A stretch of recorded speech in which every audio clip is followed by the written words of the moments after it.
Atomic Habits by James Clear, audiobook created by Ganga of Audiobooks. Please subscribe. Introduction to my story. On the final day of my sophomore year of high school, I was hit in the face with a baseball bat. As my classmate took a full swing, the bat slipped out of his hands and came flying toward me before striking me directly between the eyes. I have no memory of the moment of impact. The bat smashed into my face with such force that it crushed my nose into a distorted U-shape. The collision sent the soft tissue of my brain slamming into the inside of my skull. Immediately, a wave of swelling surged throughout my head. In a fraction of a second, I had a broken nose, multiple skull fractures, and 2 shattered eye sockets. When I opened my eyes, I saw people staring at me and running over to help. I looked down and noticed spots of red on my clothes. One of my classmates took the shirt off his back and handed it to me. I used it to plug the stream of blood rushing from my broken nose. Shocked and confused, I was unaware of how seriously I had been injured.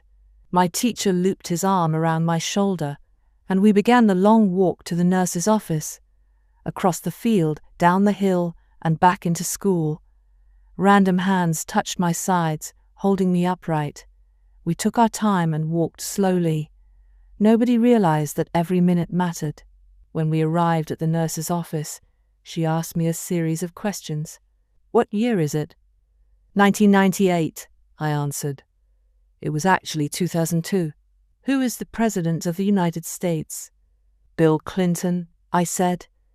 The correct answer was George W. Bush. "What is your mum's name?"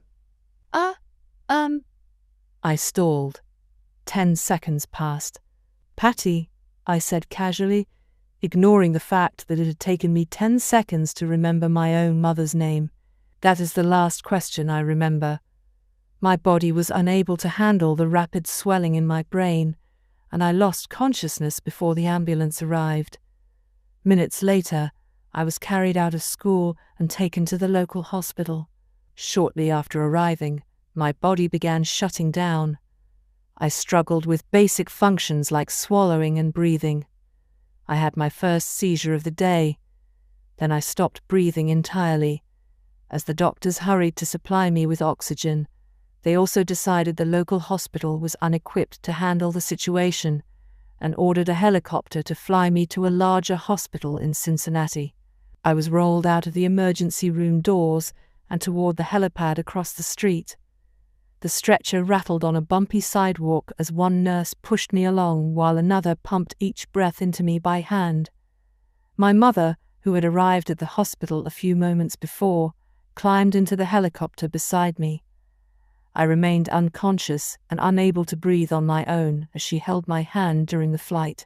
While my mother rode with me in the helicopter, my father went home to check on my brother and sister and break the news to them. He choked back tears as he explained to my sister that he would miss her 8th grade graduation ceremony that night. After passing my siblings off to family and friends, he drove to Cincinnati to meet my mother.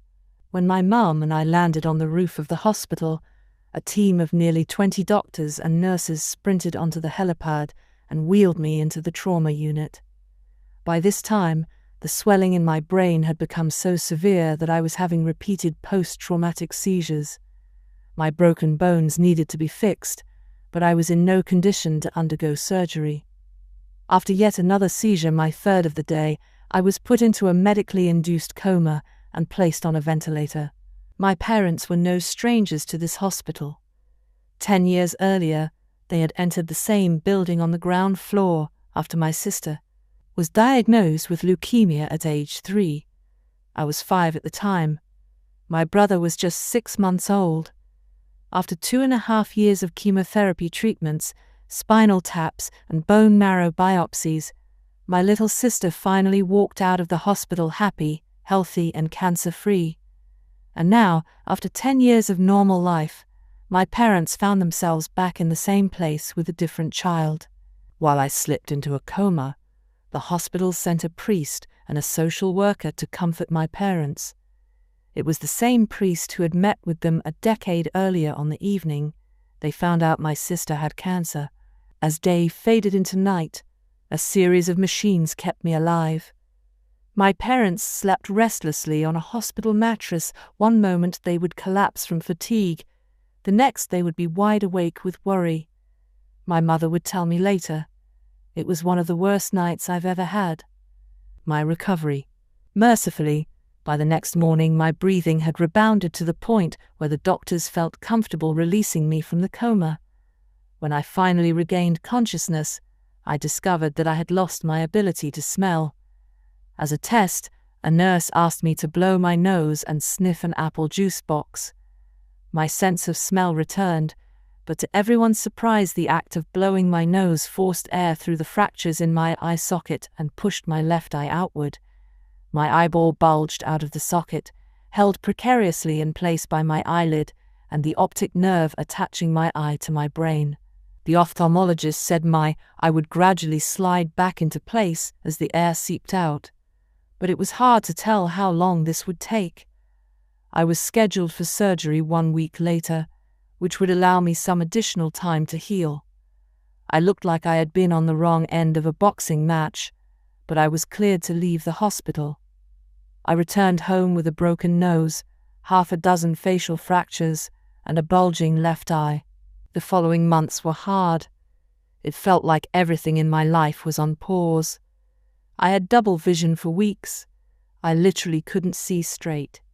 It took more than a month, but my eyeball did eventually return to its normal location. Between the seizures and my vision problems, it was 8 months before I could drive a car again.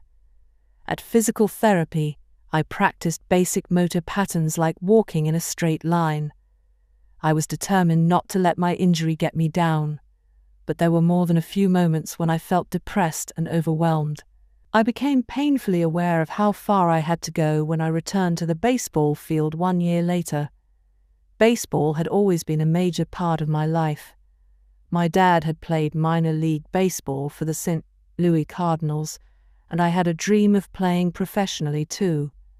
After months of rehabilitation, what I wanted more than anything was to get back on the field. But my return to baseball was not smooth.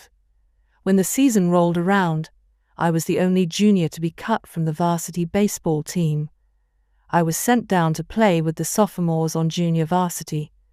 I had been playing since age 4, and for someone who had spent so much time and effort on the sport, getting cut was humiliating. I vividly remember the day it happened. I sat in my car and cried as I flipped through the radio, desperately searching for a song that would make me feel better. After a year of self-doubt, I managed to make the varsity team as a senior, but I rarely made it on the field. In total, I played 11 innings of high school varsity baseball, barely more than a single game.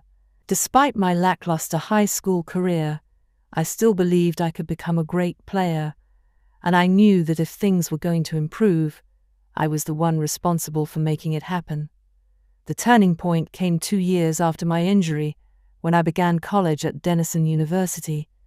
It was a new beginning, and it was the place where I would discover the surprising power of small habits for the first time. How I learned about habits. Attending Denison was one of the best decisions of my life. I earned a spot on the baseball team, and although I was at the bottom of the roster as a freshman, I was thrilled. Despite the chaos of my high school years, I had managed to become a college athlete. I wasn't going to be starting on the baseball team anytime soon, so I focused on getting my life in order. While my peers stayed up late and played video games, I built good sleep habits and went to bed early each night. In the messy world of a college dorm, I made a point to keep my room neat and tidy. These improvements were minor, but they gave me a sense of control over my life. I started to feel confident again, and this growing belief in myself rippled into the classroom as I improved my study habits and managed to earn straight A's during my first year. A habit is a routine or behavior that is performed regularly and in many cases automatically.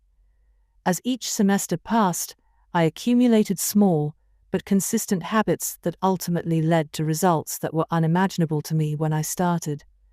For example, for the first time in my life, I made it a habit to lift weights multiple times per week, and in the years that followed, my 6'4" frame bulked up from a featherweight 170 to a lean 200 pounds. When my sophomore season arrived, I earned a starting role on the pitching staff. By my junior year, I was voted team captain, and at the end of the season, I was selected for the all-conference team. But it was not until my senior season that my sleep habits, study habits, and strength training habits really began to pay off. 6 years after I had been hit in the face with a baseball bat, flown to the hospital, and placed into a coma, I was selected as the top male athlete at Denison University and named to the ESPN Academic All-America team, an honor given to just 33 players across the country. By the time I graduated, I was listed in the school record books in 8 different categories. That same year, I was awarded the university's highest academic honor, the President's Medal. I hope you'll forgive me if this sounds boastful. To be honest, there was nothing legendary or historic about my athletic career. I never ended up playing professionally. However, looking back on those years, I believe I accomplished something just as rare. I fulfilled my potential, and I believe the concepts in this book can help you fulfill your potential as well. We all face challenges in life. This injury was one of mine, and the experience taught me a critical lesson. Changes that seem small and unimportant at first will compound into remarkable results if you're willing to stick with them for years. We all deal with setbacks, but in the long run, the quality of our lives often depends on the quality of our habits. With the same habits, you'll end up with the same results. But with better habits, anything is possible. Maybe there are people who can achieve incredible success overnight. I don't know any of them, and I'm certainly not one of them. There wasn't one defining moment on my journey from medically induced coma to academic All-American. There were many. It was a gradual evolution, a long series of small wins and tiny breakthroughs. The only way I made progress, the only choice I had, was to start small. And I employed this same strategy a few years later when I started my own business and began working on this book. How and why I wrote this book. In November 2012, I began publishing articles at jamesclear.com. For years, I had been keeping notes about my personal experiments with habits, and I was finally ready to share some of them publicly. I began by publishing a new article every Monday and Thursday. Within a few months, this simple writing habit led to my first 1,000 email subscribers, and by the end of 2013 that number had grown to more than 30,000 people. In 2014, my email list expanded to over 100,000 subscribers, which made it one of the fastest growing newsletters on the internet. I had felt like an imposter when I began writing 2 years earlier, but now I was becoming known as an expert on habits, a new label that excited me, but also felt uncomfortable. I had never considered myself a master of the topic, but rather someone who was experimenting alongside my readers. In 2015, I reached 200,000 email subscribers and signed a book deal with Penguin Random House to begin writing the book you are reading now. As my audience grew, so did my business opportunities. I was increasingly asked to speak at top companies about the science of habit formation, behavior change, and continuous improvement.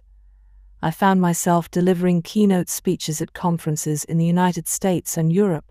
In 2016, my articles began to appear regularly in major publications like Time, Entrepreneur, and Forbes. Incredibly, my writing was read by over 8 million people that year. Coaches in the NFL, NBA, and MLB began reading my work and sharing it with their teams. At the start of 2017, I launched the Habits Academy, which became the premier training platform for organizations and individuals interested in building better habits in life and work. Fortune 500 companies and growing startups began to enroll their leaders and train their staff. In total, over 10,000 leaders, managers, coaches, and teachers have graduated from the Habits Academy, and my work with them has taught me an incredible amount about what it takes to make habits work in the real world. As I put the finishing touches on this book in 2018, jamesclear.com is receiving millions of visitors per month, and nearly 500,000 people subscribe to my weekly email newsletter, a number that is so far beyond my expectations when I began that I'm not even sure what to think of it. How this book will benefit you. The entrepreneur and investor Naval Ravikant has said, "To write a great book, you must first become the book." I originally learned about the ideas mentioned here because I had to live them. I had to rely on small habits to rebound from my injury, to get stronger in the gym, to perform at a high level on the field, to become a writer, to build a successful business, and simply to develop into a responsible adult. Small habits helped me fulfill my potential, and since you picked up this book, I'm guessing you'd like to fulfill yours as well. In the pages that follow, I will share a step-by-step plan for building better habits, not for days or weeks, but for a lifetime. While science supports everything I've written, this book is not an academic research paper. It's an operating manual. You'll find wisdom and practical advice front and center as I explain the science of how to create and change your habits in a way that is easy to understand and apply. The fields I draw on biology, neuroscience, philosophy, psychology, and more have been around for many years. What I offer you is a synthesis of the best ideas smart people figured out a long time ago, as well as the most compelling discoveries scientists have made recently. My contribution, I hope, is to find the ideas that matter most and connect them in a way that is highly actionable. Anything wise in these pages you should credit to the many experts who preceded me. Anything foolish, assume it is my error. The backbone of this book is my 4-step model of habits: cue, craving, response, and reward, and the 4 laws of behavior change that evolve out of these steps. Readers with a psychology background may recognize some of these terms from operant conditioning, which was first proposed as stimulus, response, reward by B.F. Skinner in the 1930s, and has been popularized more recently as cue, routine, reward in The Power of Habit by Charles Duhigg. Behavioral scientists like Skinner realized that if you offered the right reward or punishment, you could get people to act in a certain way. But while Skinner's model did an excellent job of explaining how external stimuli influenced our habits, it lacked a good explanation for how our thoughts, feelings, and beliefs impact our behavior. Internal states, our moods and emotions matter too. In recent decades, scientists have begun to determine the connection between our thoughts, feelings, and behavior. This research will also be covered in these pages. In total, the framework I offer is an integrated model of the cognitive and behavioral sciences. I believe it is one of the first models of human behavior to accurately account for both the influence of external stimuli and internal emotions on our habits. While some of the language may be familiar, I am confident that the details and the applications of the 4 laws of behavior change will offer a new way to think about your habits. Human behavior is always changing, situation to situation, moment to moment, second to second. But this book is about what doesn't change. It's about the fundamentals of human behavior, the lasting principles you can rely on year after year, the ideas you can build a business around, build a family around, build a life around. There is no one right way to create better habits, but this book describes the best way I know an approach that will be effective regardless of where you start or what you're trying to change. The strategies I cover will be relevant to anyone looking for a step-by-step system for improvement, whether your goals center on health, money, productivity, relationships, or all of the above. As long as human behavior is involved, this book will be your guide. The fundamentals. Why tiny changes make a big difference. 1. The surprising power of atomic habits. The fate of British cycling changed one day in 2003. The organization, which was the governing body for professional cycling in Great Britain, had recently hired Dave Brailsford as its new performance director. At the time, professional cyclists in Great Britain had endured nearly 100 years of mediocrity. Since '98, British riders had won just a single gold medal at the Olympic Games, and they had fared even worse in cycling's biggest race, the Tour de France. In 110 years, no British cyclist had ever won the event. In fact, the performance of British riders had been so underwhelming that one of the top bike manufacturers in Europe refused to sell bikes to the team because they were afraid that it would hurt sales if other professionals saw the Brits using their gear. Brailsford had been hired to put British cycling on a new trajectory. What made him different from previous coaches was his relentless commitment to a strategy that he referred to as the aggregation of marginal gains, which was the philosophy of searching for a tiny margin of improvement in everything you do. Brailsford said, "The whole principle came from the idea that if you broke down everything you could think of that goes into riding a bike, and then improve it by 1%, you will get a significant increase when you put them all together." Brailsford and his coaches began by making small adjustments you might expect from a professional cycling team. They redesigned the bike seats to make them more comfortable and rubbed alcohol on the tires for a better grip. They asked riders to wear electrically heated overshorts to maintain ideal muscle temperature while riding and used biofeedback sensors to monitor how each athlete responded to a particular workout. The team tested various fabrics in a wind tunnel and had their outdoor riders switch to indoor racing suits, which proved to be lighter and more aerodynamic. But they didn't stop there. Brailsford and his team continued to find 1% improvements in overlooked and unexpected areas. They tested different types of massage gels to see which one led to the fastest muscle recovery. They hired a surgeon to teach each rider the best way to wash their hands to reduce the chances of catching a cold. They determined the type of pillow and mattress that led to the best night's sleep for each rider. They even painted the inside of the team truck white, which helped them spot little bits of dust that would normally slip by unnoticed, but could degrade the performance of the finely tuned bikes.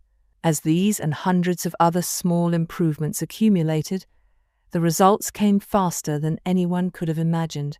Just 5 years after Brailsford took over, the British cycling team dominated the road and track cycling events at the 2008 Olympic Games in Beijing, where they won an astounding 60% of the gold medals available. 4 years later, when the Olympic Games came to London, the Brits raised the bar as they set 9 Olympic records and 7 world records.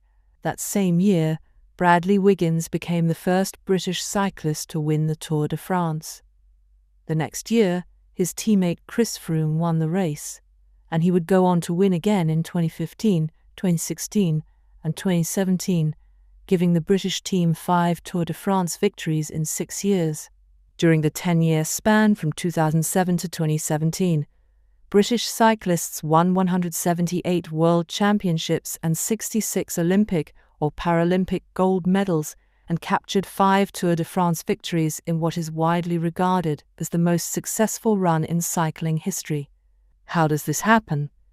How does a team of previously ordinary athletes transform into world champions with tiny changes that, at first glance, would seem to make a modest difference at best? Why do small improvements accumulate into such remarkable results? And how can you replicate this approach in your own life? Why small habits make a big difference? It is so easy to overestimate the importance of one defining moment and underestimate the value of making small improvements on a daily basis. Too often, we convince ourselves that massive success requires massive action. Whether it is losing weight, building a business, writing a book, winning a championship, or achieving any other goal, we put pressure on ourselves to make some earth-shattering improvement that everyone will talk about. Meanwhile, improving by 1% isn't particularly notable, sometimes it isn't even noticeable, but it can be far more meaningful, especially in the long run. The difference a tiny improvement can make over time is astounding. Here's how the math works out.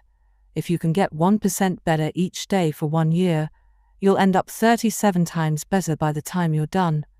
Conversely, if you get 1% worse each day for 1 year, you'll decline nearly down to zero.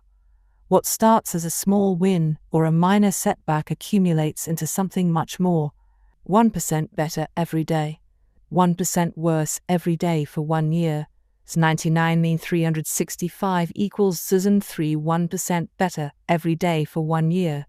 101,365 equals 3778. Figure 1. The effects of small habits compound over time. For example, if you can get just 1% better each day, you'll end up with results that are nearly 37 times better after 1 year. Habits are the compound interest of self-improvement.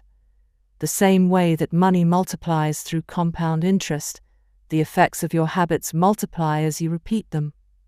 They seem to make little difference on any given day, and yet the impact they deliver over the months and years can be enormous.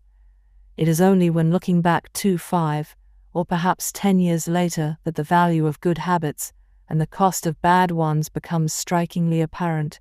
This can be a difficult concept to appreciate in daily life. We often dismiss small changes because they don't seem to matter very much in the moment. If you save a little money now, you're still not a millionaire. If you go to the gym 3 days in a row, you're still out of shape. If you study Mandarin for an hour tonight, you still haven't learned the language. We make a few changes, but the results never seem to come quickly, and so we slide back into our previous routines. Unfortunately, the slow pace of transformation also makes it easy to let a bad habit slide. If you eat an unhealthy meal today, the scale doesn't move much. If you work late tonight and ignore your family, they will forgive you. If you procrastinate and put your project off until tomorrow, there will usually be time to finish it later. A single decision is easy to dismiss, but when we repeat 1% errors day after day, by replicating poor decisions, duplicating tiny mistakes, and rationalizing little excuses, our small choices compound into toxic results. It's the accumulation of many missteps, a 1% decline here and there, that eventually leads to a problem. The impact created by a change in your habits is similar to the effect of shifting the route of an airplane by just a few degrees. Imagine you are flying from Los Angeles to New York City.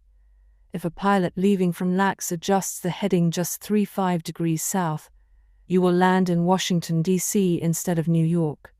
Such a small change is barely noticeable at takeoff. The nose of the airplane moves just a few feet.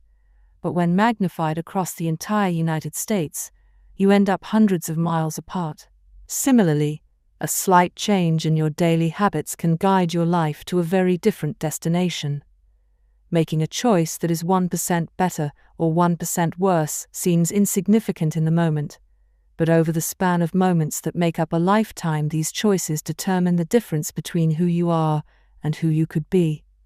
Success is the product of daily habits, not once-in-a-lifetime transformations. That said, it doesn't matter how successful or unsuccessful you are right now. What matters is whether your habits are putting you on the path towards success. You should be far more concerned with your current trajectory than with your current results. If you're a millionaire, but you spend more than you earn each month, then you're on a bad trajectory. If your spending habits don't change, it's not going to end well. Conversely, if you're broke, but you save a little bit every month, then you're on the path toward financial freedom, even if you're moving slower than you'd like. Your outcomes are a lagging measure of your habits. Your net worth is a lagging measure of your financial habits. Your weight is a lagging measure of your eating habits. Your knowledge is a lagging measure of your learning habits. Your clutter is a lagging measure of your cleaning habits. You get what you repeat. If you want to predict where you'll end up in life, all you have to do is follow the curve of tiny gains or tiny losses, and see how your daily choices will compound 10 or 20 years down the line. Are you spending less than you earn each month? Are you making it into the gym each week? Are you reading books and learning something new each day? Tiny battles like these are the ones that will define your future self. Time magnifies the margin between success and failure. It will multiply whatever you feed it. Good habits make time your ally. Bad habits make time your enemy. Habits are a double-edged sword. Bad habits can cut you down just as easily as good habits can build you up, which is why understanding the details is crucial. You need to know how habits work and how to design them to your liking, so you can avoid the dangerous half of the blade. Your habits can compound for you or against you. Positive compounding. Productivity compounds. Accomplishing one extra task is a small feat on any given day, but it counts for a lot over an entire career. The effect of automating an old task or mastering a new skill can be even greater. The more tasks you can handle without thinking, the more your brain is free to focus on other areas. Knowledge compounds. Learning one new idea won't make you a genius, but a commitment to lifelong learning can be transformative. Furthermore, each book you read not only teaches you something new, but also opens up different ways of thinking about old ideas. As Warren Buffett says, that's how knowledge works. It builds up, like compound interest. Relationships compound. People reflect your behavior back to you. The more you help others, the more others want to help you. Being a little bit nicer in each interaction can result in a network of broad and strong connections over time. Negative compounding. Stress compounds. The frustration of a traffic jam, the weight of parenting responsibilities, the worry of making ends meet, the strain of slightly high blood pressure. By themselves, these common causes of stress are manageable, but when they persist for years, little stresses compound into serious health issues. Negative thoughts compound. The more you think of yourself as worthless, stupid, or ugly, the more you condition yourself to interpret life that way. You get trapped in a thought loop. The same is true for how you think about others. Once you fall into the habit of seeing people as angry, unjust, or selfish, you see those kind of people everywhere. Outrage compounds. Riots, protests, and mass movements are rarely the result of a single event. Instead, a long series of microaggressions and daily aggravations slowly multiply until one event tips the scales and outrage spreads like wildfire. What progress is really like. Imagine that you have an ice cube sitting on the table in front of you. The room is cold, and you can see your breath. It is currently 25 degrees. Ever so slowly, the room begins to heat up. 26 degrees. 27. 28. The ice cube is still sitting on the table in front of you.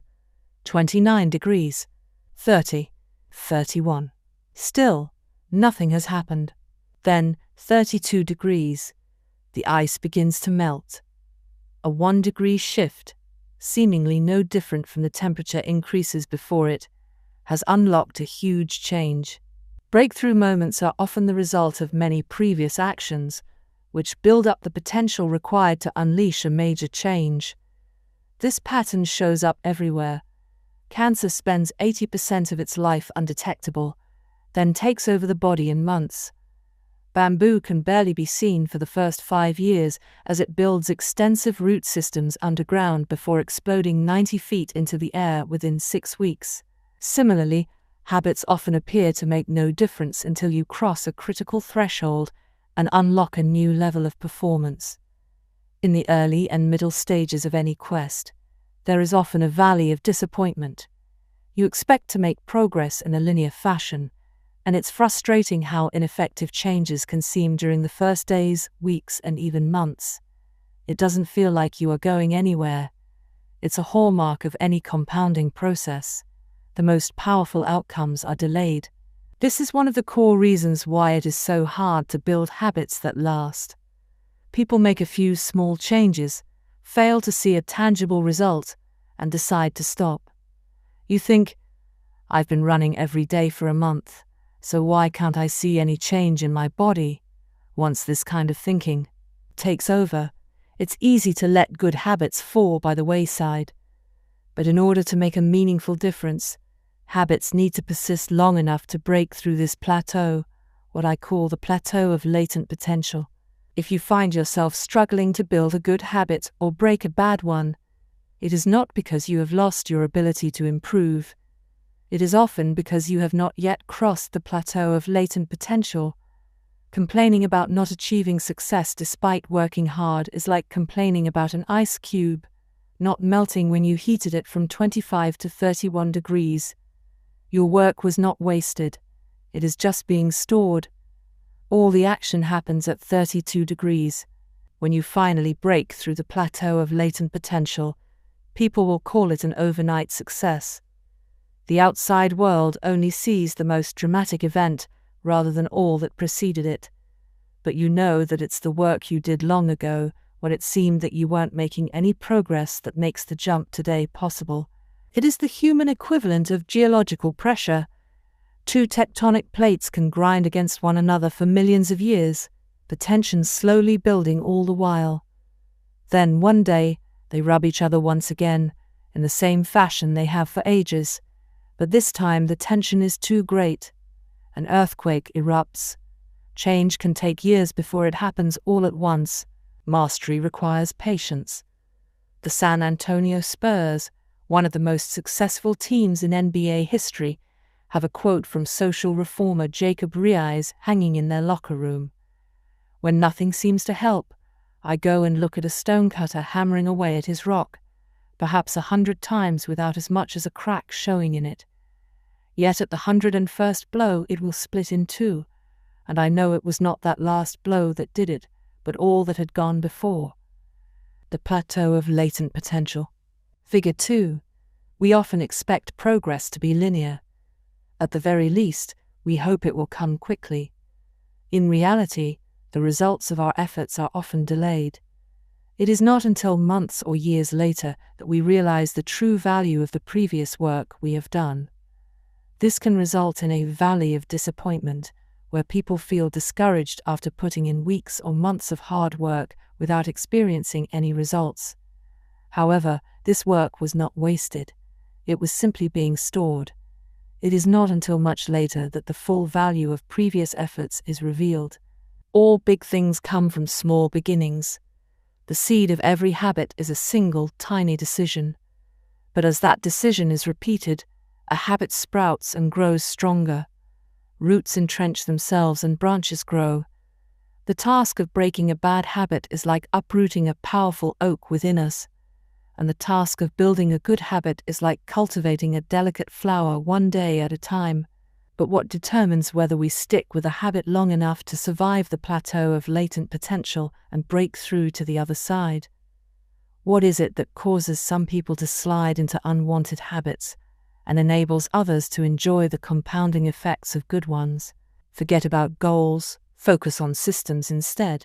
Prevailing wisdom claims that the best way to achieve what we want in life, getting into better shape, building a successful business, relaxing more and worrying less, spending more time with friends and family, is to set specific, actionable goals. For many years, this was how I approached my habits too. Each one was a goal to be reached. I set goals for the grades I wanted to get in school, for the weights I wanted to lift in the gym, for the profits I wanted to earn in business. I succeeded at a few, but I failed at a lot of them. Eventually, I began to realize that my results had very little to do with the goals I set, and nearly everything to do with the systems I followed. What's the difference between systems and goals? It's a distinction I first learned from Scott Adams, the cartoonist behind the Dilbert comic. Goals are about the results you want to achieve. Systems are about the processes that lead to those results. If you're a coach, your goal might be to win a championship. Your system is the way you recruit players, manage your assistant coaches, and conduct practice. If you're an entrepreneur, your goal might be to build $1 million business. Your system is how you test product ideas, hire employees, and run marketing campaigns. If you're a musician, your goal might be to play a new piece. Your system is how often you practice, how you break down and tackle difficult measures, and your method for receiving feedback from your instructor.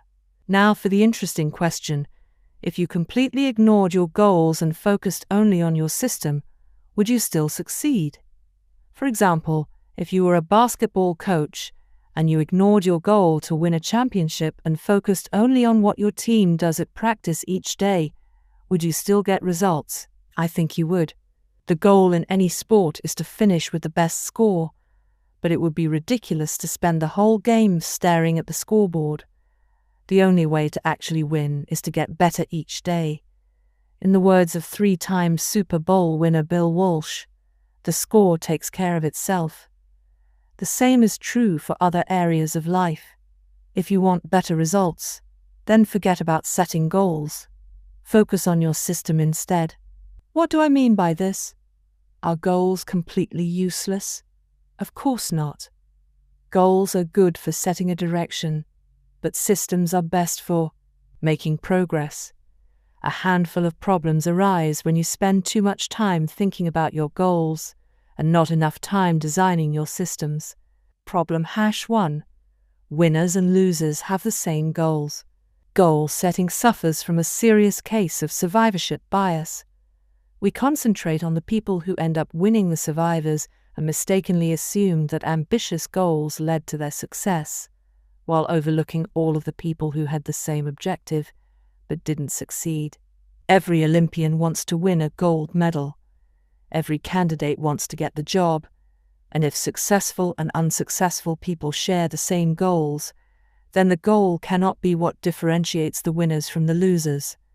It wasn't the goal of winning the Tour de France that propelled the British cyclists to the top of the sport. Presumably, they had wanted to win the race every year before, just like every other professional team. The goal had always been there. It was only when they implemented a system of continuous small improvements that they achieved a different outcome. Problem #2. Achieving a goal is only a momentary change. Imagine you have a messy room and you set a goal to clean it. If you summon the energy to tidy up, then you will have a clean room for now.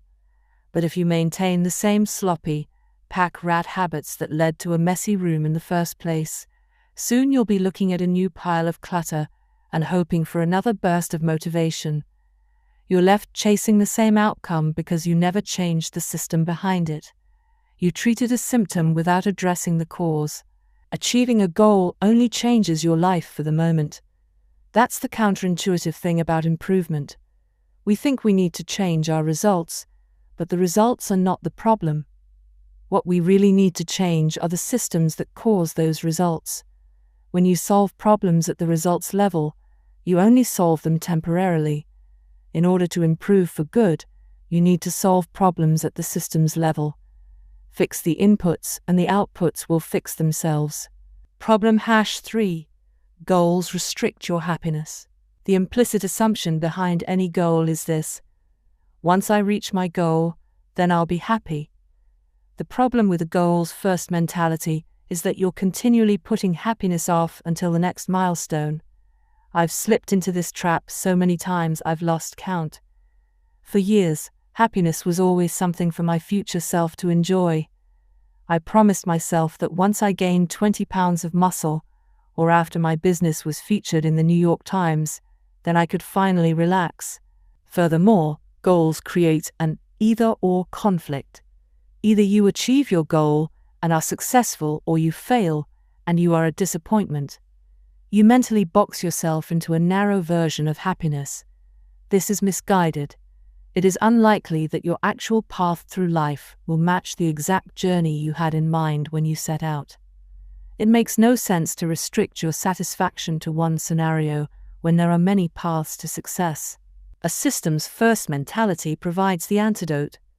When you fall in love with the process rather than the product, you don't have to wait to give yourself permission to be happy. You can be satisfied anytime your system is running. And a system can be successful in many different forms, not just the one you first envision. Problem #4. Goals are at odds with long-term progress. Finally, a goal-oriented mindset can create a yo-yo effect. Many runners work hard for months, but as soon as they cross the finish line, they stop training. The race is no longer there to motivate them.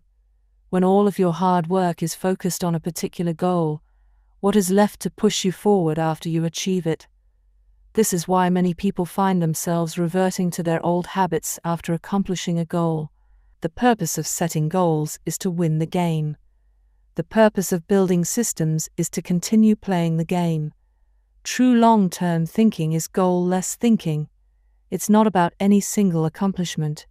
It is about the cycle of endless refinement and continuous improvement. Ultimately, it is your commitment to the process that will determine your progress. A system of atomic habits. If you're having trouble changing your habits, the problem isn't you. The problem is your system. Bad habits repeat themselves again and again, not because you don't want to change, but because you have the wrong system for change. You do not rise to the level of your goals. You fall to the level of your systems. Focusing on the overall system, rather than a single goal, is one of the core themes of this book. It is also one of the deeper meanings behind the word atomic. By now, you've probably realized that an atomic habit refers to a tiny change, a marginal gain, a 1% improvement.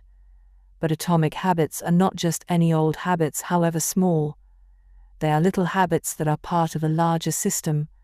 Just as atoms are the building blocks of molecules, atomic habits are the building blocks of remarkable results. Habits are like the atoms of our lives. Each one is a fundamental unit that contributes to your overall improvement. At first, these tiny routines seem insignificant, but soon they build on each other and fuel bigger wins that multiply to a degree that far outweighs the cost of their initial investment. They are both small and mighty. This is the meaning of the phrase atomic habits, a regular practice or routine that is not only small and easy to do, but also the source of incredible power, a component of the system of compound growth. Chapter summary. Habits are the compound interest of self-improvement. Getting 1% better every day counts for a lot in the long run. Habits are a double-edged sword. They can work for you or against you, which is why understanding the details is essential. Small changes often appear to make no difference until you cross a critical threshold. The most powerful outcomes of any compounding process are delayed. You need to be patient. An atomic habit is a little habit that is part of a larger system. Just as atoms are the building blocks of molecules, atomic habits are the building blocks of remarkable results.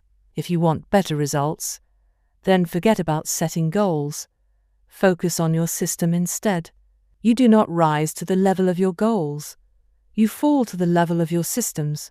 To how your habits shape your identity and vice versa. Why is it so easy to repeat bad habits and so hard to form good ones? Few things can have a more powerful impact on your life than improving your daily habits. And yet it is likely that this time next year you'll be doing the same thing rather than something better. It often feels difficult to keep good habits going for more than a few days, even with sincere effort and the occasional burst of motivation. Habits like exercise, meditation, journaling, and cooking are reasonable for a day or two, and then become a hassle. However, once your habits are established, they seem to stick around forever, especially the unwanted ones. Despite our best intentions, unhealthy habits like eating junk food, watching too much television, procrastinating, and smoking can feel impossible to break. Changing our habits is challenging for two reasons.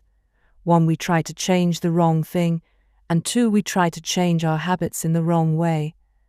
In this chapter, I'll address the first point. In the chapters that follow, I'll answer the second. Our first mistake is that we try to change the wrong thing. To understand what I mean, consider that there are 3 levels at which change can occur. You can imagine them like the layers of an onion.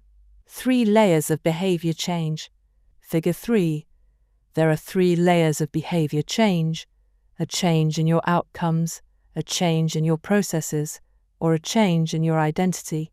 The first layer is changing your outcomes. This level is concerned with changing your results: losing weight, publishing a book, winning a championship. Most of the goals you set are associated with this level of change. The second layer is changing your process. This level is concerned with changing your habits and systems, implementing a new routine at the gym, decluttering your desk for better workflow, developing a meditation practice. Most of the habits you build are associated with this level. The third and deepest layer is changing your identity. This level is concerned with changing your beliefs, your worldview, your self-image, your judgments about yourself and others. Most of the beliefs, assumptions, and biases you hold are associated with this level. Outcomes are about what you get. Processes are about what you do. Identity is about what you believe. When it comes to building habits that last, when it comes to building a system of 1% improvements, the problem is not that one level is better or worse than another. All levels of change are useful in their own way. The problem is the direction of change. Many people begin the process of changing their habits by focusing on what they want to achieve. This leads us to outcome-based habits. The alternative is to build identity-based habits. With this approach, we start by focusing on who we wish to become. Outcome-based habits, identity-based habits. Figure 4. With outcome-based habits, the focus is on what you want to achieve. With identity-based habits, the focus is on who you wish to become. Imagine two people resisting a cigarette. When offered a smoke, the first person says, "No thanks, I'm trying to quit." It sounds like a reasonable response, but this person still believes they are a smoker who is trying to be something else. They are hoping their behavior will change while carrying around the same beliefs. The second person declines by saying, "No thanks, I'm not a smoker." It's a small difference, but this statement signals a shift in identity. Smoking was part of their former life, not their current one. They no longer identify as someone who smokes. Most people don't even consider identity change when they set out to improve.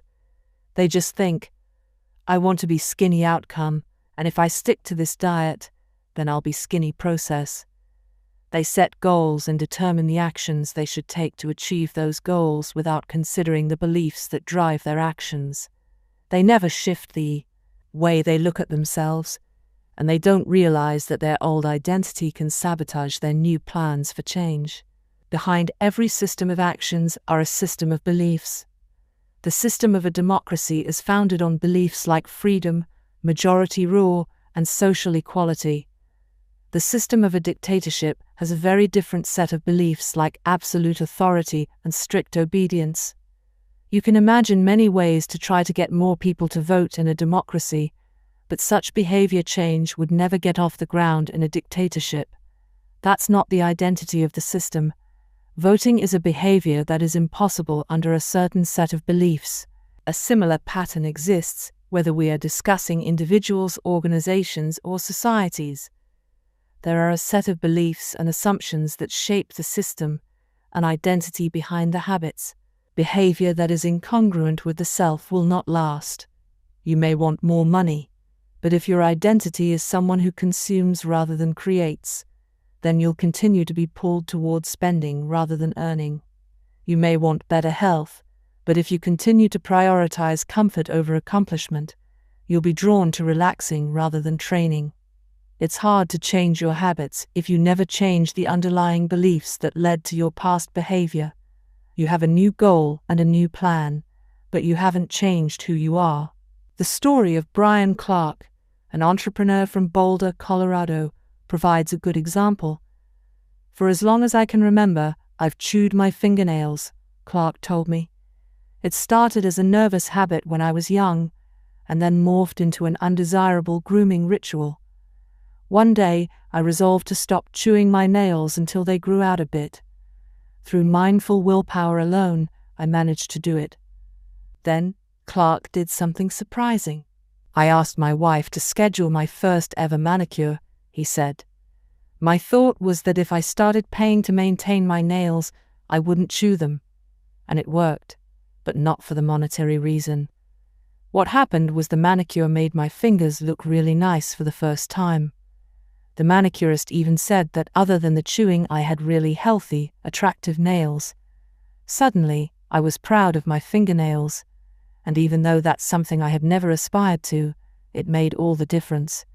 I've never chewed my nails since, not even a single close call, and it's because I now take pride in properly caring for them.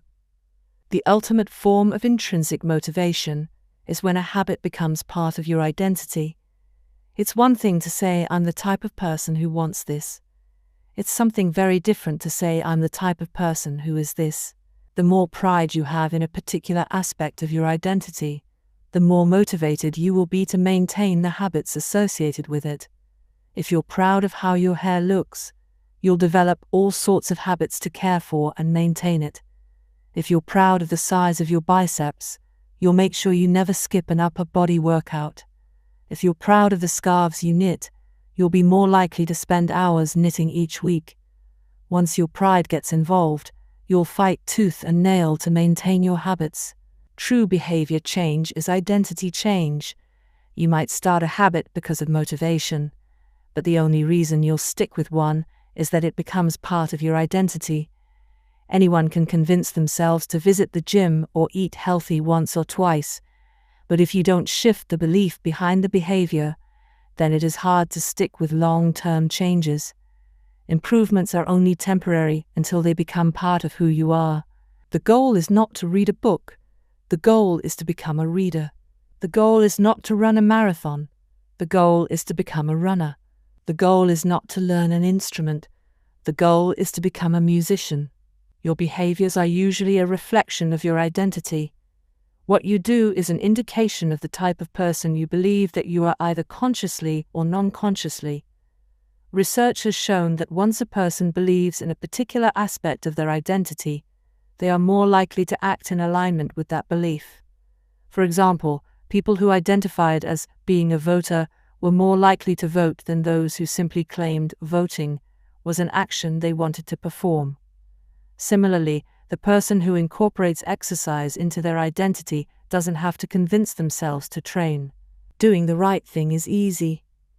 After all, when your behavior and your identity are fully aligned, you are no longer pursuing behavior change. You are simply acting like the type of person you already believe yourself to be. Like all aspects of habit formation, this too is a double-edged sword. When working for you, identity change can be a powerful force for self-improvement. When working against you, though, identity change can be a curse. Once you have adopted an identity, it can be easy to let your allegiance to it impact your ability to change.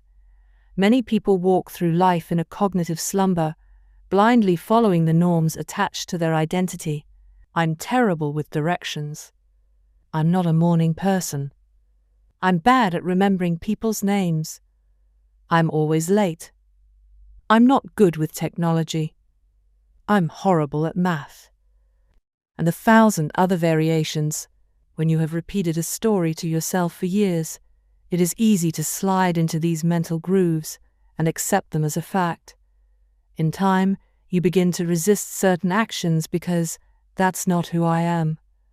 There is internal pressure to maintain your self-image and behave in a way that is consistent with your beliefs.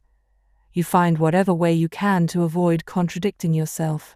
The more deeply a thought or action is tied to your identity, the more difficult it is to change it. It can feel comfortable to believe what your culture believes group identity, or to do what upholds your self-image personal identity, even if it's wrong. The biggest barrier to positive change at any level, individual, team, society, is identity conflict. Good habits can make rational sense, but if they conflict with your identity, you will fail to put them into action. On any given day, you may struggle with your habits because you're too busy or too tired or too overwhelmed or hundreds of other reasons. Over the long run, however, the real reason you fail to stick with habits is that your self-image gets in the way. This is why you can't get too attached to one version of your identity. Progress requires unlearning. Becoming the best version of yourself requires you to continuously edit your beliefs and to upgrade and expand your identity. This brings us to an important question. If your beliefs and worldview play such an important role in your behavior, Where do they come from in the first place? How exactly is your identity formed? And how can you emphasize new aspects of your identity that serve you and gradually erase the pieces that hinder you? The two-step process to changing your identity. Your identity emerges out of your habits. You are not born with preset beliefs. Every belief, including those about yourself, is learned and conditioned through experience. More precisely, your habits are how you embody your identity. When you make your bed each day, you embody the identity of an organized person. When you write each day, you embody the identity of a creative person. When you train each day, you embody the identity of an athletic person. The more you repeat a behavior, the more you reinforce the identity associated with that behavior. In fact, the word identity was originally derived from the Latin words assentitas, which means being, and identidem, which means repeatedly. Your identity is literally your repeated beingness. Whatever your identity is right now, you only believe it because you have proof of it. If you go to church every Sunday for 20 years, you have evidence that you are religious. If you study biology for 1 hour every night, you have evidence that you are studious. If you go to the gym, even when it's snowing, you have evidence that you are committed to fitness. The more evidence you have for a belief, the more strongly you will believe it. For most of my early life, I didn't consider myself a writer. If you were to ask any of my high school teachers or college professors, they would tell you I was an average writer at best, certainly not a standout. When I began my writing career, I published a new article every Monday and Thursday for the first few years. As the evidence grew, so did my identity as a writer. I didn't start out as a writer. I became one through my habits. Of course, your habits are not the only actions that influence your identity, but by virtue of their frequency, they are usually the most important ones. Each experience in life modifies your self-image, but it's unlikely you would consider yourself a soccer player because you kicked a ball once or an artist because you scribbled a picture. As you repeat these actions, however, the evidence accumulates and your self-image begins to change. The effect of one-off experiences tends to fade away, while the effect of habits gets reinforced with time, which means your habits contribute most of the evidence that shapes your identity. In this way, the process of building habits is actually the process of becoming yourself. This is a gradual evolution. We do not change by snapping our fingers and deciding to be someone entirely new. We change bit by bit, day by day, habit by habit. We are continually undergoing microevolutions of the self. Each habit is like a suggestion. Hey, maybe this is who I am. If you finish a book, then perhaps you are the type of person who likes reading. If you go to the gym, then perhaps you are the type of person who likes exercise. If you practice playing the guitar, perhaps you are the type of person who likes music. Every action you take is a vote for the type of person you wish to become. No single instance will transform your beliefs, but as the votes build up, so does the evidence of your new identity. This is one reason why meaningful change does not require radical change. Small habits can make a meaningful difference by providing evidence of a new identity. And if a change is meaningful, it actually is big. That's the paradox of making small improvements. Putting this all together, you can see that habits are the path to changing your identity. The most practical way to change who you are is to change what you do. Each time you write a page, you are a writer. Each time you practice the violin, you are a musician. Each time you start a workout, you are an athlete. Each time you encourage your employees, you are a leader. Each habit not only gets results, but also teaches you something far more important: to trust yourself. You start to believe you can actually accomplish these things. When the votes mount up and the evidence begins to change, the story you tell yourself begins to change as well. Of course, it works the opposite way too. Every time you choose to perform a bad habit, it's a vote for that identity. The good news is that you don't need to be perfect. In any election, there are going to be votes for both sides. You don't need a unanimous vote to win an election. You just need a majority. It doesn't matter if you cast a few votes for a bad behavior or an unproductive habit. Your goal is simply to win the majority of the time. New identities require new evidence. If you keep casting the same votes you've always cast, you're going to get the same results you've always had. If nothing changes, nothing is going to change. It is a simple two-step process. 1. Decide the type of person you want to be. 2. Prove it to yourself with small wins. First, decide who you want to be.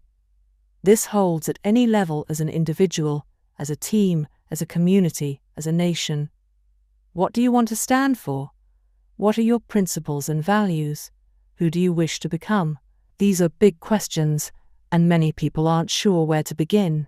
But they do know what kind of results they want. To get six-pack abs, or to feel less anxious, or to double their salary. That's fine. Start there and work backward from the results you want to the type of person who could get those results. Ask yourself, who is the type of person that could get the outcome I want? Who is the type of person that could lose 40 pounds? Who is the type of person that could learn a new language? Who is the type of person that could run a successful startup? For example, who is the type of person who could write a book? It's probably someone who is consistent and reliable. Now your focus shifts from writing a book outcome-based to being the type of person who is consistent and reliable identity-based. This process can lead to beliefs like, I'm the kind of teacher who stands up for her students. I'm the kind of doctor who gives each patient the time and empathy they need. I'm the kind of manager who advocates for her employees. Once you have a handle on the type of person you want to be, you can begin taking small steps to reinforce your desired identity. I have a friend who lost over 100 pounds by asking herself, what would a healthy person do? All day long, she would use this question as a guide. Would a healthy person walk or take a cab? Would a healthy person order a burrito or a salad? She figured if she acted like a healthy person long enough, eventually she would become that person. She was right. The concept of identity-based habits is our first introduction to another key theme in this book: feedback loops. Your habits shape your identity, and your identity shapes your habits. It's a two-way street. The formation of all habits is a feedback loop, a concept we will explore in depth in the next chapter. But it's important to let your values, principles, and identity drive the loop, rather than your results. The focus should always be on becoming that type of person, not getting a particular outcome. The real reason habits matter. Identity change is the North Star of habit change.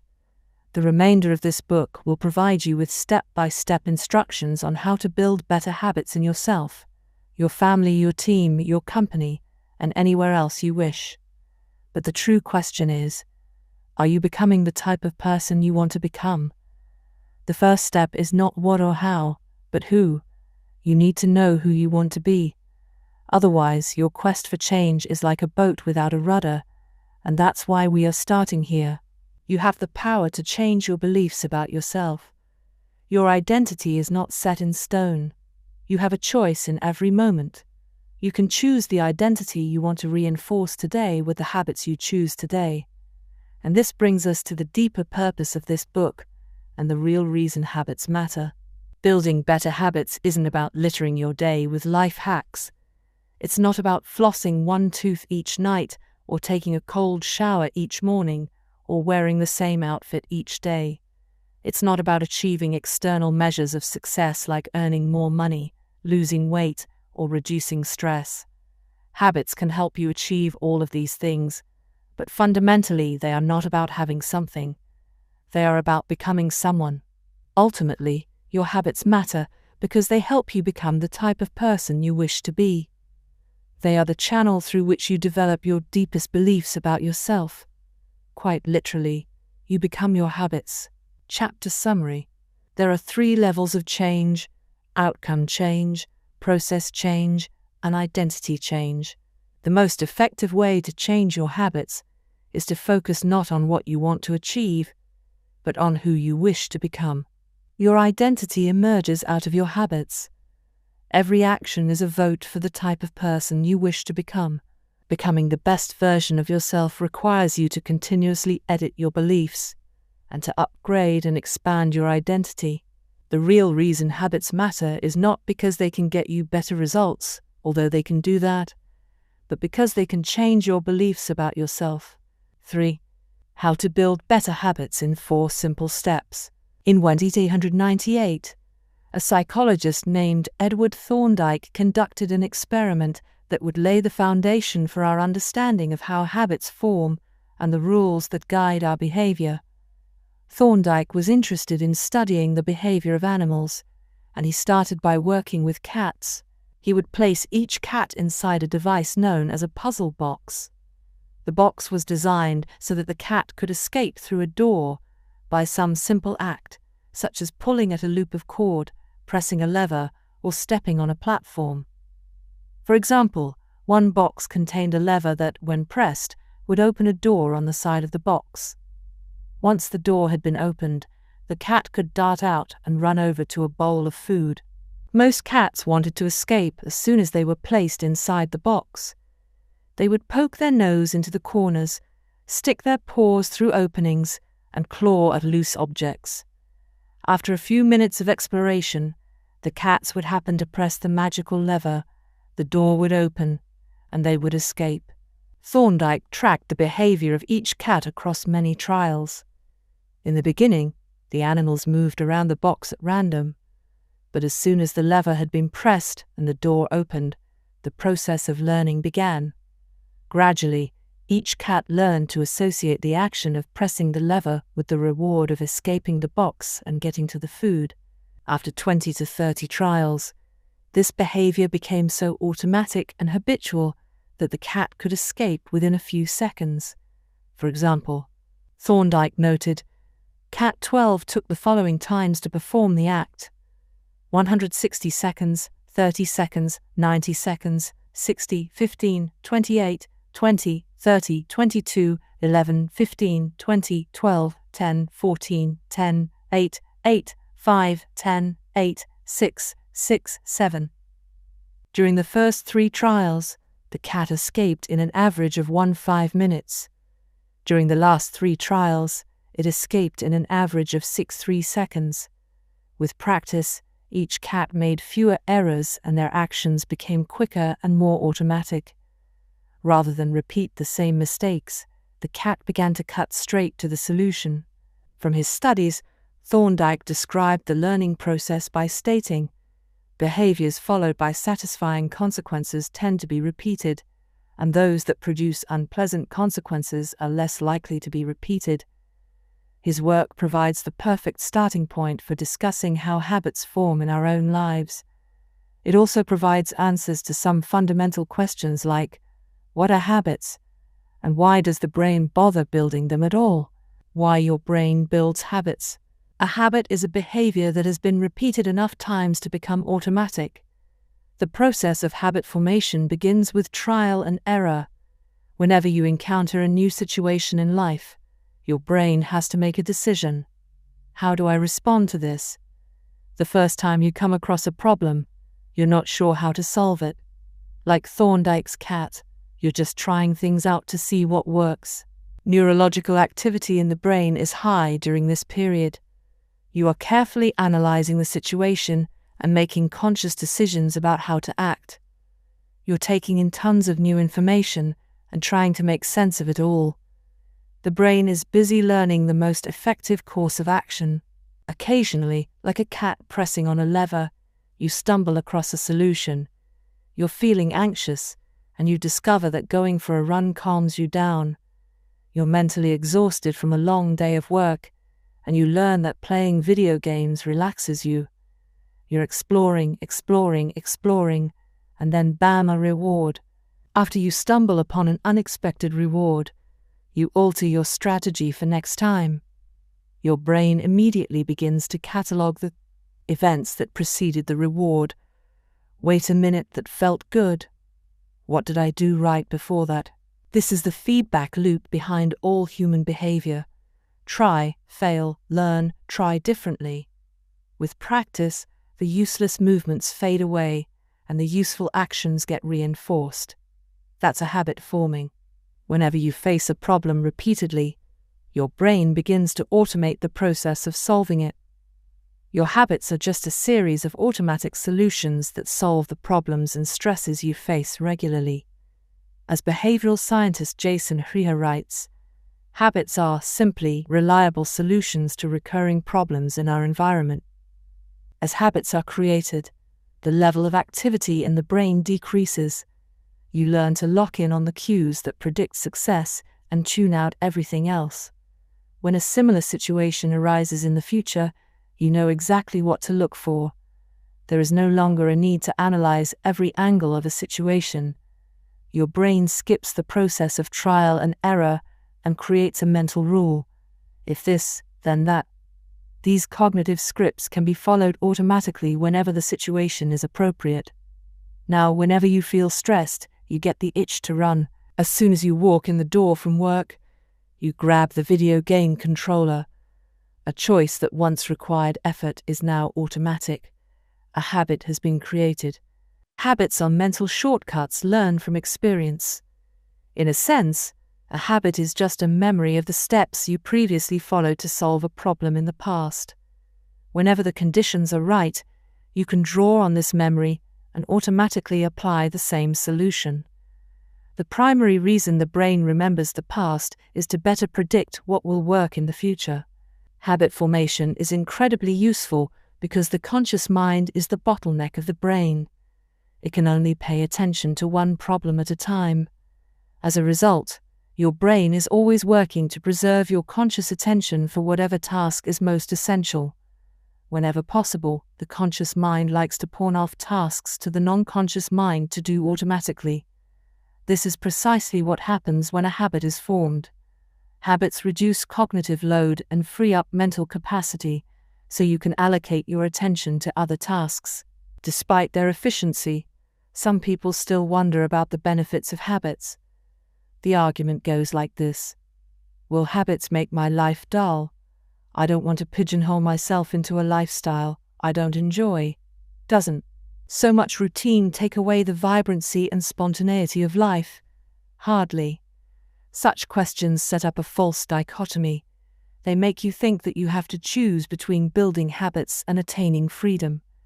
In reality, the two complement each other. Habits do not restrict freedom, they create it. In fact, the people who don't have their habits handled are often the ones with the least amount of freedom. Without good financial habits, you will always be struggling for the next dollar. Without good health habits, you will always seem to be short on energy. Without good learning habits, you will always feel like you're behind the curve. If you're always being forced to make decisions about simple tasks, when should I work out? Where do I go to write?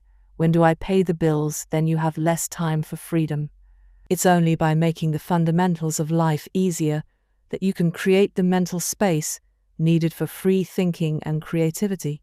Conversely, when you have your habits dialed in and the basics of life are handled and done, your mind is free to focus on new challenges and master the next set of problems. Building habits in the present allows you to do more of what you want in the future. The science of how habits work. The process of building a habit can be divided into 4 simple steps: cue, craving, response, and reward. Breaking it down into these fundamental parts can help us understand what a habit is, how it works, and how to improve it. Figure 5. All habits proceed through 4 stages in the same order: cue, craving, response, and reward. This 4-step pattern is the backbone of every habit, and your brain runs through these steps in the same order each time. First, there is the cue. The cue triggers your brain to initiate a behavior. It is a bit of information that predicts a reward. Our prehistoric ancestors were paying attention to cues that signaled the location of primary rewards like food, water, and sex.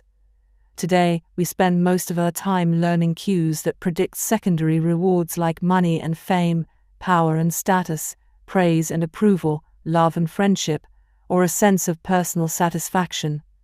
Of course, these pursuits also indirectly improve our odds of survival and reproduction, which is the deeper motive behind everything we do. Your mind is continuously analyzing your internal and external environment for hints of where rewards are located. Because the cue is the first indication that we're close to a reward, it naturally leads to a craving. Cravings are the second step, and they are the motivational force behind every habit. Without some level of motivation or desire, without craving a change, we have no reason to act. What you crave is not the habit itself, but the change in state it delivers. You do not crave smoking a cigarette, you crave the feeling of relief it provides. You are not motivated by brushing your teeth, but rather by the feeling of a clean mouth.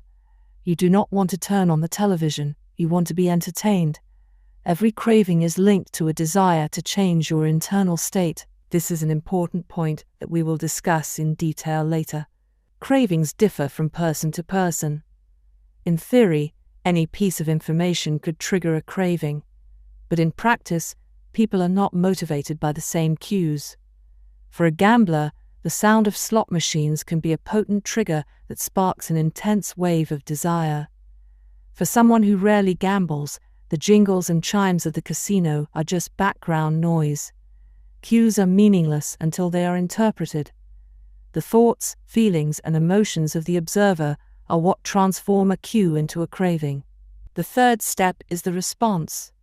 The response is the actual habit you perform, which can take the form of a thought or an action.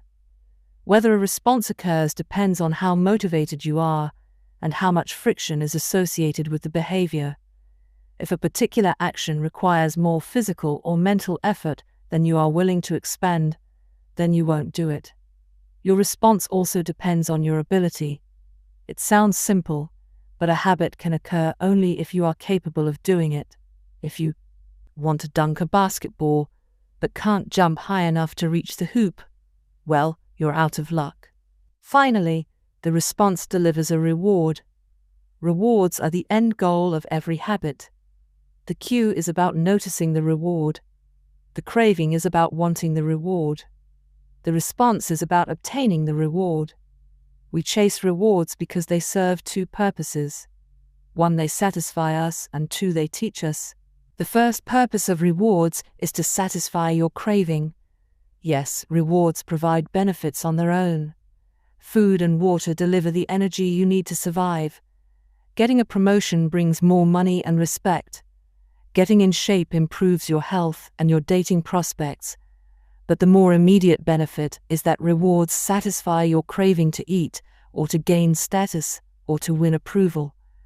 At least for a moment, rewards deliver contentment and relief from craving. Second, rewards teach us which actions are worth remembering in the future. Your brain is a reward detector. As you go about your life, your sensory nervous system is continuously monitoring which actions satisfy your desires and deliver pleasure. Feelings of pleasure and disappointment are part of the feedback mechanism that helps your brain distinguish useful actions from useless ones. Rewards close the feedback loop and complete the habit cycle. If a behavior is insufficient in any of the 4 stages, it will not become a habit. Eliminate the cue and your habit will never start. Reduce the craving and you won't experience enough motivation to act. Make the behavior difficult and you won't be able to do it. And if the reward fails to satisfy your desire, then you'll have no reason to do it again in the future. Without the first 3 steps, a behavior will not occur. Without all 4, a behavior will not be repeated. The habit loop. Figure 6. The 4 stages of habit are best described as a feedback loop. They form an endless cycle that is running every moment you are alive. This habit loop is continually scanning the environment, predicting what will happen next, trying out different responses, and learning from the results. In summary, the cue triggers a craving, which motivates a response, which provides a reward, which satisfies the craving and ultimately becomes associated with the cue.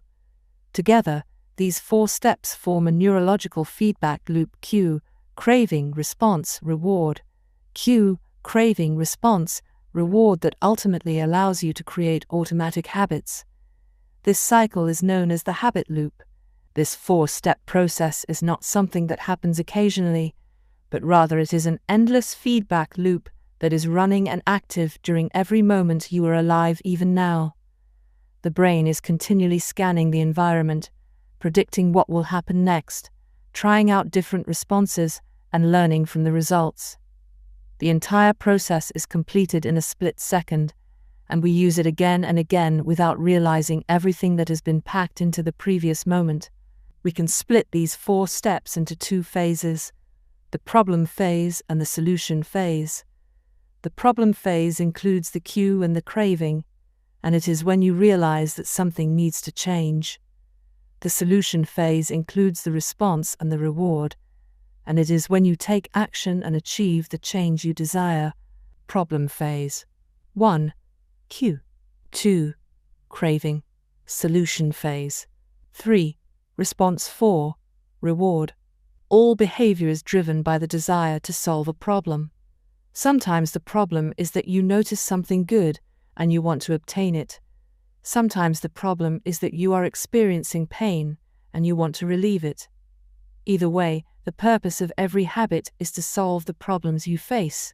In the table on the following page, you can see a few examples of what this looks like in real life.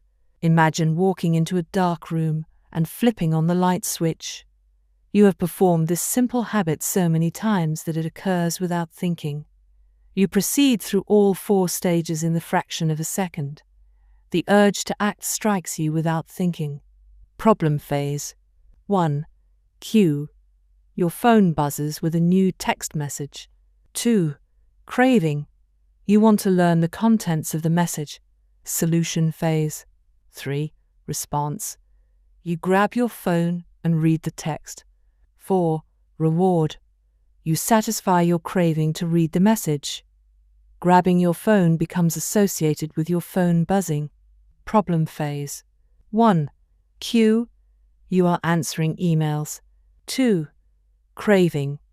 You begin to feel stressed and overwhelmed by work. You want to feel in control. Solution phase. 3. Response. You bite your nails. 4. Reward. You satisfy your craving to reduce stress. Biting your nails becomes associated with answering email. Problem phase. 1. Cue. You wake up. 2. Craving. You want to feel alert. Solution phase. 3. Response. You drink a cup of coffee. 4. Reward. You satisfy your craving to feel alert. Drinking coffee becomes associated with waking up. Problem phase. 1. Cue. You smell a donut shop as you walk down the street near your office. 2. Craving. You begin to crave a donut. Solution phase. 3. Response. You buy a donut and eat it. 4. Reward. You satisfy your craving to eat a donut. Buying a donut becomes associated with walking down the street near your office. Problem phase. 1. Cue. You hit a stumbling block on a project at work. 2. Craving. You feel stuck and want to relieve your frustration. Solution phase. 3. Response. You pull out your phone and check social media. 4. Reward. You satisfy your craving to feel relieved. Checking social media becomes associated with feeling stalled at work. Problem phase. 1. Cue. You walk into a dark room. 2. Craving. You want to be able to see. Solution phase. 3. Response. You flip the light switch. 4. Reward. You satisfy your craving to see. Turning on the light switch becomes associated with being in a dark room. By the time we become adults, we rarely notice the habits that are running our lives. Most of us never give a second thought to the fact that we tie the same shoe first each morning, or unplug the toaster after each use, or always change into comfortable clothes after getting home from work. After decades of mental programming, we automatically slip into these patterns of thinking and acting, the 4 laws of behavior change. In the following chapters, we will see time and again how the 4 stages of cue, craving, response, and reward influence nearly everything we do each day. But before we do that, we need to transform these 4 steps into a practical framework that we can use to design good habits and eliminate bad ones.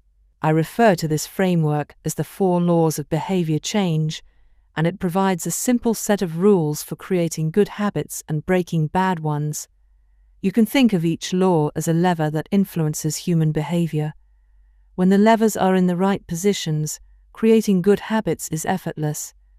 When they are in the wrong positions, it is nearly impossible.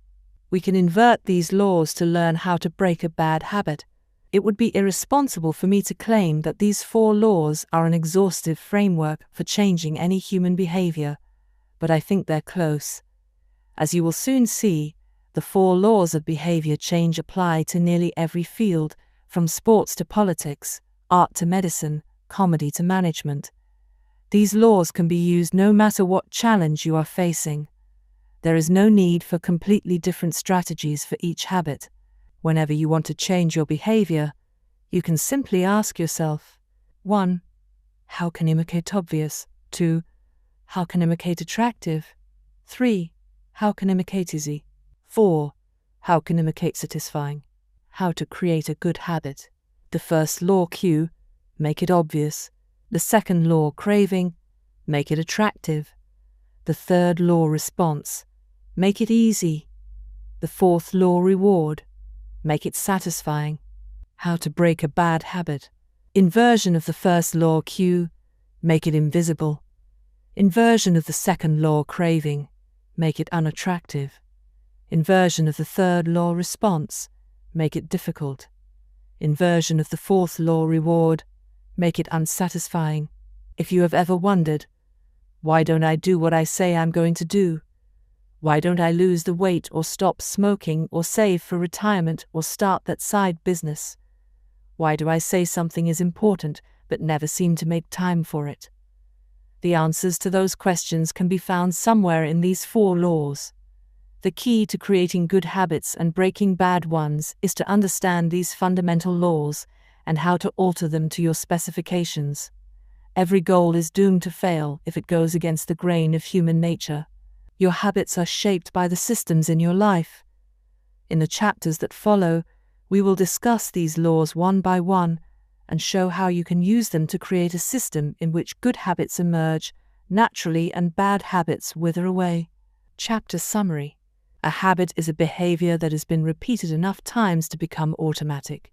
The ultimate purpose of habits is to solve the problems of life with as little energy and effort as possible.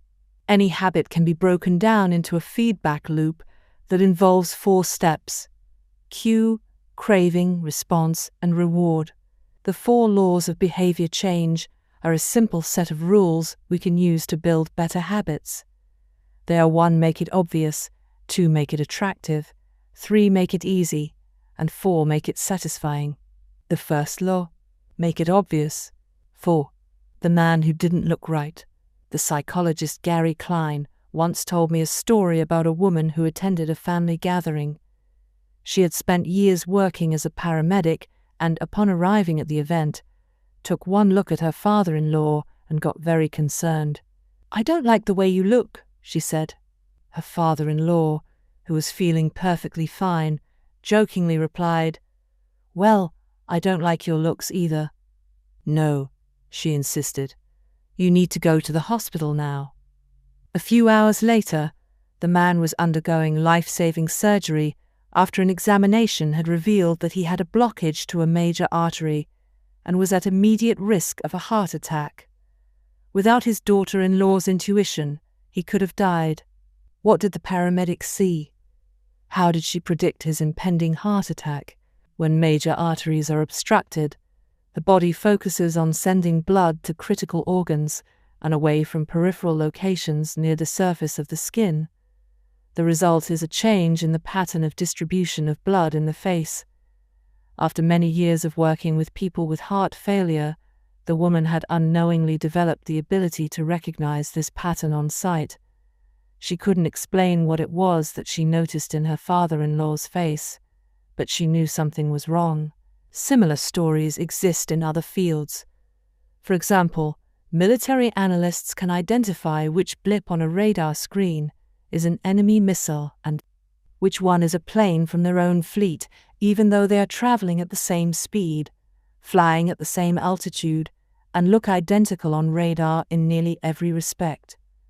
During the Gulf War, Lieutenant Commander Michael Riley saved an entire battleship when he ordered a missile shot down despite the fact that it looked exactly like the battleship's own planes on radar. He made the right call, but even his superior officers couldn't explain how he did it. Museum curators have been known to discern the difference between an authentic piece of art and an expertly produced counterfeit, even though they can't tell you precisely which details tipped them off. Experienced radiologists can look at a brain scan and predict the area where a stroke will develop before any obvious signs are visible to the untrained eye.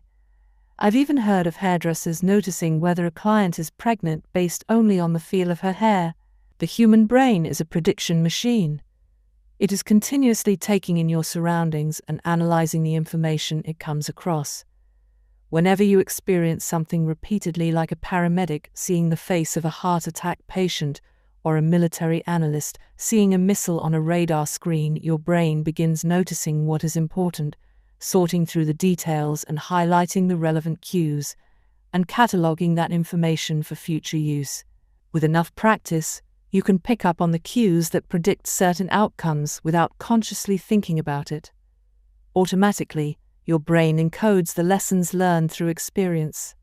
We can't always explain what it is we are learning, but learning is happening all along the way, and your ability to notice the relevant cues in a given situation is the foundation for every habit you have. We underestimate how much our brains and bodies can do without thinking. You do not tell your hair to grow, your heart to pump, your lungs to breathe, or your stomach to digest, and yet your body handles all this and more on autopilot. You are much more than your conscious self. Consider hunger. How do you know when you're hungry? You don't necessarily have to see a cookie on the counter to realize that it is time to eat. Appetite and hunger are governed non-consciously. Your body has a variety of feedback loops that gradually alert you when it is time to eat again, and that track what is going on around you and within you. Cravings can arise thanks to hormones and chemicals circulating through your body. Suddenly, you're hungry, even though you're not quite sure what tipped you off. This is one of the most surprising insights about our habits. You don't need to be aware of the cue for a habit to begin. You can notice an opportunity and take action without dedicating conscious attention to it. This is what makes habits useful. It's also what makes them dangerous. As habits form, your actions come under the direction of your automatic and non-conscious mind. You fall into old patterns before you realize what's happening. Unless someone points it out, you may not notice that you cover your mouth with your hand whenever you laugh, that you apologize before asking a question, or that you have a habit of finishing other people's sentences. And the more you repeat these patterns, the less likely you become to question what you're doing and why you're doing it. I once heard of a retail clerk who was instructed to cut up empty gift cards after customers had used up the balance on the card. One day, the clerk cashed out a few customers in a row who purchased with gift cards.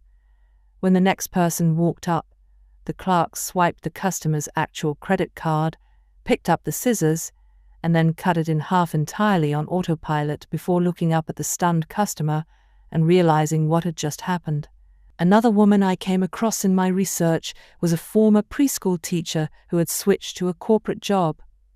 Even though she was now working with adults, her old habits would kick in, and she kept asking coworkers if they had washed their hands after going to the bathroom. I also found the story of a man who had spent years working as a lifeguard and would occasionally yell, "Walk," whenever he saw a child running. Over time, the cues that spark our habits become so common that they are essentially invisible. The treats on the kitchen counter, the remote control next to the couch, the phone in our pocket. Our responses to these cues are so deeply encoded that it may feel like the urge to act comes from nowhere. For this reason, we must begin the process of behavior change with awareness. Before we can effectively build new habits, we need to get a handle on our current ones. This can be more challenging than it sounds because once a habit is firmly rooted in your life, it is mostly non-conscious and automatic. If a habit remains mindless, you can't expect to improve it. As the psychologist Carl Jung said, until you make the unconscious conscious, it will direct your life, and you will call it fate. The Habits Scorecard. The Japanese railway system is regarded as one of the best in the world. If you ever find yourself riding a train in Tokyo, you'll notice that the conductors have a peculiar habit. As each operator runs the train, they proceed through a ritual of pointing at different objects and calling out commands.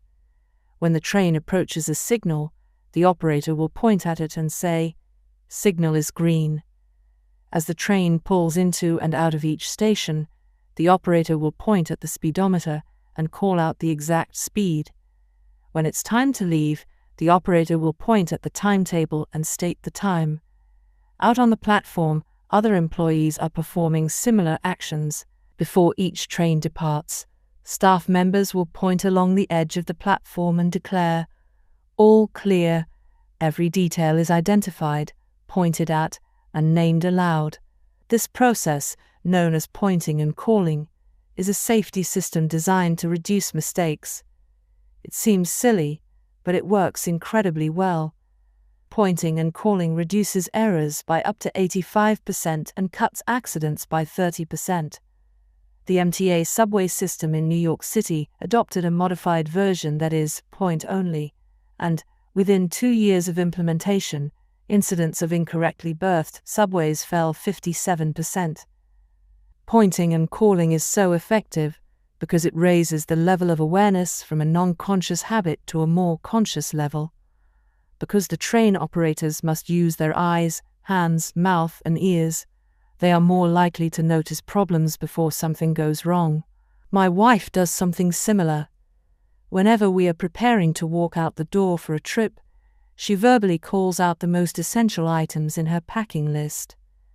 I've got my keys, I've got my wallet, I've got my glasses, I've got my husband.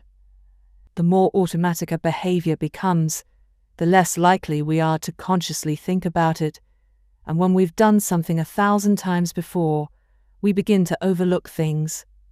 We assume that the next time will be just like the last. We're so used to doing what we've always done that we don't stop to question whether it's the right thing to do at all. Many of our failures in performance are largely attributable to a lack of self-awareness. One of our greatest challenges in changing habits is maintaining awareness of what we are actually doing. This helps explain why the consequences of bad habits can sneak up on us. We need a point and call system for our personal lives. That's the origin of the Habits Scorecard, which is a simple exercise you can use to become more aware of your behavior. To create your own, make a list of your daily habits. Here's a sample of where your list might start. Wake up. Turn off alarm, check my phone. Go to the bathroom, weigh myself. Take a shower. Brush my teeth. Floss my teeth. Put on deodorant, hang up towel to dry, get dressed. Make a cup of tea. And so on. Once you have a full list, look at each behavior and ask yourself, is this a good habit, a bad habit, or a neutral habit? If it is a good habit, write plus next to it. If it is a bad habit, write. If it is a neutral habit, write equals. For example, the list above might look like this. Wake up equals. Turn off alarm equals check my phone. Go to the bathroom equals weigh myself plus. Take a shower plus. Brush my teeth plus. Floss my teeth plus. Put on deodorant plus. Hang up towel to dry equals get dressed equals. Make a cup of tea plus. The marks you give to a particular habit will depend on your situation and your goals. For someone who is trying to lose weight, eating a bagel with peanut butter Every morning might be a bad habit.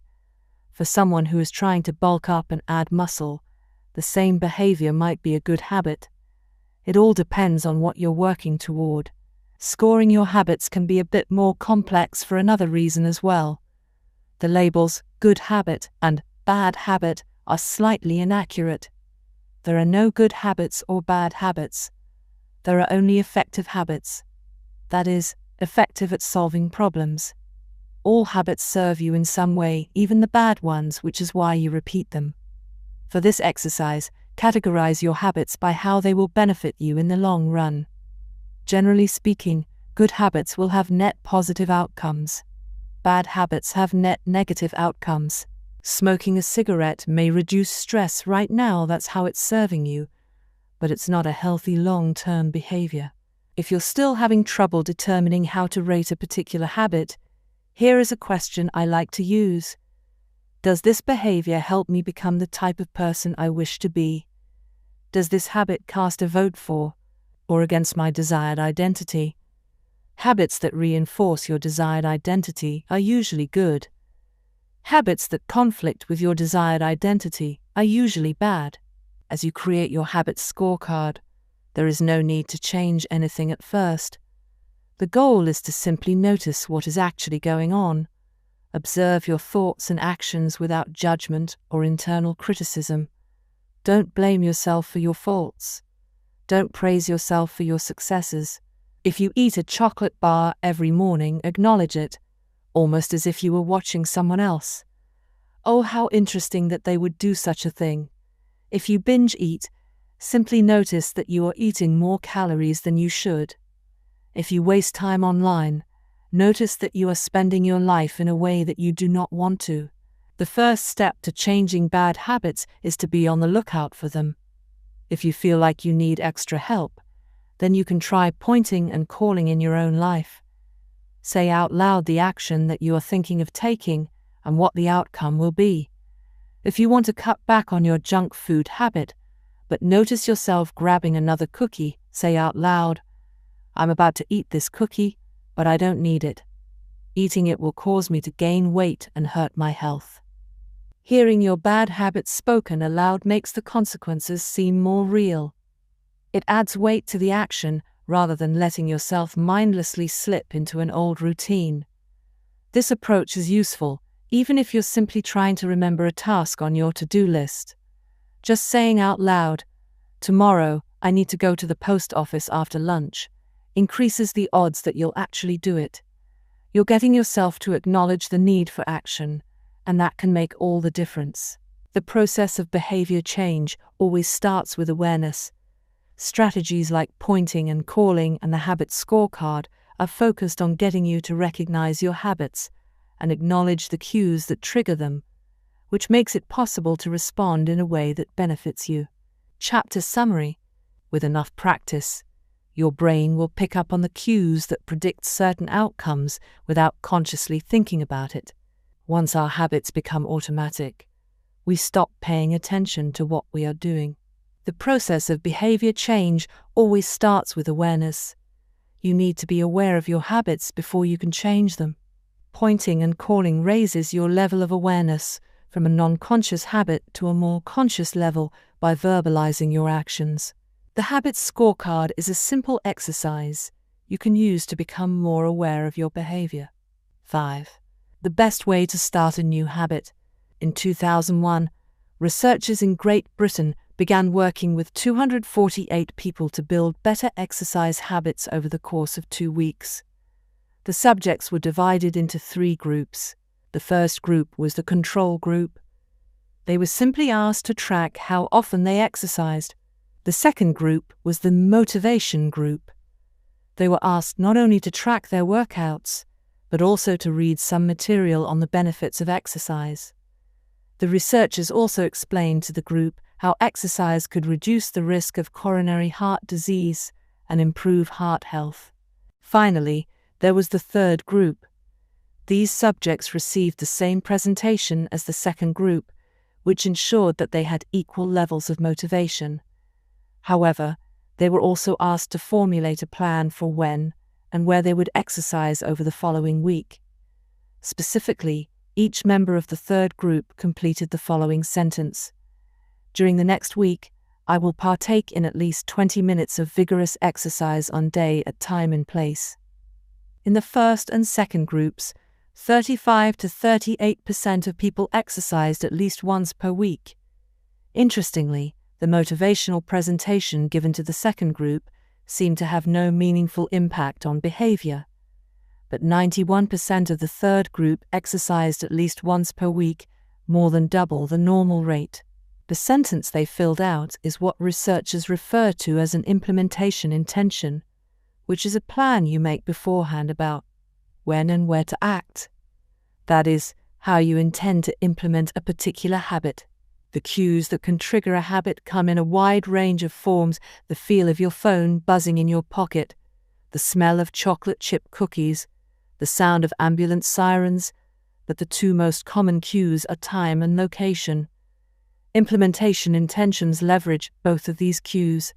Broadly speaking, the format for creating an implementation intention is: when situation X arises, I will perform response Y. Hundreds of studies have shown that implementation intentions are effective for sticking to our goals, whether it's writing down the exact time and date of when you will get a flu shot or recording the time of your colonoscopy appointment. They increase the odds that people will stick with habits like recycling, studying, going to sleep early, and stopping smoking. Researchers have even found that voter turnout increases when people are forced to create implementation intentions by answering questions like, what route are you taking to the polling station?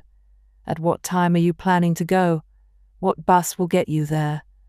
Other successful government programs have prompted citizens to make a clear plan to send taxes in on time, or provided directions on when and where to pay late traffic bills.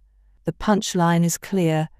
People who make a specific plan for when and where they will perform a new habit are more likely to follow through. Too many people try to change their habits without these basic details figured out. We tell ourselves, I'm going to eat healthier, or I'm going to write more, but we never say when and where these habits are going to happen. We leave it up to chance and hope that we will just remember to do it, or feel motivated at the right time.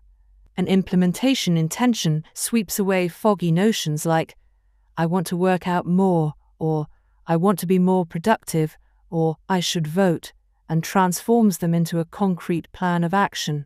Many people think they lack motivation when what they really lack is clarity. It is not always obvious when and where to take action. Some people spend their entire lives waiting for the time to be right to make an improvement. Once an implementation intention has been set, you don't have to wait for inspiration to strike. Do I write a chapter today or not? Do I meditate this morning or at lunch? When the moment of action occurs, there is no need to make a decision. Simply follow your predetermined plan. The simple way to apply this strategy to your habits is to fill out this sentence. I will behave at time and location. Meditation.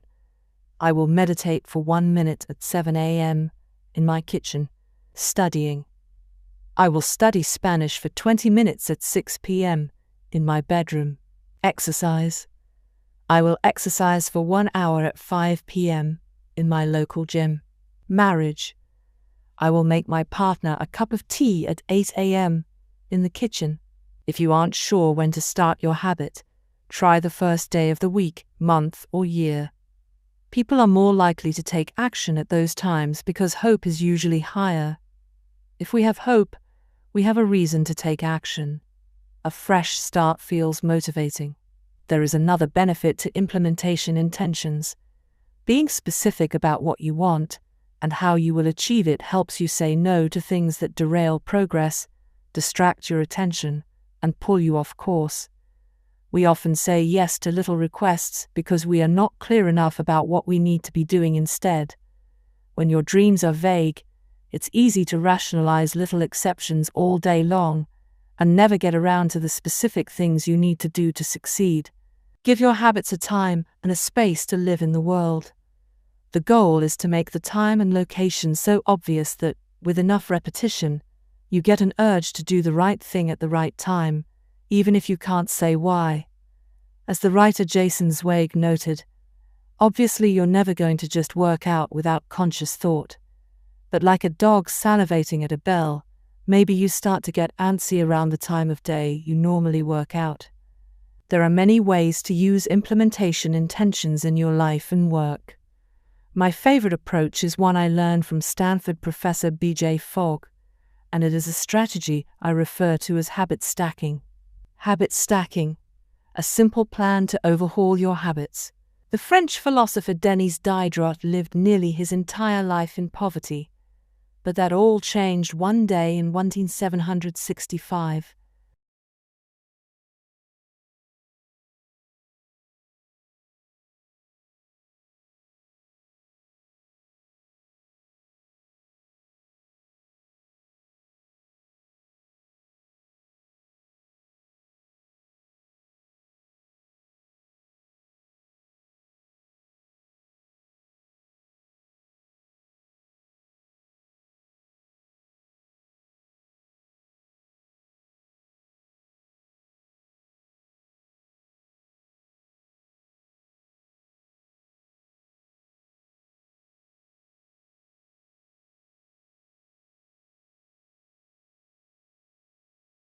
Diderot's scarlet robe was beautiful, so beautiful in fact, that he immediately noticed how out of place it seemed when surrounded by his more common possessions.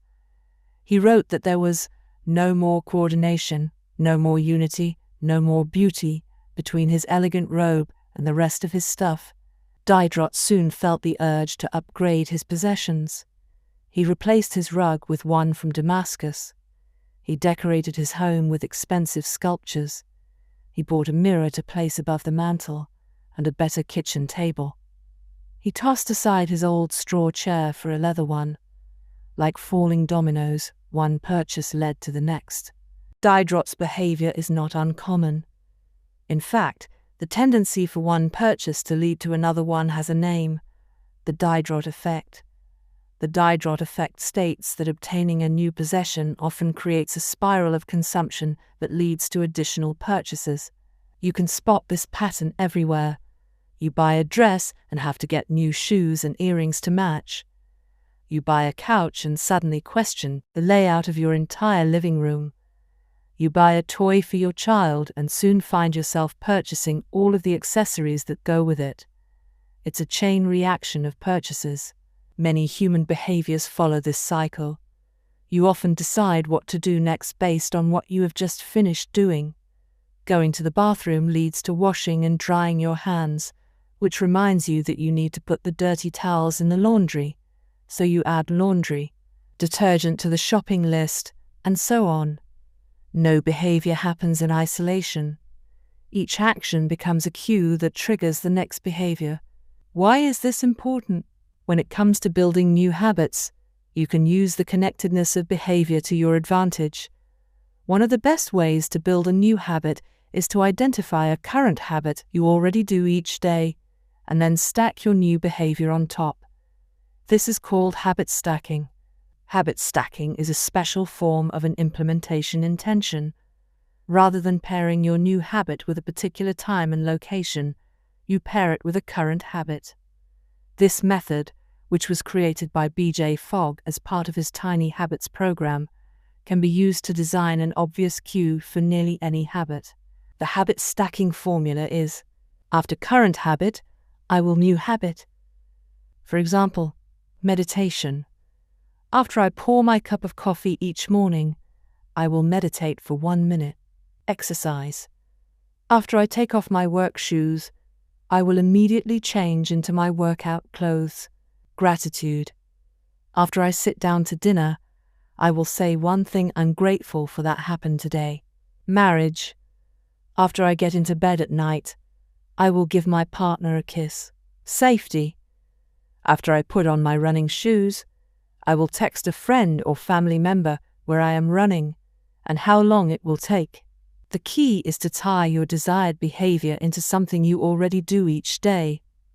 Once you have mastered this basic structure, you can begin to create larger stacks by chaining small habits together.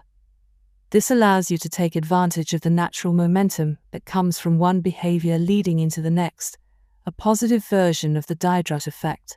Habit stacking. Figure 7. Habit stacking increases the likelihood that you'll stick with a habit by stacking your new behavior on top of an old one. This process can be repeated to chain numerous habits together, each one acting as the cue for the next. Your morning routine habit stack might look like this. 1. After ripping my morning cup of coffee, I will meditate for 60 seconds. 2. After I meditate for 6 ice cones, I will write my to-do list for the day. 3. After I write my to-do list for the day, I will immediately lodge in my first task. Or consider this habit stack in the evening. 1. After I finish eating dinner, I will put my plate directly into the dishwasher. 2. After I put my dishes away, I will immediately wipe down the counter. 3. After I wipe down the counter, I will set up my coffee mug for tomorrow morning. You can also insert new behaviors into the middle of your current routines. For example, you may already have a morning routine that looks like this. Wake up, make my bed, take a shower. Let's say you want to develop the habit of reading more each night. You can expand your habit stack and try something like, wake up, make my bed, place a book on my pillow, take a shower. Now, when you climb into bed each night, a book will be sitting there waiting for you to enjoy.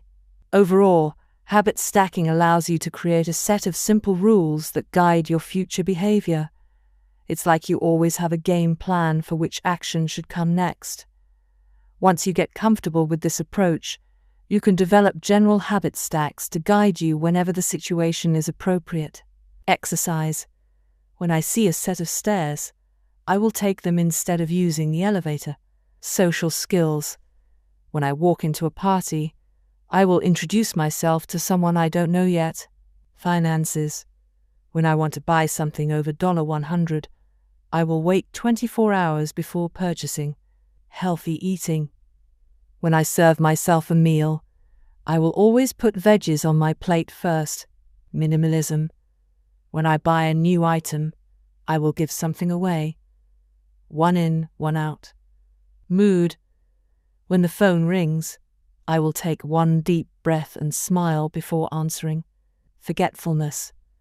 When I leave a public place, I will check the table and chairs to make sure I don't leave anything behind.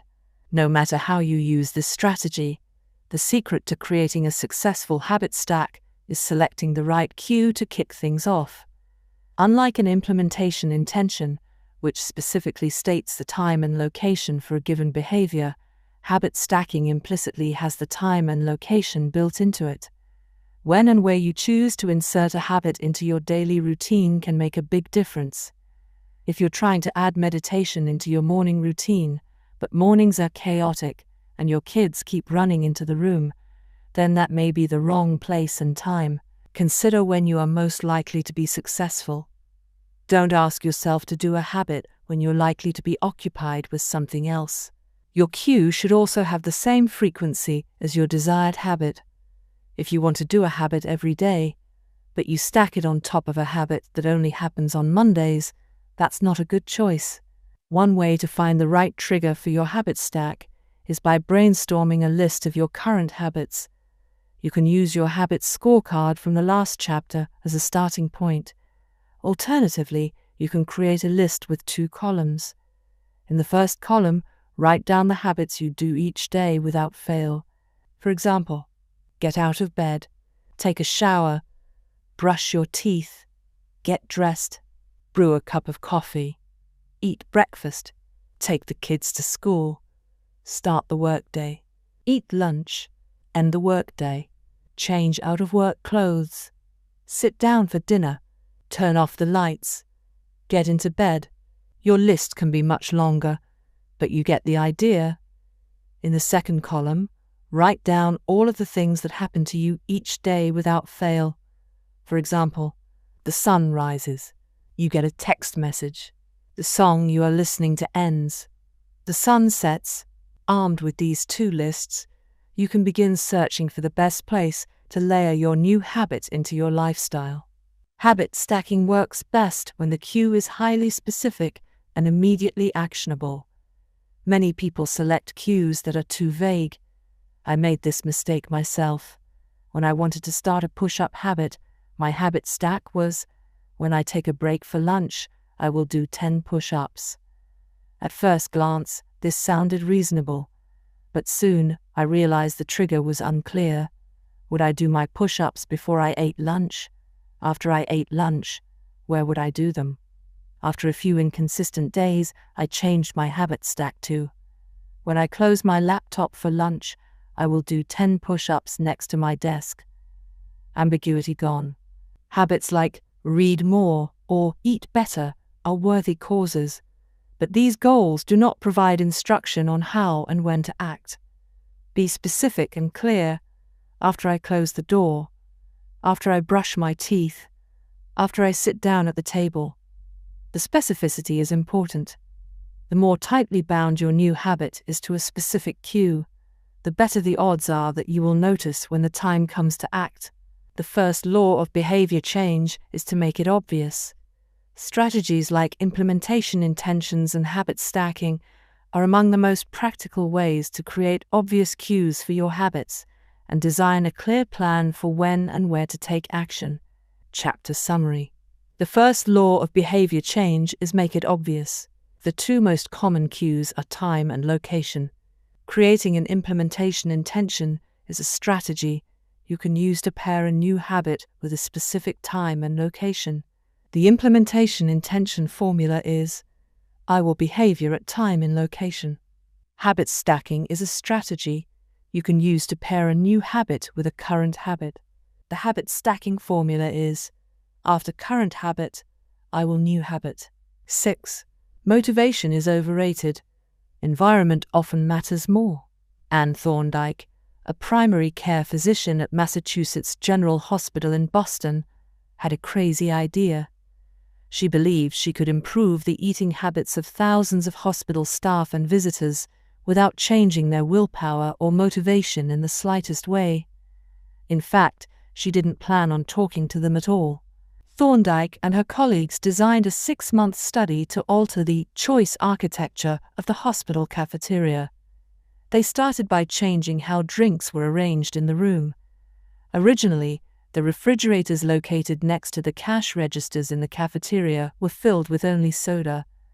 The researchers added water as an option to each one. Additionally, they placed baskets of bottled water next to the food stations throughout the room. Soda was still in the primary refrigerators, but water was now available at all drink locations. Over the next 3 months, the number of soda sales at the hospital dropped by 11.4%. Meanwhile, sales of bottled water increased by 25.8%. They made similar adjustments and saw similar results with the food in the cafeteria. Nobody had said a word to anyone eating there. Before or after? Figure 8. Here is a representation of what the cafeteria looked like before the environment design changes were made left and after right.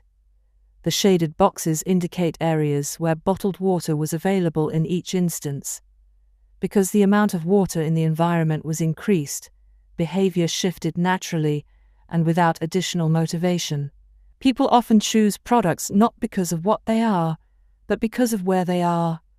If I walk into the kitchen and see a plate of cookies on the counter, I'll pick up half a dozen and start eating, even if I hadn't been thinking about them beforehand and didn't necessarily feel hungry.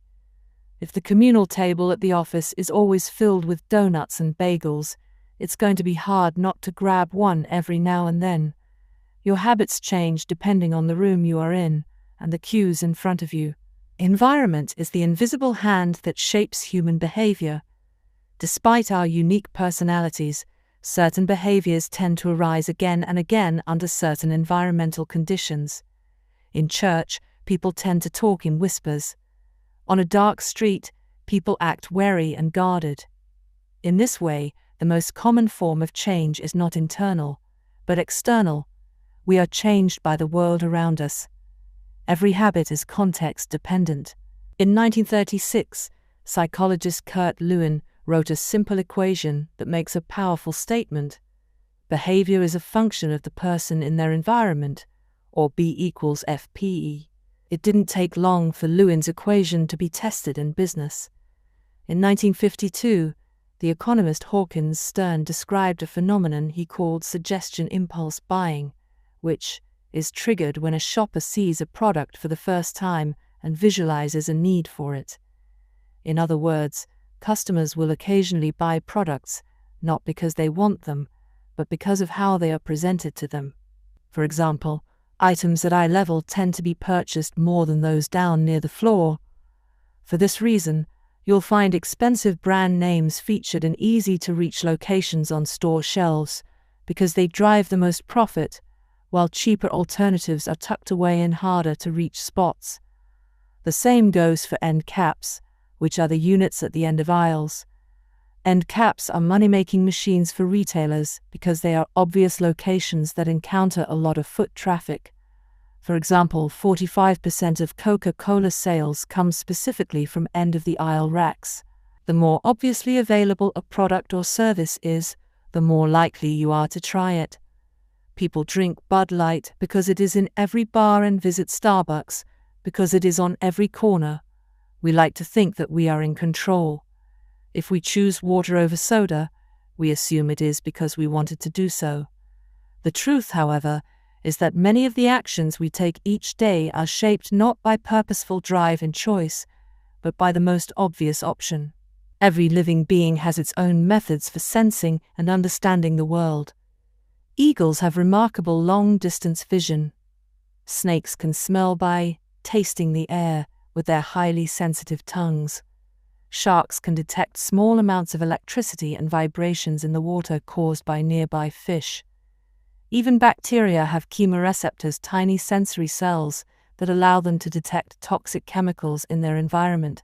In humans, perception is directed by the sensory nervous system. We perceive the world through sight, sound, smell, touch, and taste. But we also have other ways of sensing stimuli. Some are conscious, but many are non-conscious. For instance, you can notice when the temperature drops before a storm, or when the pain in your gut rises during a stomachache, or when you fall off balance while walking on rocky ground. Receptors in your body pick up on a wide range of internal stimuli, such as the amount of salt in your blood or the need to drink when thirsty. The most powerful of all human sensory abilities, however, is vision. The human body has about 11 million sensory receptors. Approximately 10 million of those are dedicated to sight. Some experts estimate that half of the brain's resources are used on vision. Given that we are more dependent on vision than on any other sense, it should come as no surprise that visual cues are the greatest catalyst of our behavior.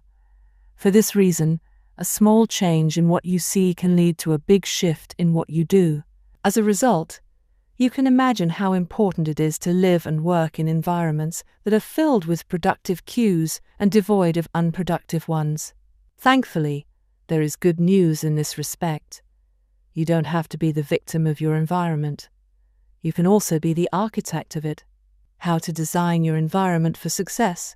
During the energy crisis and oil embargo of the 1970s, Dutch researchers began to pay close attention to the country's energy usage. In one suburb near Amsterdam, they found that some homeowners used 30% less energy than their neighbors despite the homes being of similar size and getting electricity for the same price. It turned out the houses in this neighborhood were nearly identical except for one feature: the location of the electrical meter. Some had one in the basement. Others had the electrical meter upstairs in the main hallway. As you may guess, the homes with the meters located in the main hallway used less electricity. When their energy use was obvious and easy to track, people changed their behavior. Every habit is initiated by a cue, and we are more likely to notice cues that stand out. Unfortunately, the environments where we live and work often make it easy not to do certain actions because there is no obvious cue to trigger the behavior. It's easy not to practice the guitar when it's tucked away in the closet. It's easy not to read a book when the bookshelf is in the corner of the guest room. It's easy not to take your vitamins when they are out of sight in the pantry. When the cues that spark a habit are subtle or hidden, they are easy to ignore. By comparison, creating obvious visual cues can draw your attention toward a desired habit. In the early 1990s, the cleaning staff at Schiphol Airport in Amsterdam installed a small sticker that looked like a fly near the center of each urinal. Apparently, when men stepped up to the urinals, they aimed for what they thought was a bug. The stickers improved their aim and significantly reduced spillage around the urinals. Further analysis determined that the stickers cut bathroom cleaning costs by 8% per year. I've experienced the power of obvious cues in my own life. I used to buy apples from the store, put them in the crisper in the bottom of the refrigerator, and forget all about them. By the time I remembered, the apples would have gone bad. I never saw them, so I never ate them. Eventually, I took my own advice and redesigned my environment.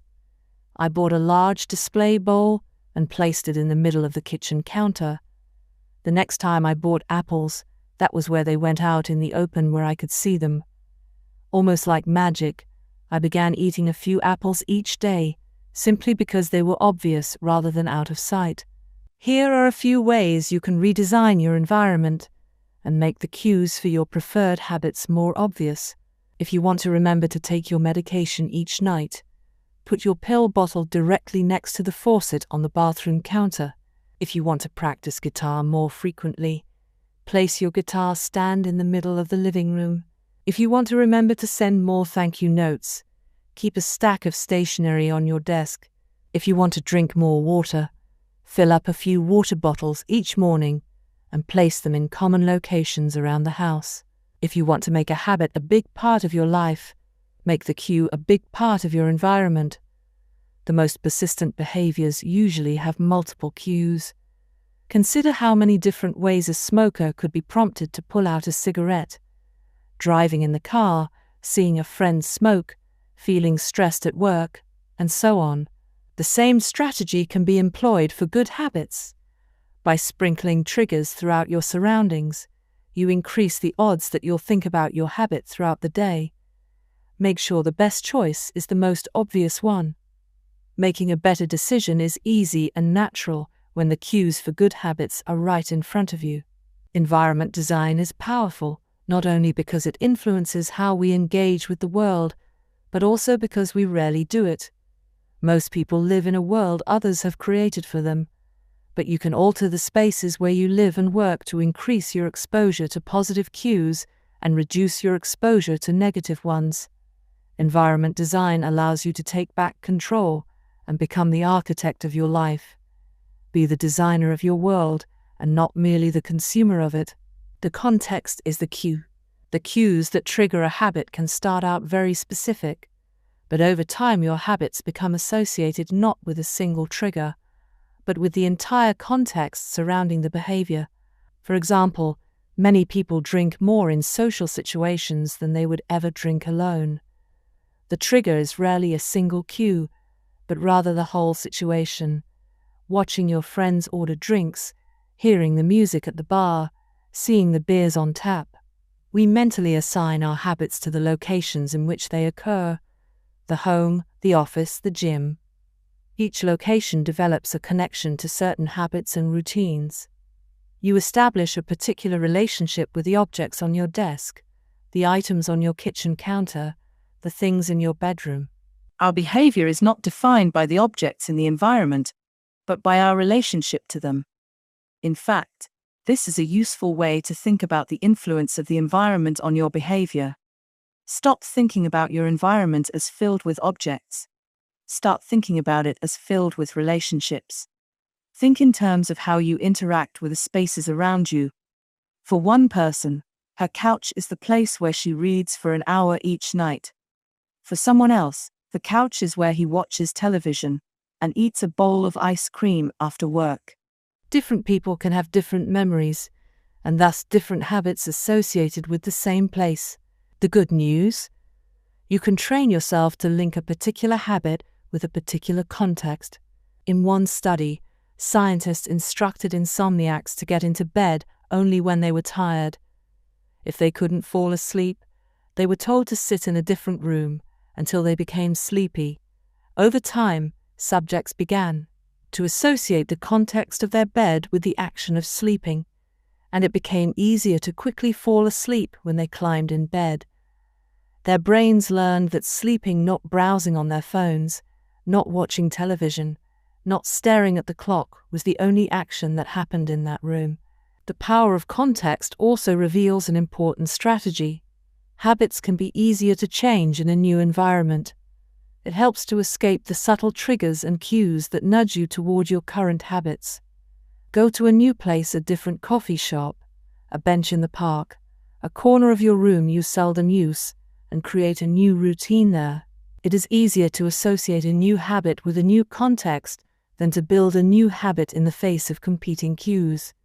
It can be difficult to go to bed early if you watch television in your bedroom each night. It can be hard to study in the living room without getting distracted if that's where you always play video games. But when you step outside your normal environment, you leave your behavioral biases behind. You aren't battling old environmental cues, which allows new habits to form without interruption. Want to think more creatively? Move to a bigger room, a rooftop patio, or a building with expansive architecture. Take a break from the space where you do your daily work, which is also linked to your current thought patterns. Trying to eat healthier. It is likely that you shop on autopilot at your regular supermarket. Try a new grocery store. You may find it easier to avoid unhealthy food when your brain doesn't automatically know where it is located in the store. When you can't manage to get to an entirely new environment, redefine or rearrange your current one. Create a separate space for work, study, exercise, entertainment, and cooking. The mantra I find useful is one space, one use. When I started my career as an entrepreneur, I would often work from my couch or at the kitchen table. In the evenings, I found it very difficult to stop working. There was no clear division between the end of work time and the beginning of personal time. Was the kitchen table my office or the space where I ate meals? Was the couch where I relaxed or where I sent emails?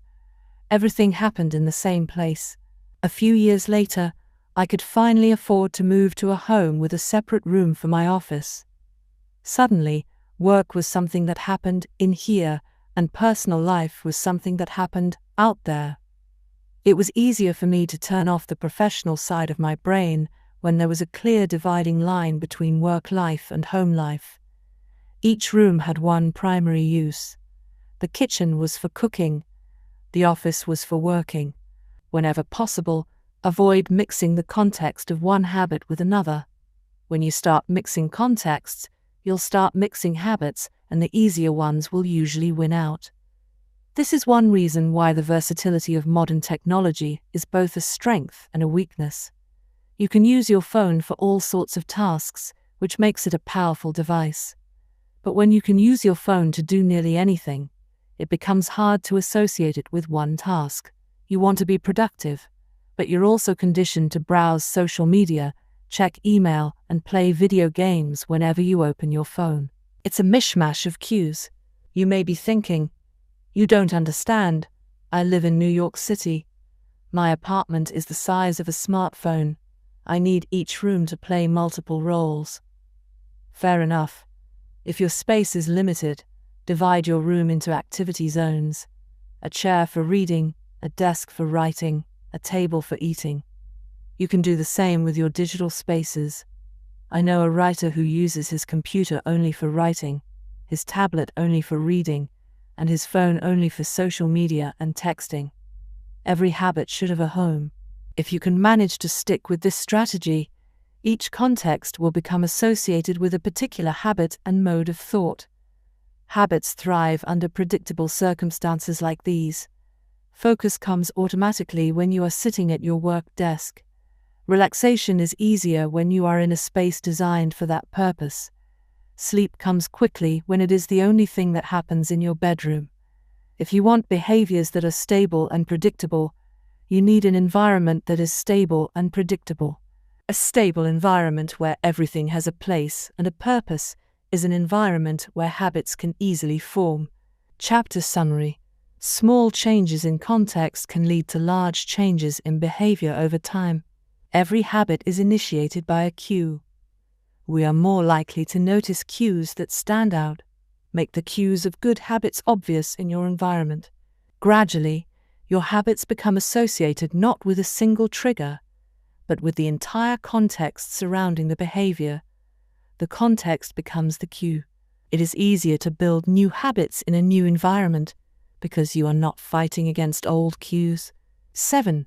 The secret to self-control. In 1971, as the Vietnam War was heading into its 16th year, Congressman Robert Steele from Connecticut and Morgan Murphy from Illinois made a discovery that stunned the American public. While visiting the troops, they had learned that over 15% of U.S. soldiers stationed there were heroin addicts. Follow-up research revealed that 35% of service members in Vietnam had tried heroin, and as many as 20% were addicted. The problem was even worse than they had initially thought. The discovery led to a flurry of activity in Washington, including the creation of the Special Action Office of Drug Abuse Prevention under President Nixon to promote prevention and rehabilitation, and to track addicted service members when they returned home. Lee Robbins was one of the researchers in charge. In a finding that completely upended the accepted beliefs about addiction, Robbins found that when soldiers who had been heroin users returned home, only 5% of them became re-addicted within a year, and just 12% relapsed within 3 years.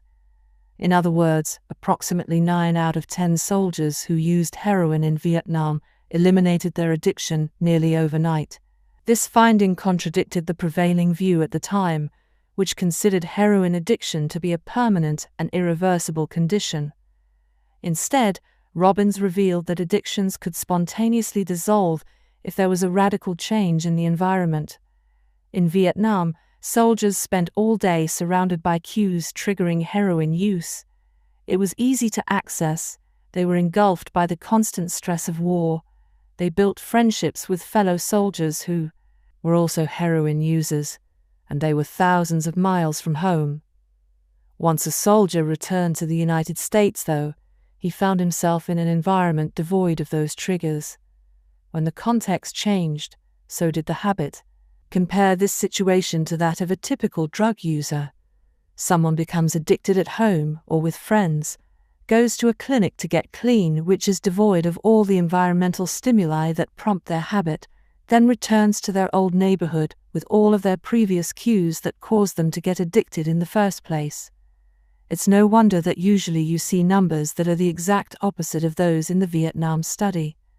Typically, 90% of heroin users become re-addicted once they return home from rehab. The Vietnam studies ran counter to many of our cultural beliefs about bad habits, because it challenged the conventional association of unhealthy behavior as a moral weakness.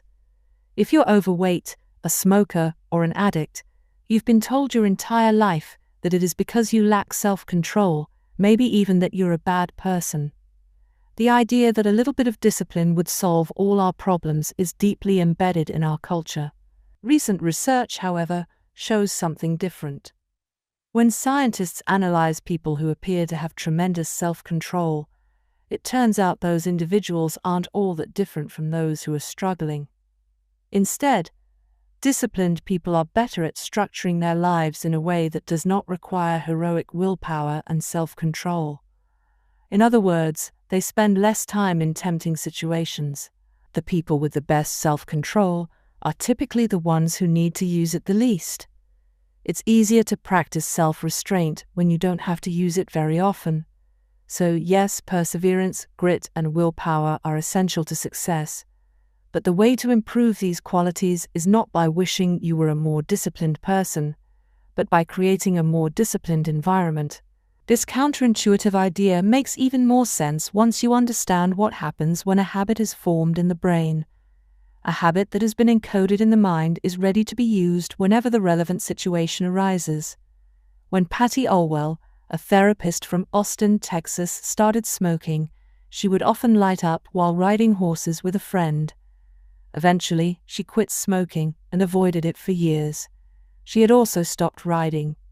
Decades later, she hopped on a horse again and found herself craving a cigarette for the first time in forever. The cues were still internalized. She just hadn't been exposed to them in a long time. Once a habit has been encoded, the urge to act follows whenever the environmental cues reappear. This is one reason behavior change techniques can backfire. Shaming obese people with weight loss presentations can make them feel stressed, and as a result, many people return to their favorite coping strategy, overeating. Showing pictures of blackened lungs to smokers leads to higher levels of anxiety, which drives many people to reach for a cigarette. If you're not careful about cues, you can cause the very behavior you want to stop. Bad habits are autocatalytic. The process feeds itself. They foster the feelings they try to numb. You feel bad, so you eat junk food. Because you eat junk food, you feel bad. Watching television makes you feel sluggish, so you watch more television because you don't have the energy to do anything else. Worrying about your health makes you feel anxious, which causes you to smoke to ease your anxiety, which makes your health even worse, and soon you're feeling more anxious. It's a downward spiral, a runaway train of bad habits. Researchers refer to this phenomenon as cue-induced wanting. An external trigger causes a compulsive craving to repeat a bad habit. Once you notice something, you begin to want it. This process is happening all the time, often without us realizing it. Scientists have found that showing addicts a picture of cocaine for just 33 milliseconds stimulates the reward pathway in the brain and sparks desire. This speed is too fast for the brain to consciously register. The addicts couldn't even tell you what they had seen, but they craved the drug all the same.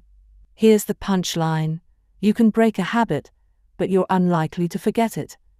Once the mental grooves of habit have been carved into your brain, they are nearly impossible to remove entirely, even if they go unused for quite a while. And that means that simply resisting temptation is an ineffective strategy. It is hard to maintain a Zen attitude in a life filled with interruptions. It takes too much energy. In the short run, you can choose to overpower temptation. In the long run, we become a product of the environment that we live in. To put it bluntly, I have never seen someone consistently stick to positive habits in a negative environment. A more reliable approach is to cut bad habits off at the source.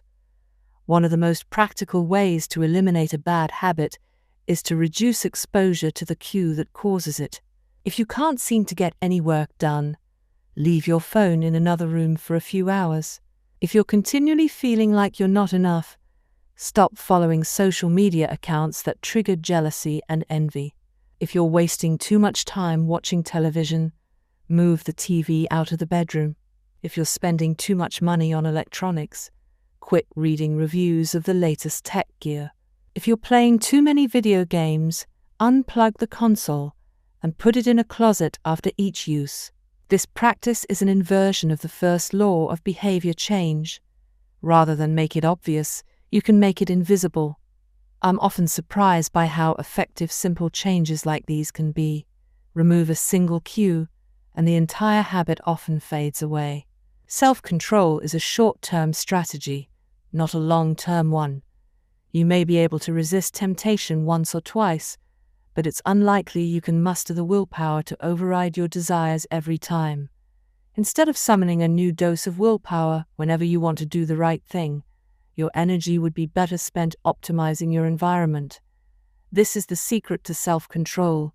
Make the cues of your good habits obvious and the cues of your bad habits invisible. Chapter summary: the inversion of the first law of behavior change is make it invisible. Once a habit is formed, it is unlikely to be forgotten. People with high self-control tend to spend less time in tempting situations.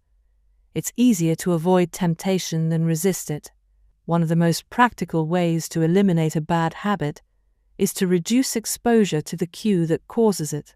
Self-control is a short-term strategy, not a long-term one. How to create a good habit. The first law: make it obvious. 1.1. Fill out the habits scorecard. Write down your current habits to become aware of them. 1-2 Use implementation intentions. I will behavior at time and location. 1-3 Use habit stacking. After current habit, I will new habit. 1-4 Design your environment. Make the cues of good habits obvious and visible. The second law, make it attractive. The third law, make it easy. The fourth law, make it satisfying.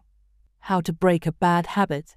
You can download a printable version of this habits cheat sheet at atomichabits.com. Inversion of the first law, make it invisible. 1-5 Reduce exposure. Remove the cues of your bad habits from your environment. Inversion of the second law, make it unattractive. Inversion of the third law, make it difficult. Inversion of the fourth law, make it unsatisfying. The second law, make it attractive. 8. How to make a habit irresistible. In the 1940s, a Dutch scientist named Nico Tinbergen performed a series of experiments that transformed our understanding of what motivates us. Tinbergen, who eventually won a Nobel Prize for his work, was investigating herring gulls, the grey and white birds often seen flying along the seashores of North America. Adult herring gulls have a small red dot on their beak, and Tinbergen noticed that newly hatched chicks would peck this spot whenever they wanted food. To begin one experiment, he created a collection of fake cardboard beaks, just a head without a body. When the parents had flown away, he went over to the nest and offered these dummy beaks to the chicks. The beaks were obvious fakes, and he assumed the baby birds would reject them altogether. However, when the tiny gulls saw the red spot on the cardboard beak, they pecked away just as if it were attached to their own mother. They had a clear preference for those red spots, as if they had been genetically programmed at birth. Soon Tinbergen discovered that the bigger the red spot, the faster the chicks pecked. Eventually, he created a beak with 3 large red dots on it. When he placed it over the nest, the baby birds went crazy with delight. They pecked at the little red patches, as if it was the greatest beak they had ever seen. Tinbergen and his colleagues discovered similar behavior in other animals. For example, the grey-lag goose is a ground nesting bird. Occasionally, as the mother moves around on the nest, one of the eggs will roll out and settle on the grass nearby. Whenever this happens, the goose will waddle over to the egg and use its beak and neck to pull it back into the nest. Tinbergen discovered that the goose will pull any nearby round object, such as a billiard ball or a light bulb, back into the nest. The bigger the object, the greater their response. One goose even made a tremendous effort to roll a volleyball back and sit on top. Like the baby gulls automatically pecking at red dots, the grey-lag goose was following an instinctive rule. When I see a round object nearby, I must roll it back into the nest. The bigger the round object, the harder I should try to get it. It's like the brain of each animal is preloaded with certain rules for behavior, and when it comes across an exaggerated version of that rule, it lights up like a Christmas tree. Scientists refer to these exaggerated cues as supernormal stimuli. A supernormal stimulus is a heightened version of reality, like a beak with 3 red dots or an egg the size of a volleyball, and it elicits a stronger response than usual. Humans are also prone to fall for exaggerated versions of reality. Junk food, for example, drives our reward systems into a frenzy. After spending hundreds of thousands of years hunting and foraging for food in the wild, the human brain has evolved to place a high value on salt, sugar, and fat. Such foods are often calorie-dense, and they were quite rare when our ancient ancestors were roaming the savannah.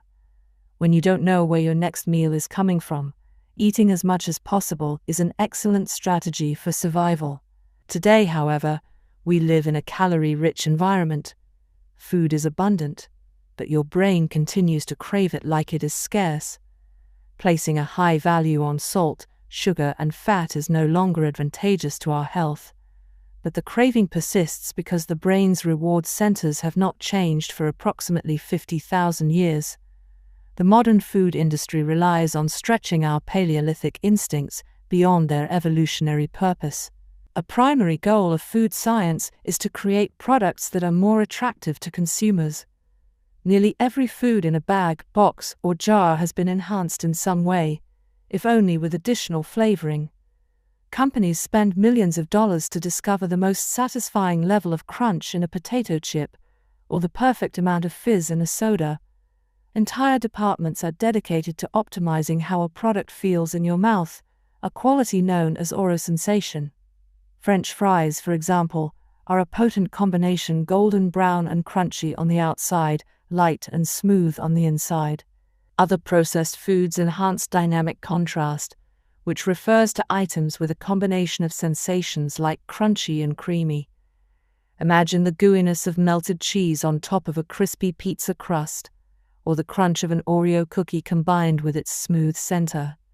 With natural, unprocessed foods, you tend to experience the same sensations over and over. How's that 17th bite of kale taste? After a few minutes, your brain loses interest and you begin to feel full.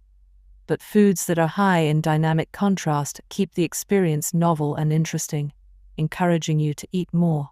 Ultimately, such strategies enable food scientists to find the bliss point for each product, the precise combination of salt, sugar, and fat that excites your brain and keeps you coming back for more. The result, of course, is that you overeat because hyperpalatable foods are more attractive to the human brain. As Stephan Guyenet, a neuroscientist who specializes in eating behavior and obesity, says, "We've gotten too good at pushing our own buttons." The modern food industry, and the overeating habits it has spawned, is just one example of the second law of behavior change: make it attractive. The more attractive an opportunity is, the more likely it is to become habit-forming. Look around. Society is filled with highly engineered versions of reality that are more attractive than the world our ancestors evolved in.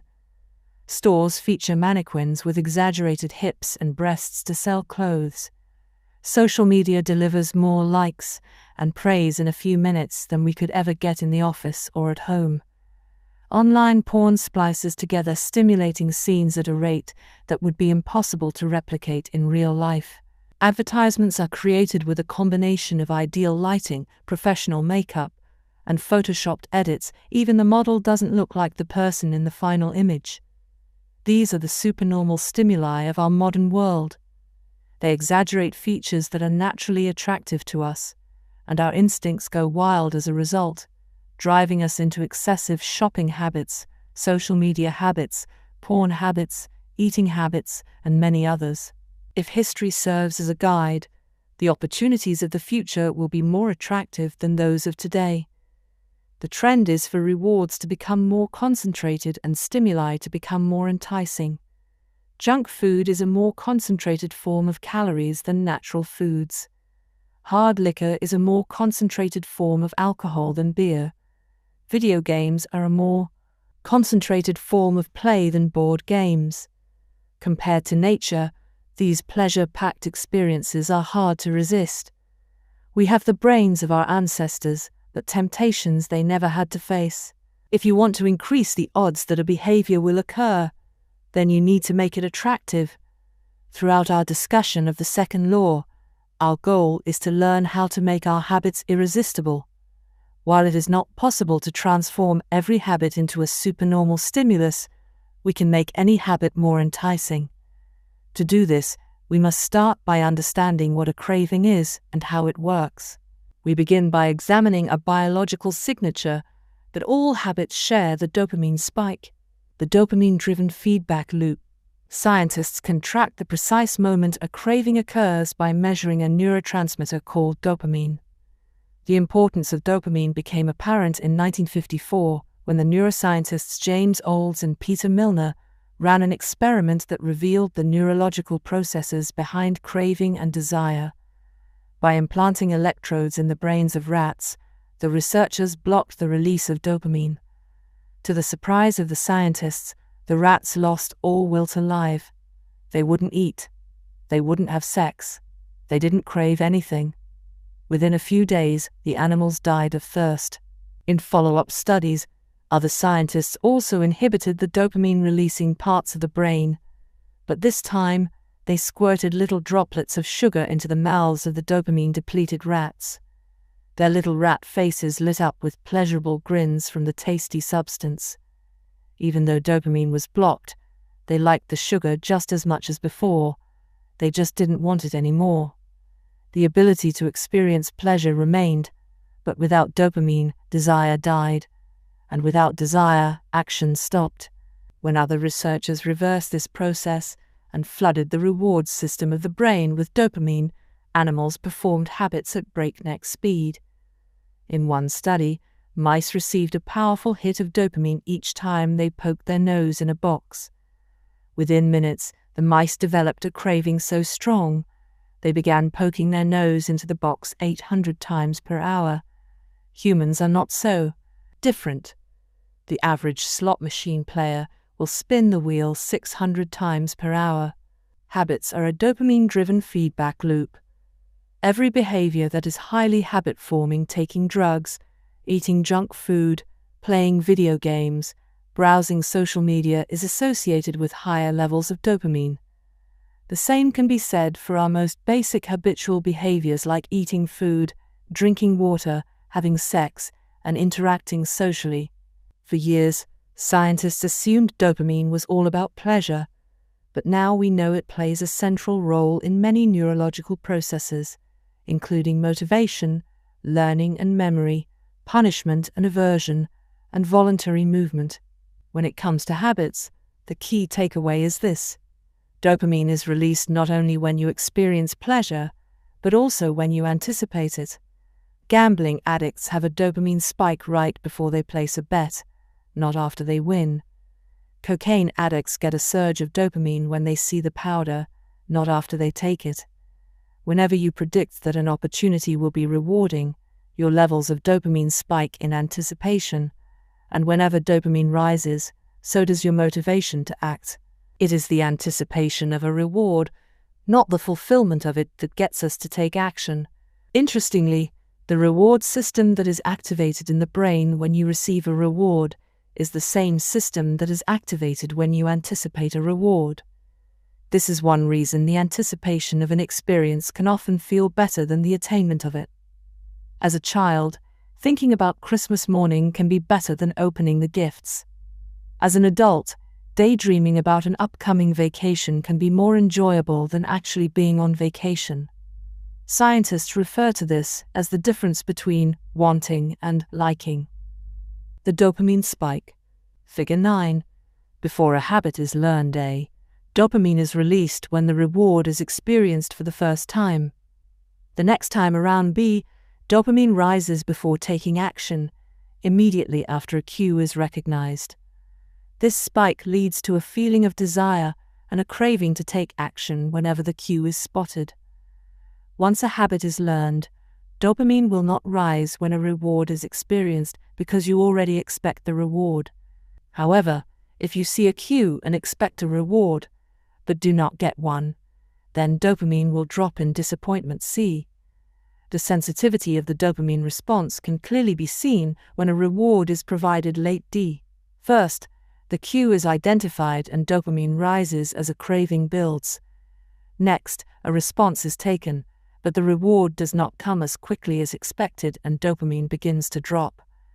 Finally, when the reward comes a little later than you had hoped, dopamine spikes again.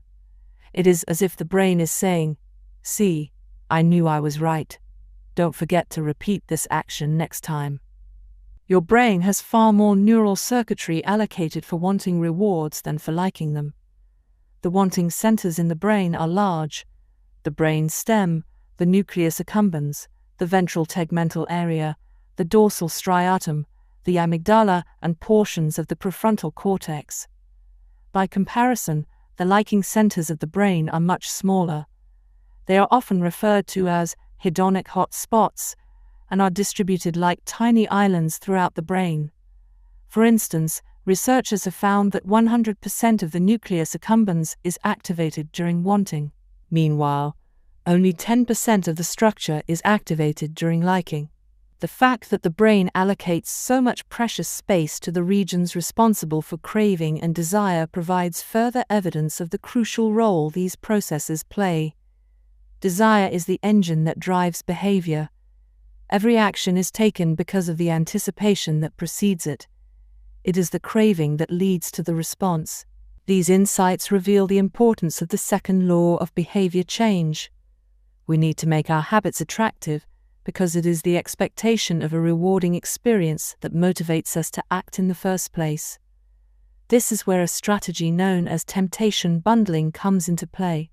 How to use temptation bundling to make your habits more attractive. Ronan Byrne, an electrical engineering student in Dublin, Ireland, enjoyed watching Netflix, but he also knew that he should exercise more often than he did. Putting his engineering skills to use, Byrne hacked his stationary bike and connected it to his laptop and television. Then he wrote a computer program that would allow Netflix to run only if he was cycling at a certain speed. If he slowed down for too long, whatever show he was watching would pause until he started pedaling again. He was, in the words of one fan, eliminating obesity one Netflix binge at a time. He was also employing temptation bundling to make his exercise habit more attractive. Temptation bundling works by linking an action you want to do with an action you need to do. In Byrne's case, he bundled watching Netflix, the thing he wanted to do, with riding his stationary bike, the thing he needed to do. Businesses are masters at temptation bundling. For instance, when the American Broadcasting Company, more commonly known as ABC, launched its Thursday night television lineup for the 2014-2015 season, they promoted temptation bundling on a massive scale. Every Thursday, the company would air 3 shows created by screenwriter Shonda Rhimes: Grey's Anatomy, Scandal, and How to Get Away with Murder. They branded it as TGIT on ABC. TGIT stands for Thank God It's Thursday. In addition to promoting the shows, ABC encouraged viewers to make popcorn, drink red wine, and enjoy the evening. Andrew Kubitz, head of scheduling for ABC, described the idea behind the campaign. We see Thursday night as a viewership opportunity, with either couples or women by themselves who want to sit down and escape, and have fun and drink their red wine and have some popcorn. The brilliance of this strategy is that ABC was associating the thing they needed viewers to do, watch their shows, with activities their viewers already wanted to do: relax, drink wine, and eat popcorn. Over time, people began to connect watching ABC with feeling relaxed and entertained. If you drink red wine and eat popcorn at 8 p.m. every Thursday, then eventually 8 p.m. on Thursday means relaxation and entertainment. The reward gets associated with the cue, and the habit of turning on the television becomes more attractive. You're more likely to find a behavior attractive if you get to do one of your favorite things at the same time. Perhaps you want to hear about the latest celebrity gossip, but you need to get in shape. Using temptation bundling, you could only read the tabloids and watch reality shows at the gym. Maybe you want to get a pedicure, but you need to clean out your email inbox. Solution: only get a pedicure while processing overdue work emails. Temptation bundling is one way to apply a psychology theory known as Primak's principle. Named after the work of Professor David Primak, the principle states that more probable behaviors will reinforce less probable behaviors. In other words, even if you don't really want to process overdue work emails, you'll become conditioned to do it if it means you get to do something you really want to do along the way. You can even combine temptation bundling with the habit stacking strategy we discussed in Chapter 5 to create a set of rules to guide your behavior. The habit stacking plus temptation bundling formula is: 1. After current habit, equal habit to need. 2. After habit to need, equal habit to want. If you want to read the news, but you need to express more gratitude. 1. After I had my morning coffee, you will say and think I'm grateful for that happened yesterday need. 2. After I was think I'm grateful for, it will read the news want. If you want to watch sports, but you need to make sales calls. 1. After each book from lunch break, it will call 3 potential clients need. 2. After a call 3 potential clients, it will check a spam want. If you want to check Facebook, but you need to exercise more. 1. After it pull out my phone, it will do and burpees need. 2. After it attend burpees, it will check Facebook want. The hope is that eventually you'll look forward to calling 3 clients or doing 10 burpees, because it means you get to read the latest sports news or check Facebook. Doing the thing you need to do means you get to do the thing you want to do. We began this chapter by discussing supernormal stimuli, which are heightened versions of reality that increase our desire to take action. Temptation bundling is one way to create a heightened version of any habit by connecting it with something you already want. Engineering a truly irresistible habit is a hard task, but this simple strategy can be employed to make nearly any habit more attractive than it would be otherwise. Chapter summary. The second law of behavior change is make it attractive. The more attractive an opportunity is, the more likely it is to become habit-forming. Habits are a dopamine-driven feedback loop. When dopamine rises, so does our motivation to act.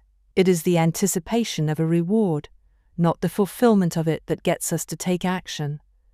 The greater the anticipation, the greater the dopamine spike. Temptation bundling is one way to make your habits more attractive.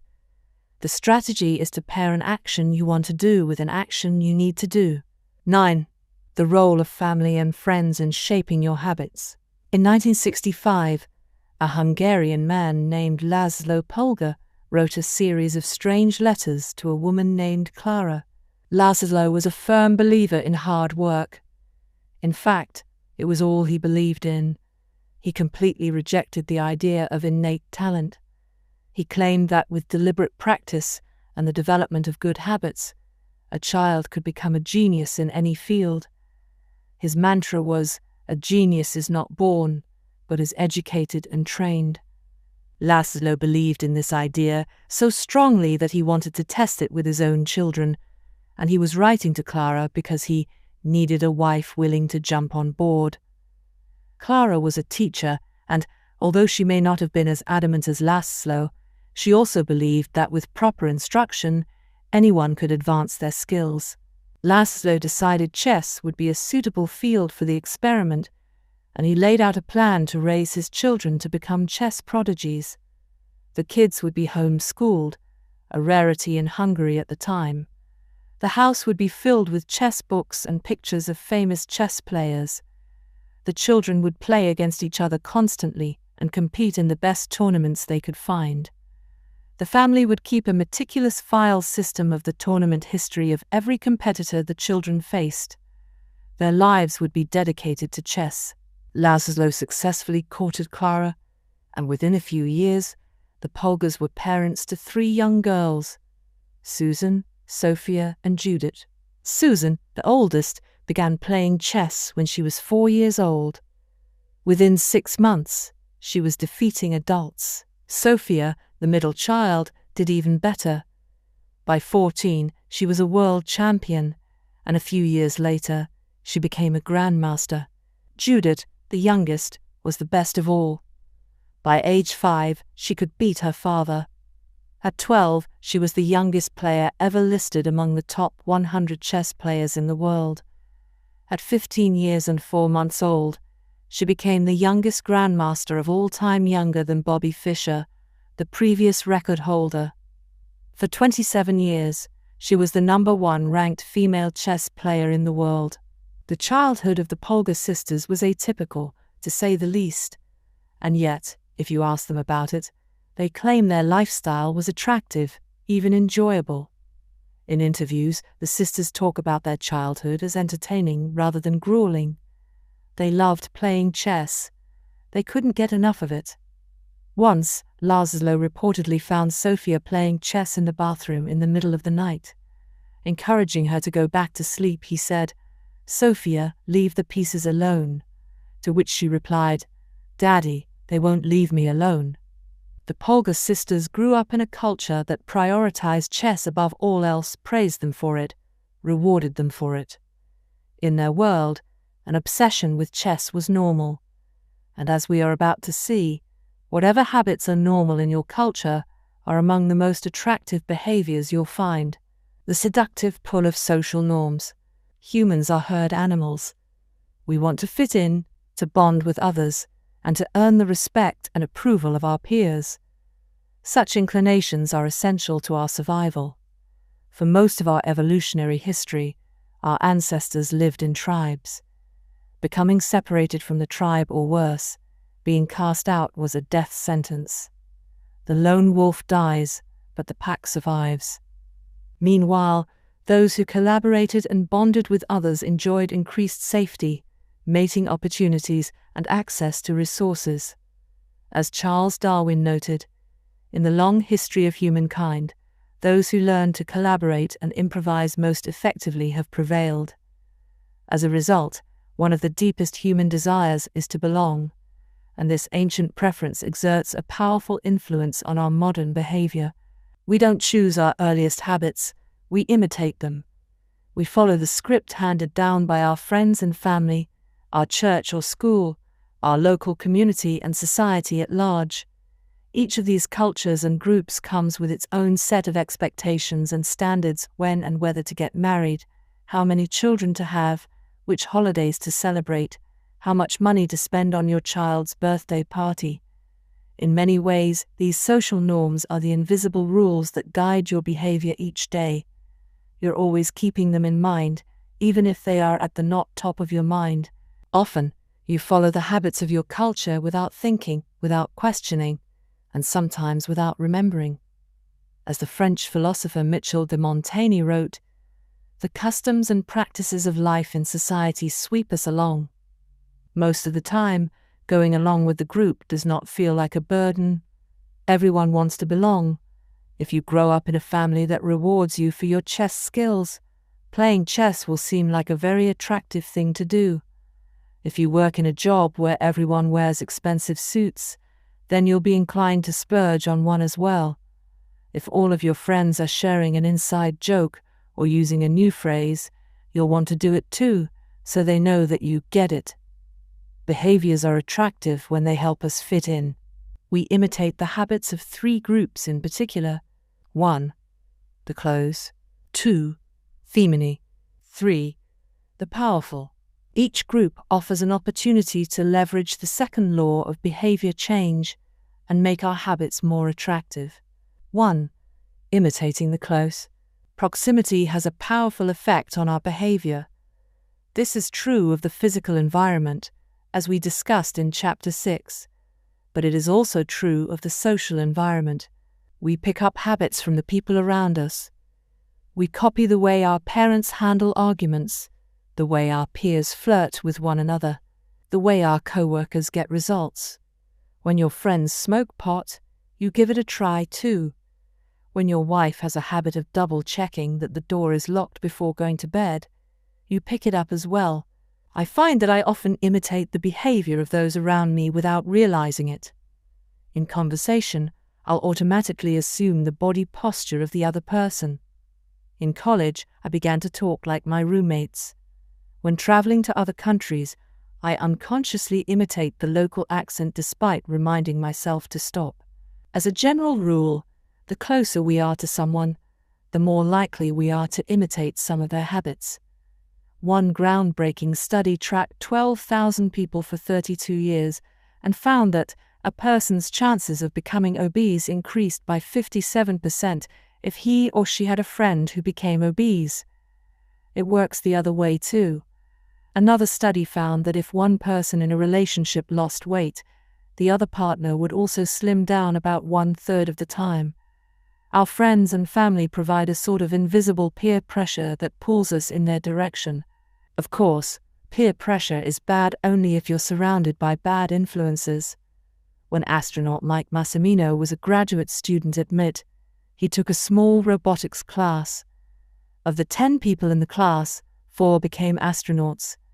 If your goal was to make it into space, then that room was about the best culture you could ask for.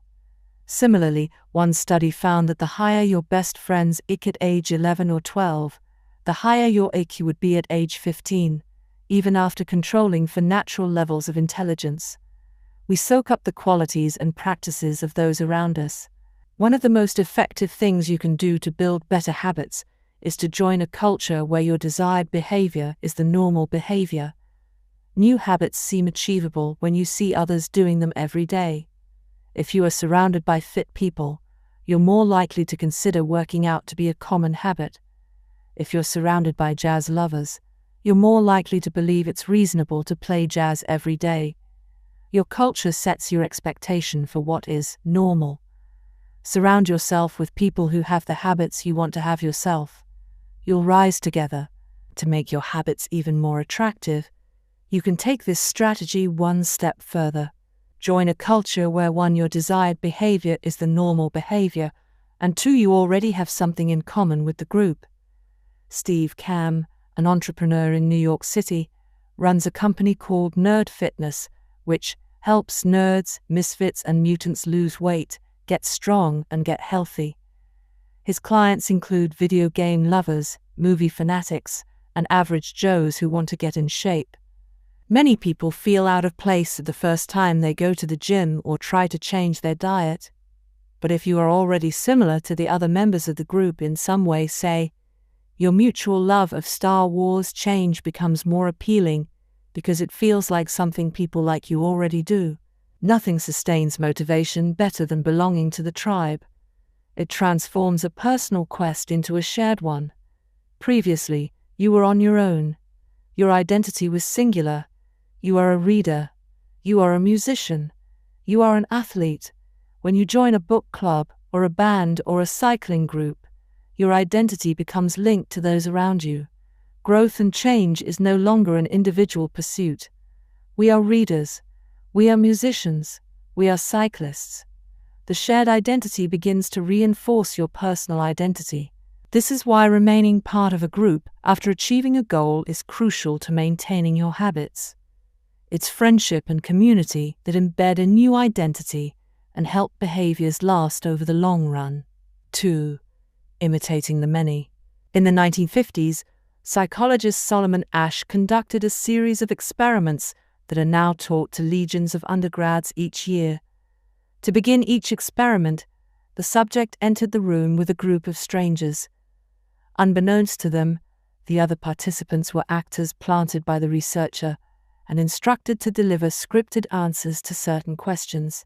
The group would be shown one card with a line on it, and then a second card with a series of lines. Each person was asked to select the line on the second card that was similar in length to the line on the first card. It was a very simple task.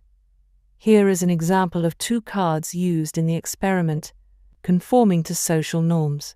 Figure 10. This is a representation of 2 cards used by Solomon Asch in his famous social conformity experiments. The length of the line on the first card left is obviously the same as line C, but when a group of actors claimed it was a different length, the research subjects would often change their minds and go with the crowd rather than believe their own eyes. The experiment always began the same. First, there would be some easy trials where everyone agreed on the correct line. After a few rounds, the participants were shown a test that was just as obvious as the previous ones, except the actors in the room would select an intentionally incorrect answer. For example, they would respond A to the comparison shown in Figure 10. Everyone would agree that the lines were the same, even though they were clearly different. The subject, who was unaware of the ruse, would immediately become bewildered. Their eyes would open wide. They would laugh nervously to themselves. They would double-check the reactions of other participants. Their agitation would grow as one person after another delivered the same incorrect response. Soon, the subject began to doubt their own eyes. Eventually, they delivered the answer they knew in their heart to be incorrect. Asch ran this experiment many times and in many different ways. What he discovered was that as the number of actors increased, so did the conformity of the subject. If it was just the subject and one actor, then there was no effect on the person's choice. They just assumed they were in the room with a dummy. When 2 actors were in the room with the subject, there was still little impact. But as the number of people increased to 3 actors and 4 and all the way to 8, the subject became more likely to second-guess themselves. By the end of the experiment, nearly 75% of the subjects had agreed with the group answer, even though it was obviously incorrect. Whenever we are unsure how to act, we look to the group to guide our behavior. We are constantly scanning our environment and wondering, what is everyone else doing? We check reviews on Amazon or Yelp or TripAdvisor because we want to imitate the best buying, eating, and travel habits. It's usually a smart strategy. There is evidence in numbers. But there can be a downside. The normal behavior of the tribe often overpowers the desired behavior of the individual.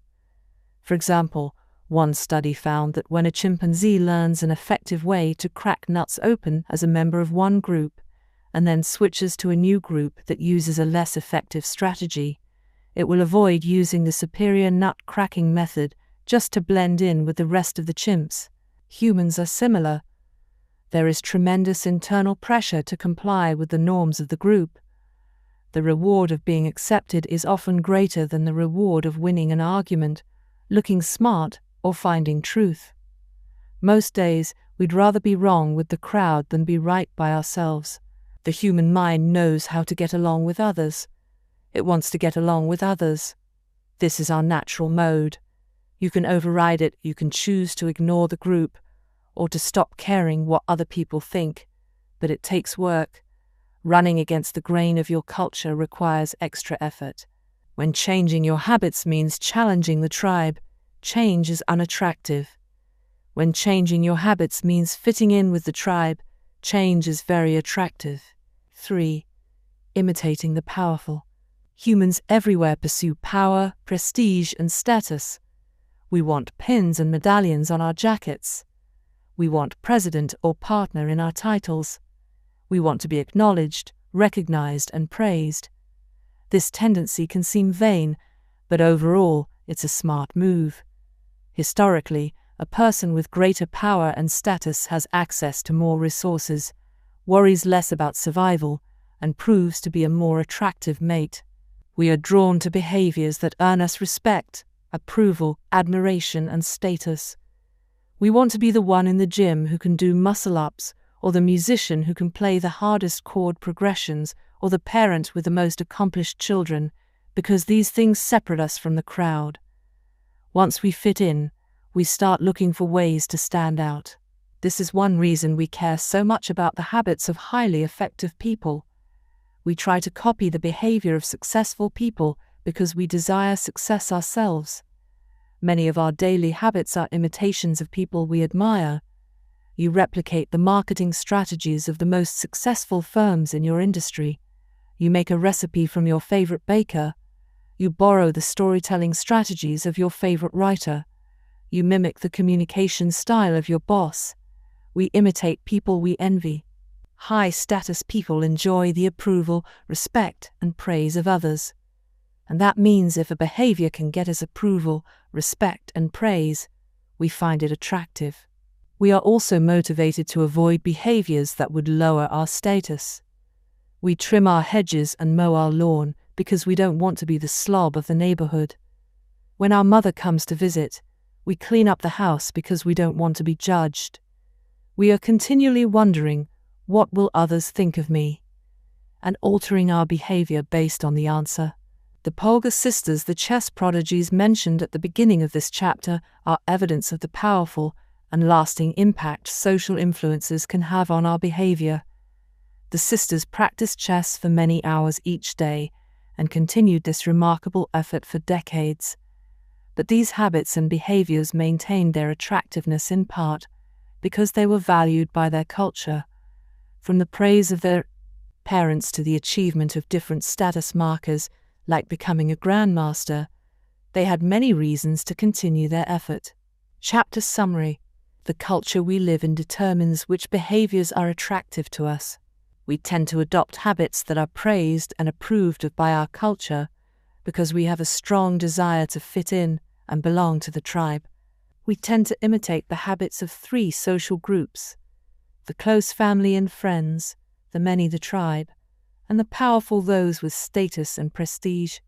One of the most effective things you can do to build better habits is to join a culture where 1, your desired behavior is the normal behavior, and 2, you already have something in common with the group.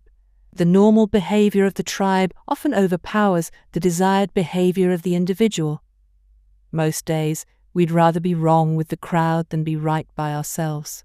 If a behavior can get us approval, respect, and praise, we find it attractive. 10. How to find and fix the causes of your bad habits.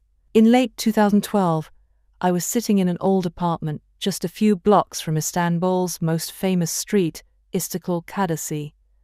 I was in the middle of a 4-day trip to Turkey, and my guide, Mike, was relaxing in a worn-out armchair a few feet away. Mike wasn't really a guide. He was just a guy from Maine who had been living in Turkey for 5 years, but he offered to show me around while I was visiting the country, and I took him up on it. On this particular night, I had been invited to dinner with him and a handful of his Turkish friends. There were 7 of us, and I was the only one who hadn't, at some point, smoked at least 1 pack of cigarettes per day. I asked one of the Turks how he got started. "Friends," he said. "It always starts with your friends. 1 friend smokes, then you try it." What was truly fascinating was that half of the people in the room had managed to quit smoking. Mike had been smoke-free for a few years at that point, and he swore up and down that he broke the habit because of a book called Alan Carr's Easy Way to Stop Smoking. "It frees you from the mental burden of smoking," he said. "It tells you, stop lying to yourself. You know you don't actually want to smoke. You know you don't really enjoy this. It helps you feel like you're not the victim anymore. You start to realize that you don't need to smoke." I had never tried a cigarette, but I took a look at the book afterward out of curiosity. The author employs an interesting strategy to help smokers eliminate their cravings. He systematically reframes each cue associated with smoking and gives it a new meaning. He says things like, "You think you are quitting something, but you're not quitting anything because cigarettes do nothing for you. You think smoking is something you need to do to be social, but it's not. You can be social without smoking at all. You think smoking is about relieving stress, but it's not. Smoking does not relieve your nerves, it destroys them." Over and over, he repeats these phrases and others like them. "Get it clearly into your mind," he says. "You are losing nothing, and you are making marvelous positive gains, not only in health, energy, and money, but also in confidence, self-respect, freedom, and most important of all, in the length and quality of your future life." By the time you get to the end of the book, smoking seems like the most ridiculous thing in the world to do. And if you no longer expect smoking to bring you any benefits, you have no reason to smoke. It is an inversion of the second law of behavior change: make it unattractive.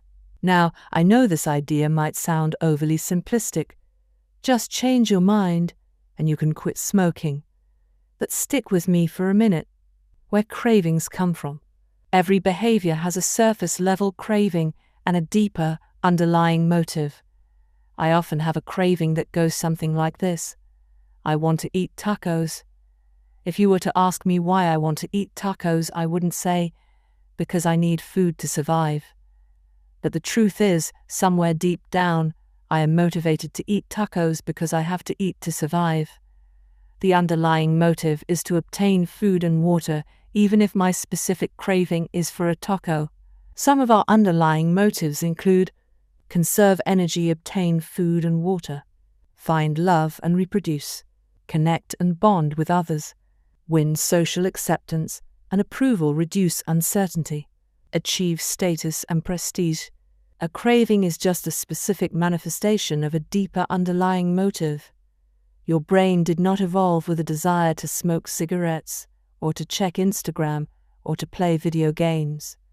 At a deep level, you simply want to reduce uncertainty and relieve anxiety, to win social acceptance and approval, or to achieve status.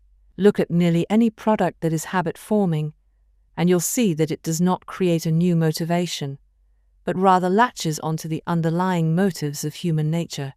Find love and reproduce equals using Tinder. Connect and bond with others equals browsing Facebook. Win social acceptance and approval equals posting on Instagram. Reduce uncertainty equals searching on Google. Achieve status and prestige equals playing video games. Your habits are modern-day solutions to ancient desires, new versions of old vices. The underlying motives behind human behavior remain the same. The specific habits we perform differ based on the period of history. Here's the powerful part. There are many different ways to address the same underlying motive. One person might learn to reduce stress by smoking a cigarette. Another person learns to ease their anxiety by going for a run. Your current habits are not necessarily the best way to solve the problems you face. They are just the methods you learn to use. Once you associate a solution with the problem you need to solve, you keep coming back to it. Habits are all about associations. These associations determine whether we predict a habit to be worth repeating or not.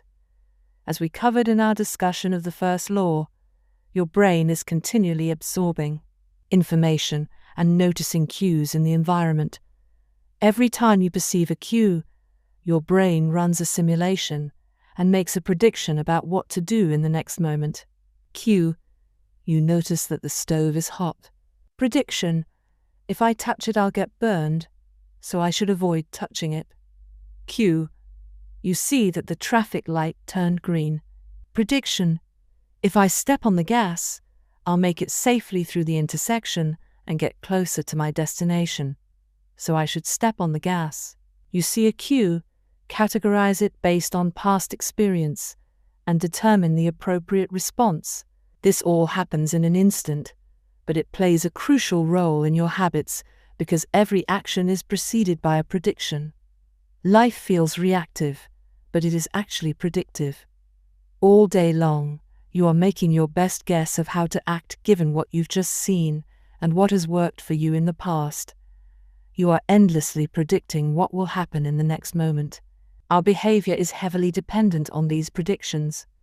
Put another way, our behavior is heavily dependent on how we interpret the events that happen to us, not necessarily the objective reality of the events themselves. Two people can look at the same cigarette, and one feels the urge to smoke while the other is repulsed by the smell. The same cue can spark a good habit or a bad habit depending on your prediction. The cause of your habits is actually the prediction that precedes them. These predictions lead to feelings, which is how we typically describe a craving, a feeling, a desire, an urge. Feelings and emotions transform the cues we perceive and the predictions we make into a signal that we can apply. They help explain what we are currently sensing. For instance, whether or not you realize it, you are noticing how warm or cold you feel right now. If the temperature drops by 1 degree, you probably won't do anything. If the temperature drops 10 degrees, however, you'll feel cold and put on another layer of clothing. Feeling cold was the signal that prompted you to act. You have been sensing the cues the entire time, but it is only when you predict that you would be better off in a different state that you take action. A craving is the sense that something is missing. It is the desire to change your internal state. When the temperature falls, there is a gap between what your body is currently sensing and what it wants to be sensing. This gap between your current state and your desired state provides a reason to act. Desire is the difference between where you are now and where you want to be in the future.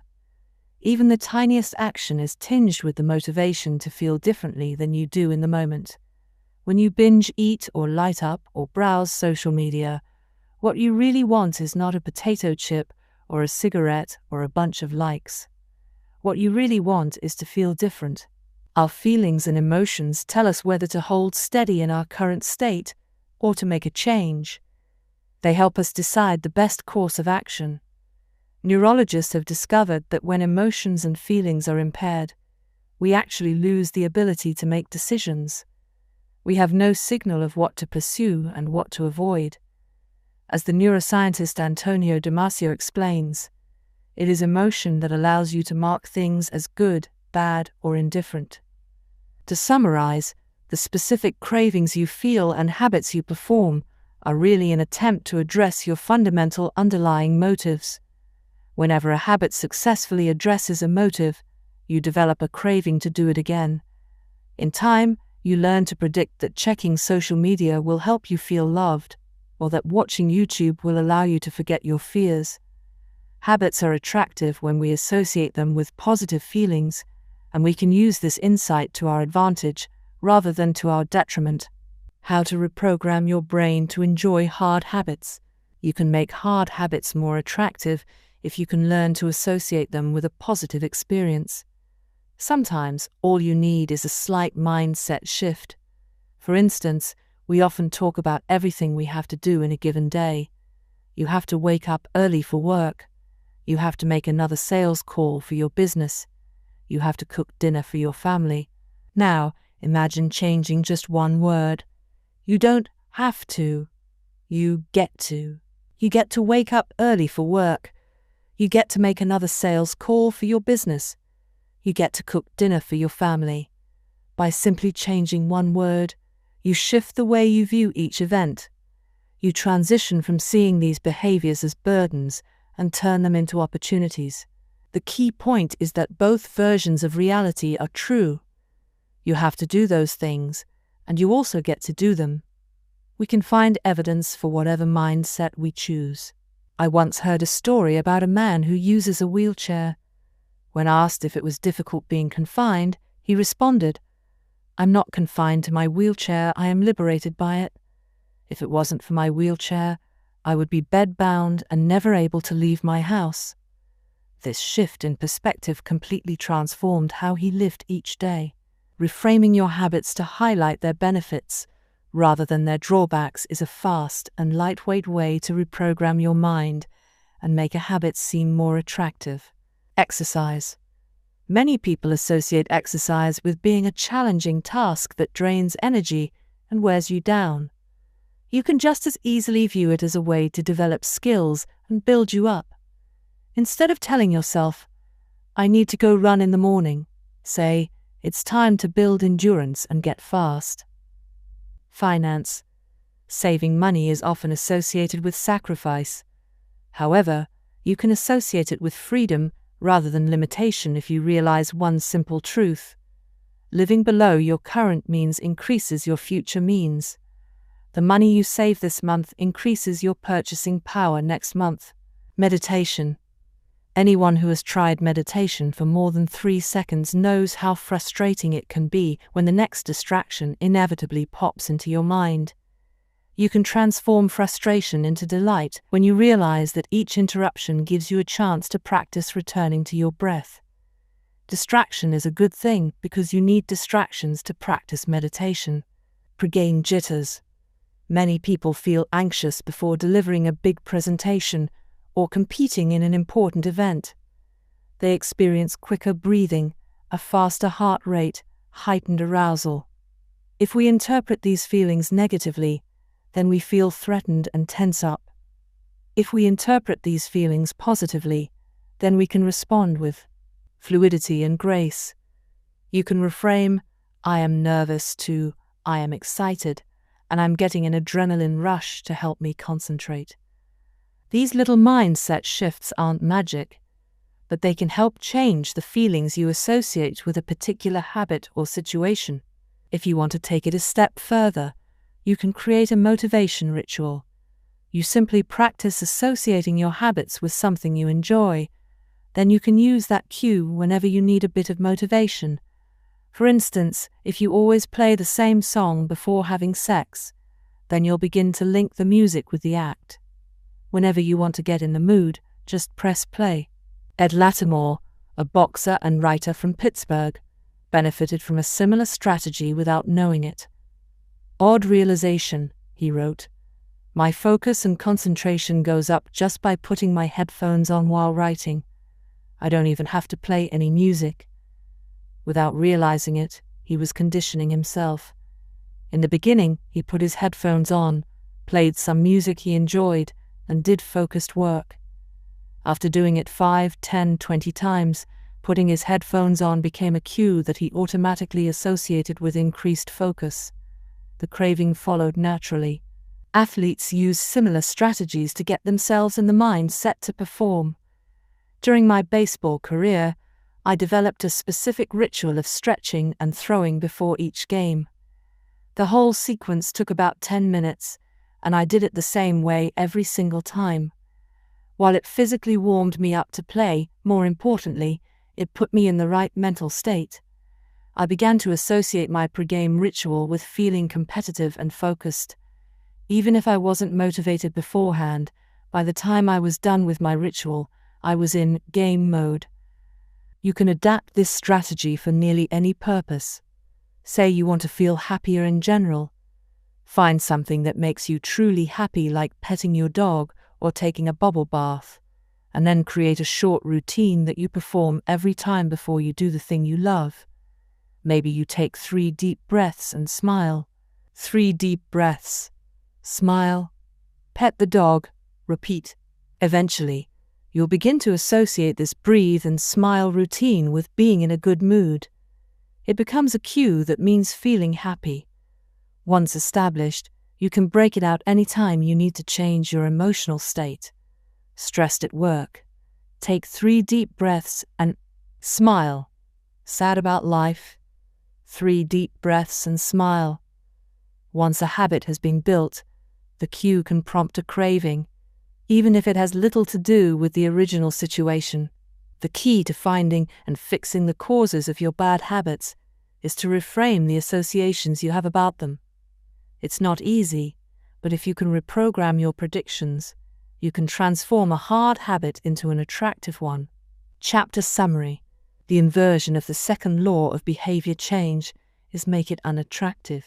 Every behavior has a surface-level craving and a deeper underlying motive. Your habits are modern-day solutions to ancient desires. The cause of your habits is actually the prediction that precedes them. The prediction leads to a feeling. Highlight the benefits of avoiding a bad habit to make it seem unattractive. Habits are attractive when we associate them with positive feelings and unattractive when we associate them with negative feelings. Create a motivation ritual by doing something you enjoy immediately before a difficult habit. How to create a good habit. The first law, make it obvious. 1.1. Fill out the habit scorecard. Write down your current habits to become aware of them. 1.2. Use implementation intentions. I will behavior at time and location. 1.3. Use habit stacking. After current habit, I will new habit. 1.4. Design your environment. Make the cues of good habits obvious and visible. The second law, make it attractive. 2.1. Use temptation bundling. Pair an action you want to do with an action you need to do. 2.2. Join a culture where your desired behavior is the normal behavior. 2.3. Create a motivation ritual. Do something you enjoy immediately before a difficult habit. The third law, make it easy. The fourth law, make it satisfying. How to break a bad habit. Inversion of the first law, make it invisible. 1.5. Reduce exposure. Remove the cues of your bad habits from your environment. Inversion of the second law, make it unattractive. 2.4. Reframe your mindset. Highlight the benefits of avoiding your bad habits. Inversion of the third law, make it difficult. Inversion of the fourth law, make it unsatisfying. You can download a printable version of this habits cheat sheet at Atomic Habits Contra Sheet. The third law, make it easy. 11. Walk slowly, but never backward. On the first day of class, Jerry Yulsman, a professor at the University of Florida, divided his film photography students into 2 groups. Everyone on the left side of the classroom, he explained, would be in the quantity group. They would be graded solely on the amount of work they produced. On the final day of class, he would tally the number of photos submitted by each student. 100 photos would rate an A, 90 photos a B, 80 photos a C, and so on. Meanwhile, Everyone on the right side of the room would be in the quality group. They would be graded only on the excellence of their work. They would only need to produce one photo during the semester, but to get an A, it had to be a nearly perfect image. At the end of the term, he was surprised to find that all the best photos were produced by the quantity group. During the semester, these students were busy taking photos, experimenting with composition and lighting, testing out various methods in the darkroom, and learning from their mistakes. In the process of creating hundreds of photos, they honed their skills. Meanwhile, the quality group sat around speculating about perfection. In the end, they had little to show for their efforts other than unverified theories and one mediocre photo. It is easy to get bogged down trying to find the optimal plan for change, the fastest way to lose weight, the best program to build muscle, the perfect idea for a side hustle. We are so focused on figuring out the best approach that we never get around to taking action. As Voltaire once wrote, "The best is the enemy of the good." I refer to this as the difference between being in motion and taking action. The two ideas sound similar, but they're not the same. When you're in motion, you're planning and strategizing and learning. Those are all good things, but they don't produce a result. Action, on the other hand, is the type of behavior that will deliver an outcome. If I outline 20 ideas for articles I want to write, that's motion. If I actually sit down and write an article, that's action. If I search for a better diet plan and read a few books on the topic, that's motion. If I actually eat a healthy meal, that's action. Sometimes motion is useful, but it will never produce an outcome by itself. It doesn't matter how many times you go talk to the personal trainer, that motion will never get you in shape. Only the action of working out will get the result you're looking to achieve. If motion doesn't lead to results, why do we do it? Sometimes we do it because we actually need to plan or learn more. But more often than not, we do it because motion allows us to feel like we're making progress without running the risk of failure. Most of us are experts at avoiding criticism. It doesn't feel good to fail or to be judged publicly, so we tend to avoid situations where that might happen. And that's the biggest reason why you slip into motion, rather than taking action. You want to delay failure.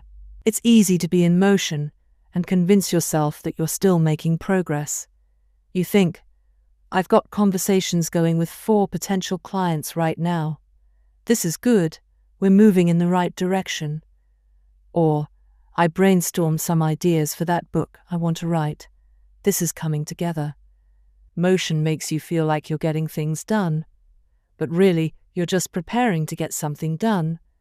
When preparation becomes a form of procrastination, you need to change something. You don't want to merely be planning, you want to be practicing. If you want to master a habit, the key is to start with repetition, not perfection. You don't need to map out every feature of a new habit. You just need to practice it. This is the first takeaway of the third law. You just need to get your reps in. How long does it actually take to form a new habit? Habit formation is the process by which a behavior becomes progressively more automatic through repetition. The more you repeat an activity, the more the structure of your brain changes to become efficient at that activity. Neuroscientists call this long-term potentiation, which refers to the strengthening of connections between neurons in the brain based on recent patterns of activity. With each repetition, cell-to-cell signaling improves and the neural connections tighten. First described by neuropsychologist Donald Hebb in 1949. This phenomenon is commonly known as Hebb's law. Neurons that fire together wire together. Repeating a habit leads to clear physical changes in the brain. In musicians, the cerebellum critical for physical movements like plucking a guitar string or pulling a violin bow is larger than it is in non-musicians. Mathematicians, meanwhile, have increased gray matter in the inferior parietal lobule, which plays a key role in computation and calculation. Its size is directly correlated with the amount of time spent in the field. The older and more experienced the mathematician, the greater the increase in gray matter. When scientists analyzed the brains of taxi drivers in London, they found that the hippocampus, a region of the brain involved in spatial memory, was significantly larger in their subjects than in non-taxi drivers. Even more fascinating, the hippocampus decreased in size when a driver retired. Like the muscles of the body responding to regular weight training, particular regions of the brain adapt as they are used and atrophy as they are abandoned. Of course, the importance of repetition in establishing habits was recognized long before neuroscientists began poking around.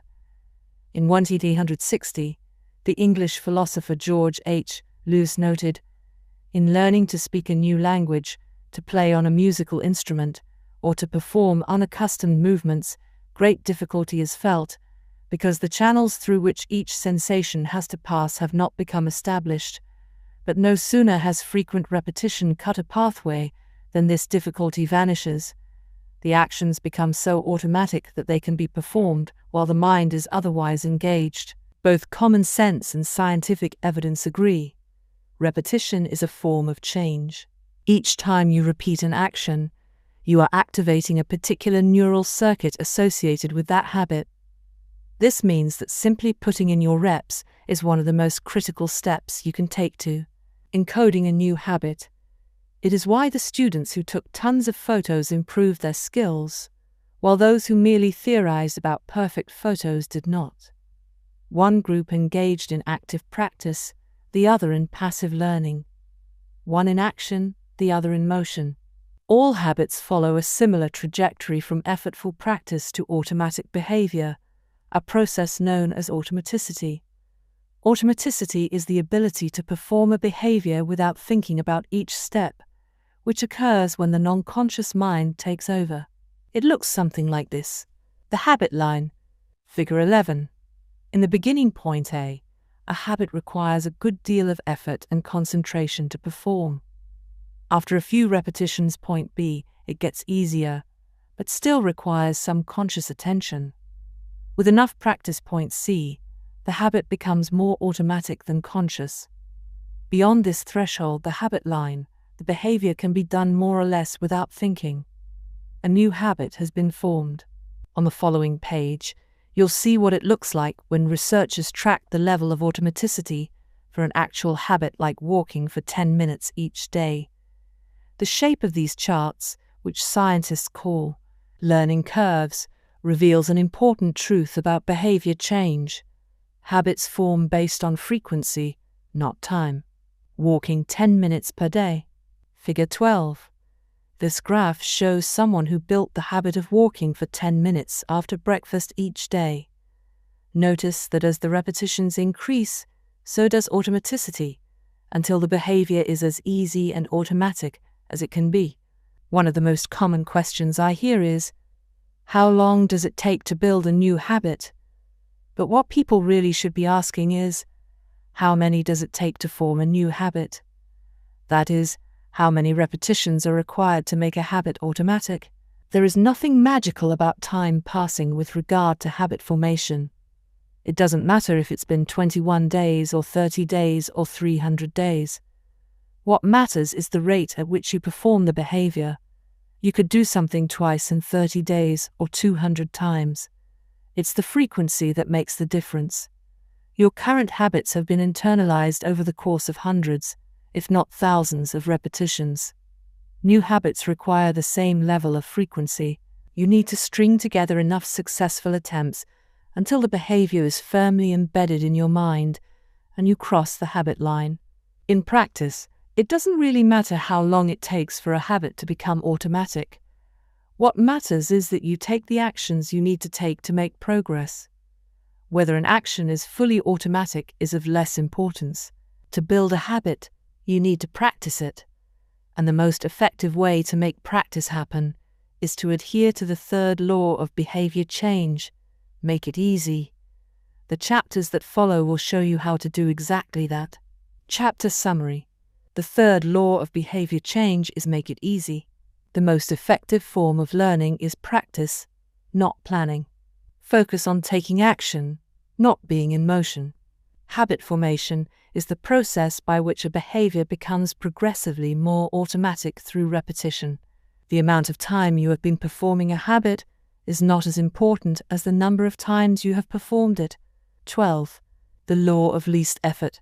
In his award-winning book, Guns, Germs, and Steel, anthropologist and biologist Jared Diamond points out a simple fact. Different continents have different shapes.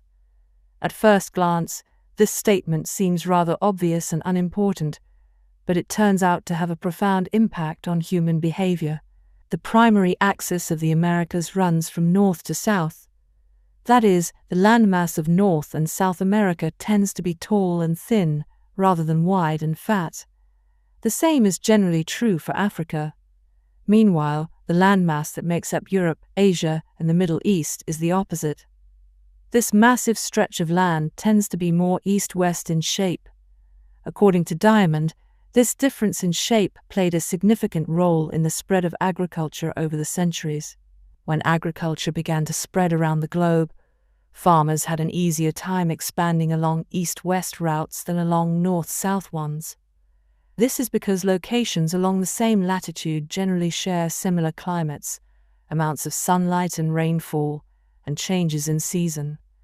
These factors allowed farmers in Europe and Asia to domesticate a few crops and grow them along the entire stretch of land from France to China. The shape of human behavior. Figure 13. The primary axis of Europe and Asia is east-west. The primary axis of the Americas and Africa is north-south. This leads to a wider range of climates up and down the Americas than across Europe and Asia. As a result, agriculture spread nearly twice as fast across Europe and Asia than it did elsewhere. The behavior of farmers, even across hundreds or thousands of years, was constrained by the amount of friction in the environment. By comparison, the climate varies greatly when traveling from north to south. Just imagine how different the weather is in Florida compared to Canada. You can be the most talented farmer in the world, but it won't help you grow Florida oranges in the Canadian winter. Snow is a poor substitute for soil. In order to spread crops along north-south routes, farmers would need to find and domesticate new plants whenever the climate changed.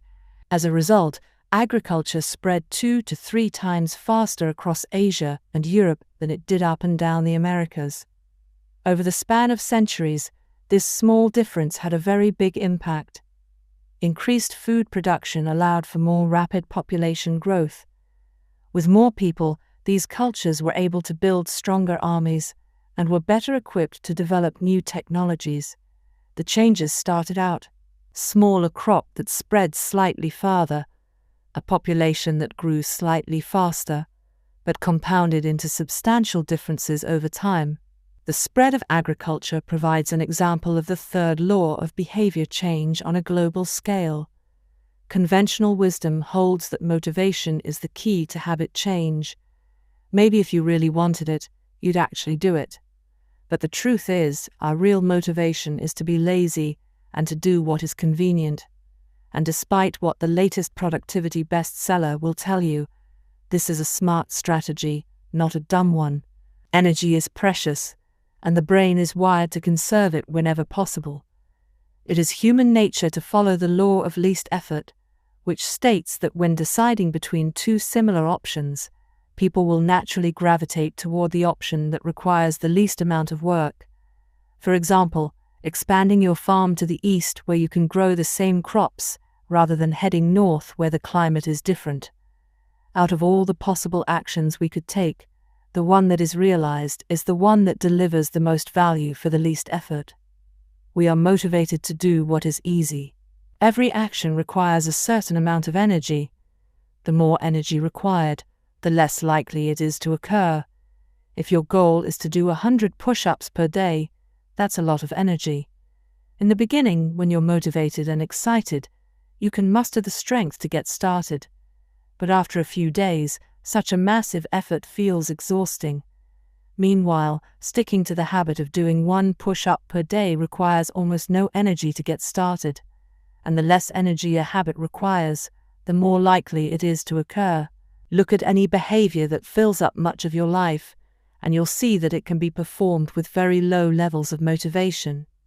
Habits like scrolling on our phones, checking email, and watching television steal so much of our time because they can be performed almost without effort. They are remarkably convenient. In a sense, every habit is just an obstacle to getting what you really want. Dieting is an obstacle to getting fit. Meditation is an obstacle to feeling calm. Journaling is an obstacle to thinking clearly. You don't actually want the habit itself. What you really want is the outcome the habit delivers.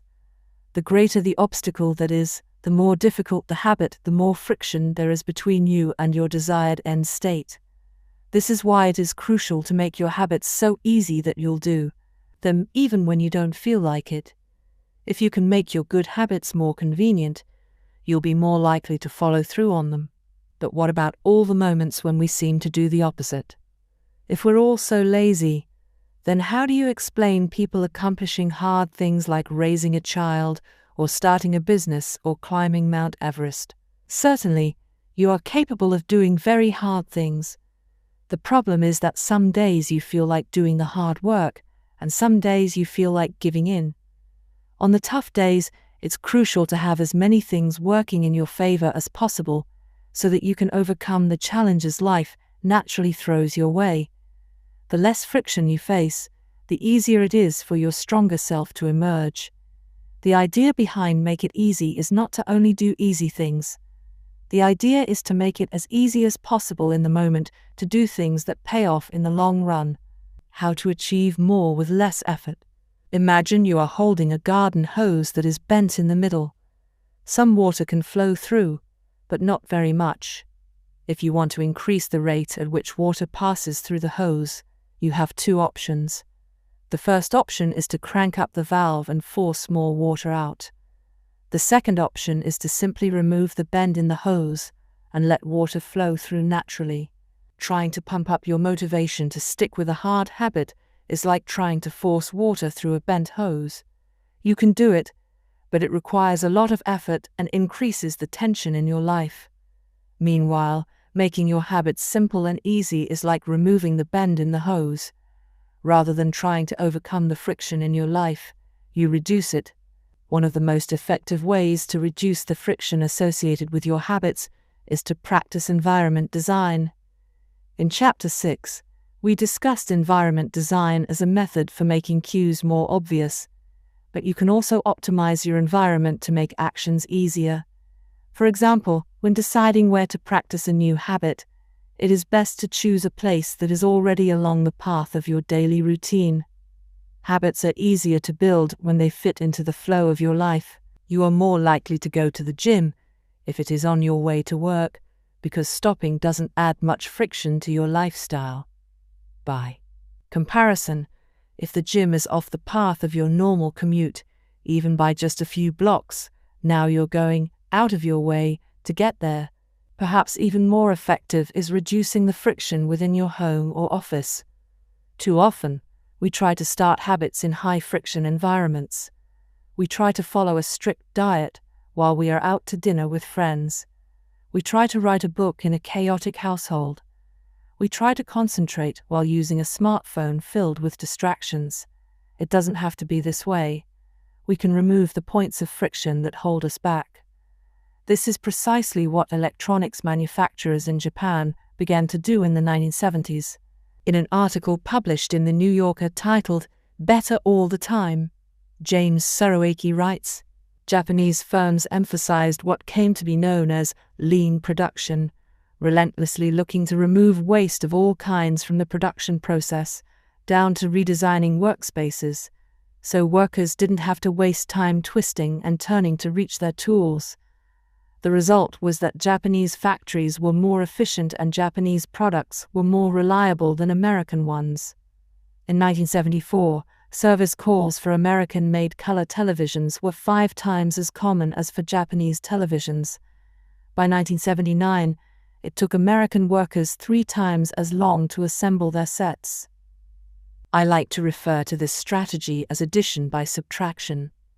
The Japanese companies looked for every point of friction in the manufacturing process and eliminated it. As they subtracted wasted effort, they added customers and revenue. Similarly, when we remove the points of friction that sap our time and energy, we can achieve more with less effort. This is one reason tidying up can feel so good. We are simultaneously moving forward and lightening the cognitive load our environment places on us. If you look at the most habit-forming products, you'll notice that one of the things these goods and services do best is remove little bits of friction from your life. Meal delivery services reduce the friction of shopping for groceries. Dating apps reduce the friction of making social introductions. Ride-sharing services reduce the friction of getting across town. Text messaging reduces the friction of sending a letter in the mail. Like a Japanese television manufacturer redesigning their workspace to reduce wasted motion, successful companies design their products to automate, eliminate, or simplify as many steps as possible. They reduce the number of fields on each form. They pare down the number of clicks required to create an account. They deliver their products with easy-to-understand directions or ask their customers to make fewer choices. When the first voice-activated speakers were released, products like Google Home, Amazon Echo, and Apple HomePod, I asked a friend what he liked about the product he had purchased. He said it was just easier to say, "Play some country music," than to pull out his phone, open the music app, and pick a playlist. Of course, just a few years earlier, having unlimited access to music in your pocket was a remarkably frictionless behavior compared to driving to the store and buying a CD. Business is a never-ending quest to deliver the same result in an easier fashion. Similar strategies have been used effectively by governments. When the British government wanted to increase tax collection rates, they switched from sending citizens to a web page where the tax form could be downloaded to linking directly to the form. Reducing that one step in the process increased the response rate from 19.2% to 23.4%.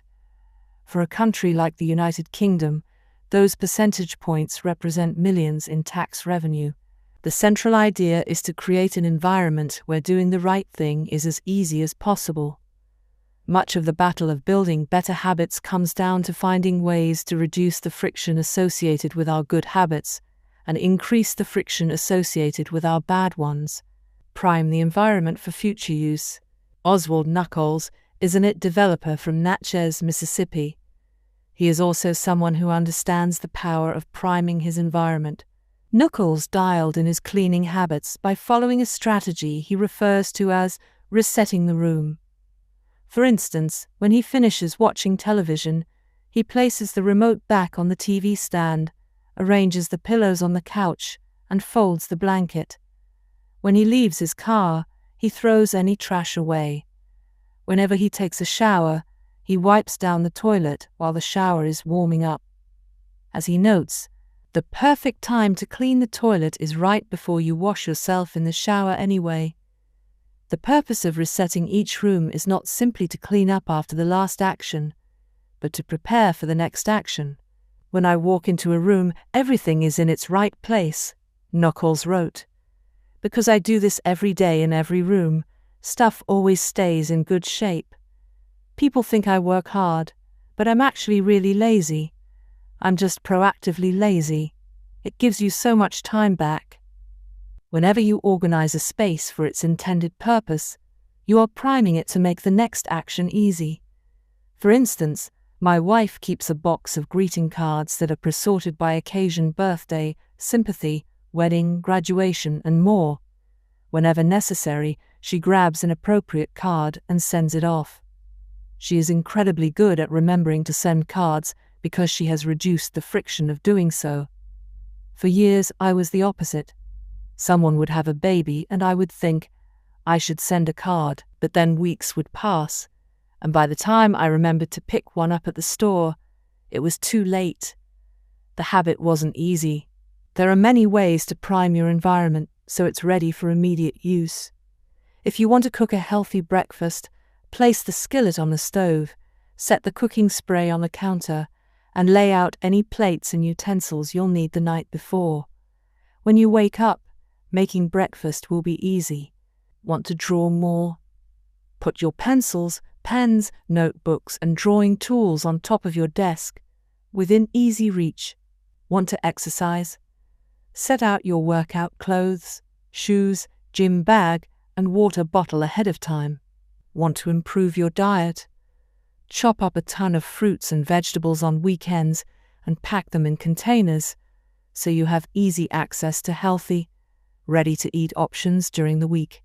These are simple ways to make the good habit the path of least resistance. You can also invert this principle and prime the environment to make bad behaviors difficult. If you find yourself watching too much television, for example, then unplug it after each use. Only plug it back. And if you can say out loud the name of the show you want to watch. This setup creates just enough friction to prevent mindless viewing. If that doesn't do it, you can take it a step further. Unplug the television and take the batteries out of the remote after each use, so it takes an extra 10 seconds to turn it back on.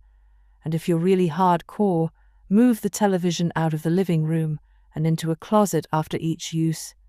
You can be sure you'll only take it out when you really want to watch something. The greater the friction, the less likely the habit. Whenever possible, I leave my phone in a different room until lunch. When it's right next to me, I'll check it all morning for no reason at all. But when it is in another room, I rarely think about it, and the friction is high enough that I won't go get it without a reason. As a result, I get 3 to 4 hours each morning when I can work without interruption. If sticking your phone in another room doesn't seem like enough, tell a friend or family member to hide it from you for a few hours. Ask a coworker to keep it at their desk in the morning and give it back to you at lunch. It is remarkable how little friction is required to prevent unwanted behavior. When I hide beer in the back of the fridge where I can't see it, I drink less. When I delete social media apps from my phone, it can be weeks before I download them again and log in.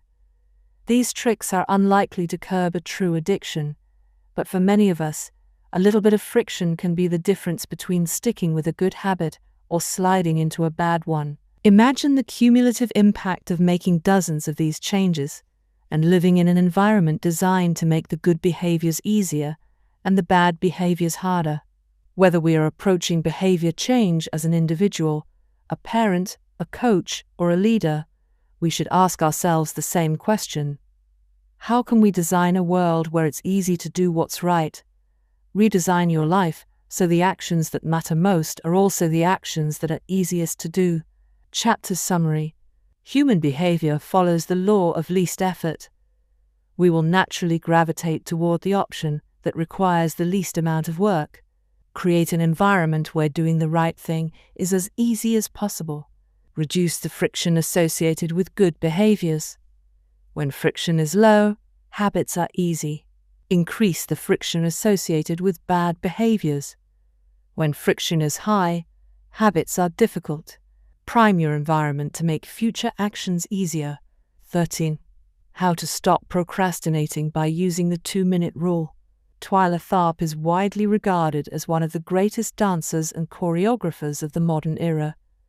In 1992, she was awarded a MacArthur Fellowship, often referred to as the Genius Grant, and she has spent the bulk of her career touring the globe to perform her original works. She also credits much of her success to simple daily habits. I begin each day of my life with a ritual, she writes. I wake up at 5:30 a.m., put on my workout clothes, my leg warmers, my sweatshirt, and my hat.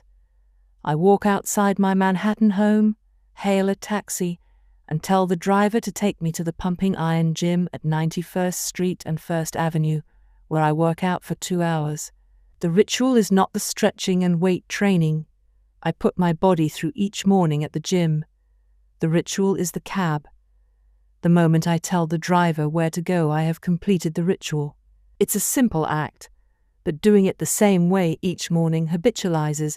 It makes it repeatable, easy to do. It reduces the chance that I would skip it or do it differently. It is one more item in my arsenal of routines, and one less thing to think about. Hailing a cab each morning may be a tiny action, but it is a splendid example of the third law of behavior change. Researchers estimate that 40 to 50% of our actions on any given day are done out of habit. This is already a substantial percentage, but the true influence of your habits is even greater than these numbers suggest. Habits are automatic choices that influence the conscious decisions that follow. Yes, a habit can be completed in just a few seconds, but it can also shape the actions that you take for minutes or hours afterward. Habits are like the entrance ramp to a highway. They lead you down a path, and before you know it, you're speeding toward the next behavior. It seems to be easier to continue what you are already doing than to start doing something different. You sit through a bad movie for 2 hours. You keep snacking even when you're already full. You check your phone for just a second, and soon you have spent 20 minutes staring at the screen. In this way, the habits you follow without thinking often determine the choices you make when you are thinking. Each evening, there is a tiny moment, usually around 5:15 p.m., that shapes the rest of my night. My wife walks in the door from work, and either we change into our workout clothes and head to the gym, or we crash onto the couch, order Indian food, and watch The Office. Similar to Twyla Tharp hailing the cab, the ritual is changing into my workout clothes. If I change clothes, I know the workout will happen. Everything that follows driving to the gym, deciding which exercises to do, stepping under the bar is easy once I've taken the first step. Every day, there are a handful of moments that deliver an outsized impact. I refer to these little choices as decisive moments. The moment you decide between ordering takeout or cooking dinner, the moment you choose between driving your car or riding your bike, the moment you decide between starting your homework or grabbing the video game controller. These choices are a fork in the road, decisive moments. Figure 14. The difference between a good day and a bad day is often a few productive and healthy choices made at decisive moments. Each one is like a fork in the road, and these choices stack up throughout the day and can ultimately lead to very different outcomes. Decisive moments set the options available to your future self. For instance, walking into a restaurant is a decisive moment because it determines what you'll be eating for lunch.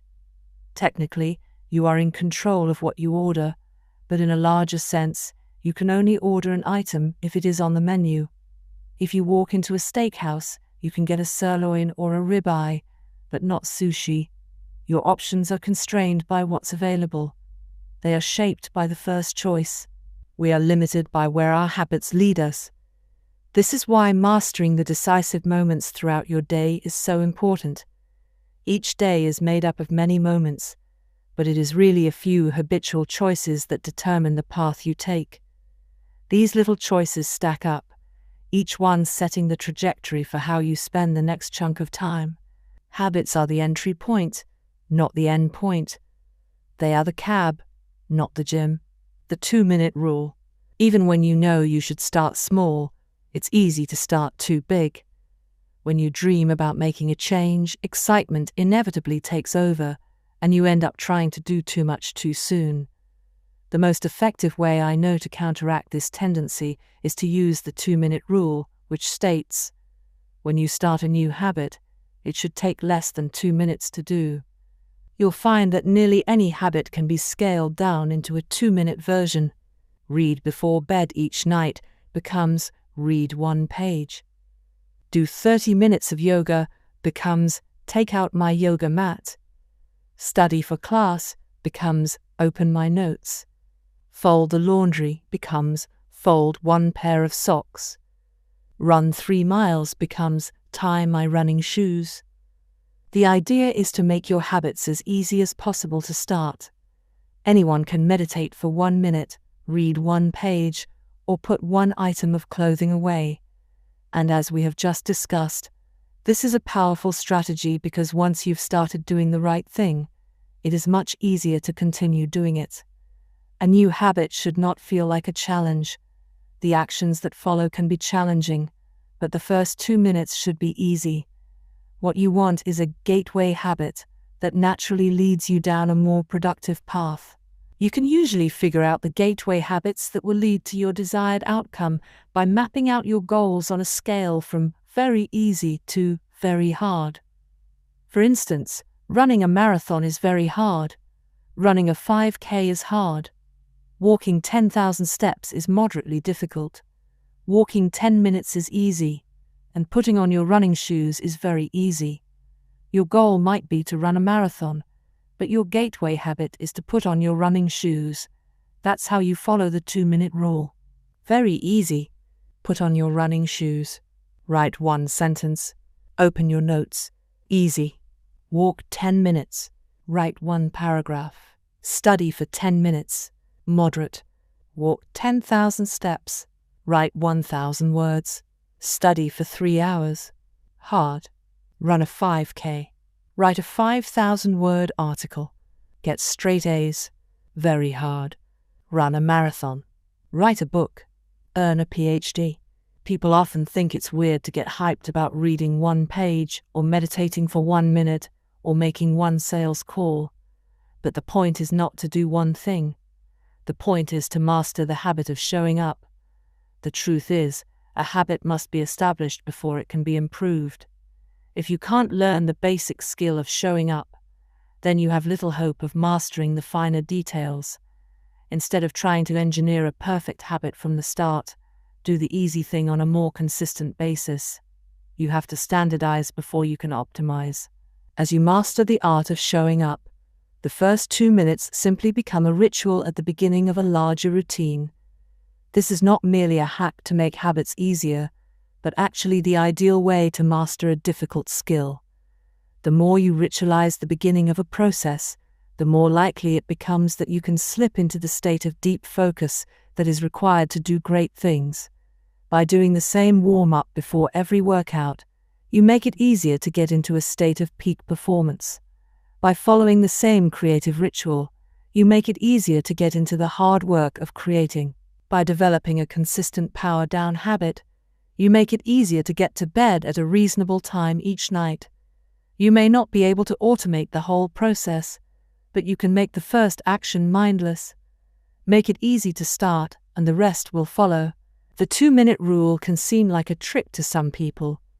You know that the real goal is to do more than just 2 minutes, so it may feel like you're trying to fool yourself.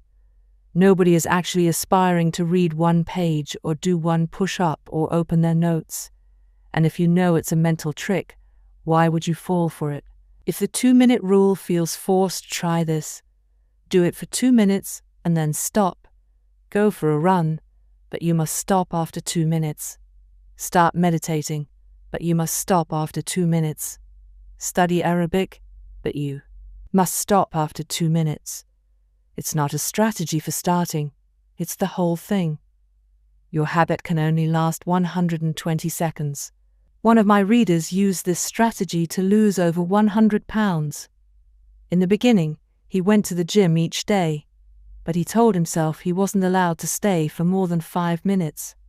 He would go to the gym, exercise for 5 minutes, and leave as soon as his time was up. After a few weeks, he looked around and thought, well, I'm always coming here anyway. I might as well start staying a little longer. A few years later, the weight was gone. Journaling provides another example. Nearly everyone can benefit from getting their thoughts out of their head and onto paper, but most people give up after a few days or avoid it entirely because journaling feels like a chore. The secret is to always stay below the point where it feels like work. Greg McKeown, a leadership consultant from the United Kingdom, built a daily journaling habit by specifically writing less than he felt like. He always stopped journaling before it seemed like a hassle. Ernest Hemingway believed in similar advice for any kind of writing. The best way is to always stop when you are going good, he said. Strategies like this work for another reason too. They reinforce the identity you want to build. If you show up at the gym 5 days in a row, even if it's just for 2 minutes, you are casting votes for your new identity. You're not worried about getting in shape. You're focused on becoming the type of person who doesn't miss workouts. You're taking the smallest action that confirms the type of person you want to be. We rarely think about change this way because everyone is consumed by the end goal. But one push-up is better than not exercising. 1 minute of guitar practice is better than none at all. 1 minute of reading is better than never picking up a book. It's better to do less than you hoped than to do nothing at all. At some point, once you've established the habit and you're showing up each day, you can combine the 2-minute rule with a technique we call habit shaping to scale your habit back up toward your ultimate goal. Start by mastering the first 2 minutes of the smallest version of the behavior. Then advance to an intermediate step and repeat the process, focusing on just the first 2 minutes and mastering that stage before moving on to the next level. Eventually, you'll end up with the habit you had originally hoped to build while still keeping your focus where it should be, on the first 2 minutes of the behavior. Examples of habit shaping: becoming an early riser. Phase 1. Be home by 10 p.m. every night. Phase 2. Have all devices, TV, phone, etc., turned off by 10 p.m.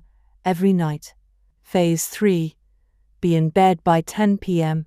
every night reading a book, talking with your partner. Phase 4. Lights off by 10 p.m. every night. Phase 5.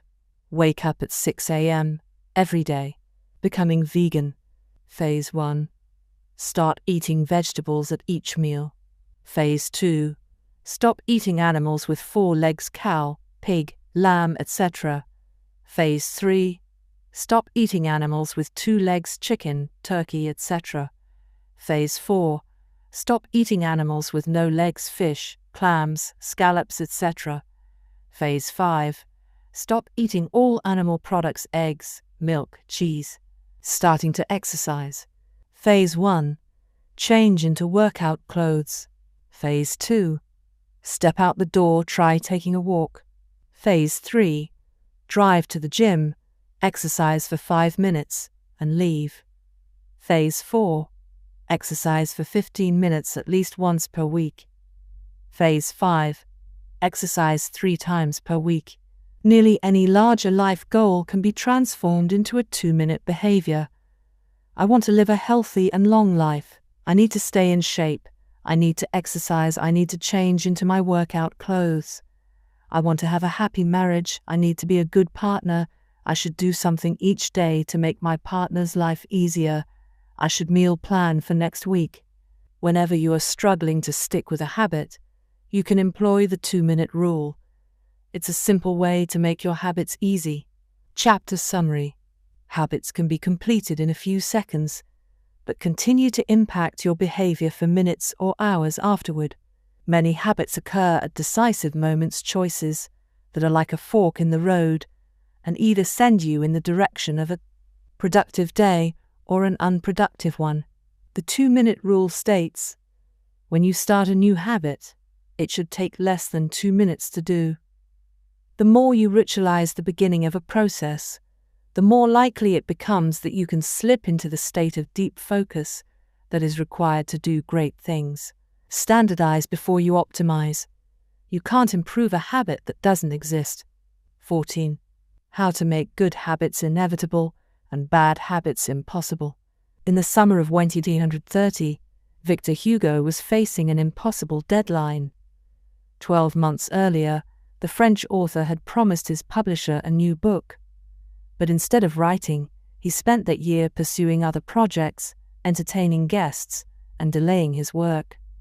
Frustrated, Hugo's publisher responded by setting a deadline less than 6 months away.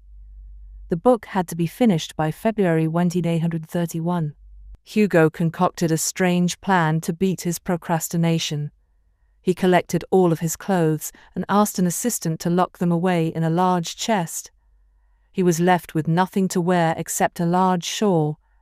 Lacking any suitable clothing to go outdoors, he remained in his study and wrote furiously during the fall and winter of 1830. The Hunchback of Notre Dame was published 2 weeks early on January 14, 1831. Sometimes success is less about making good habits easy and more about making bad habits hard. This is an inversion of the third law of behavior change: make it difficult.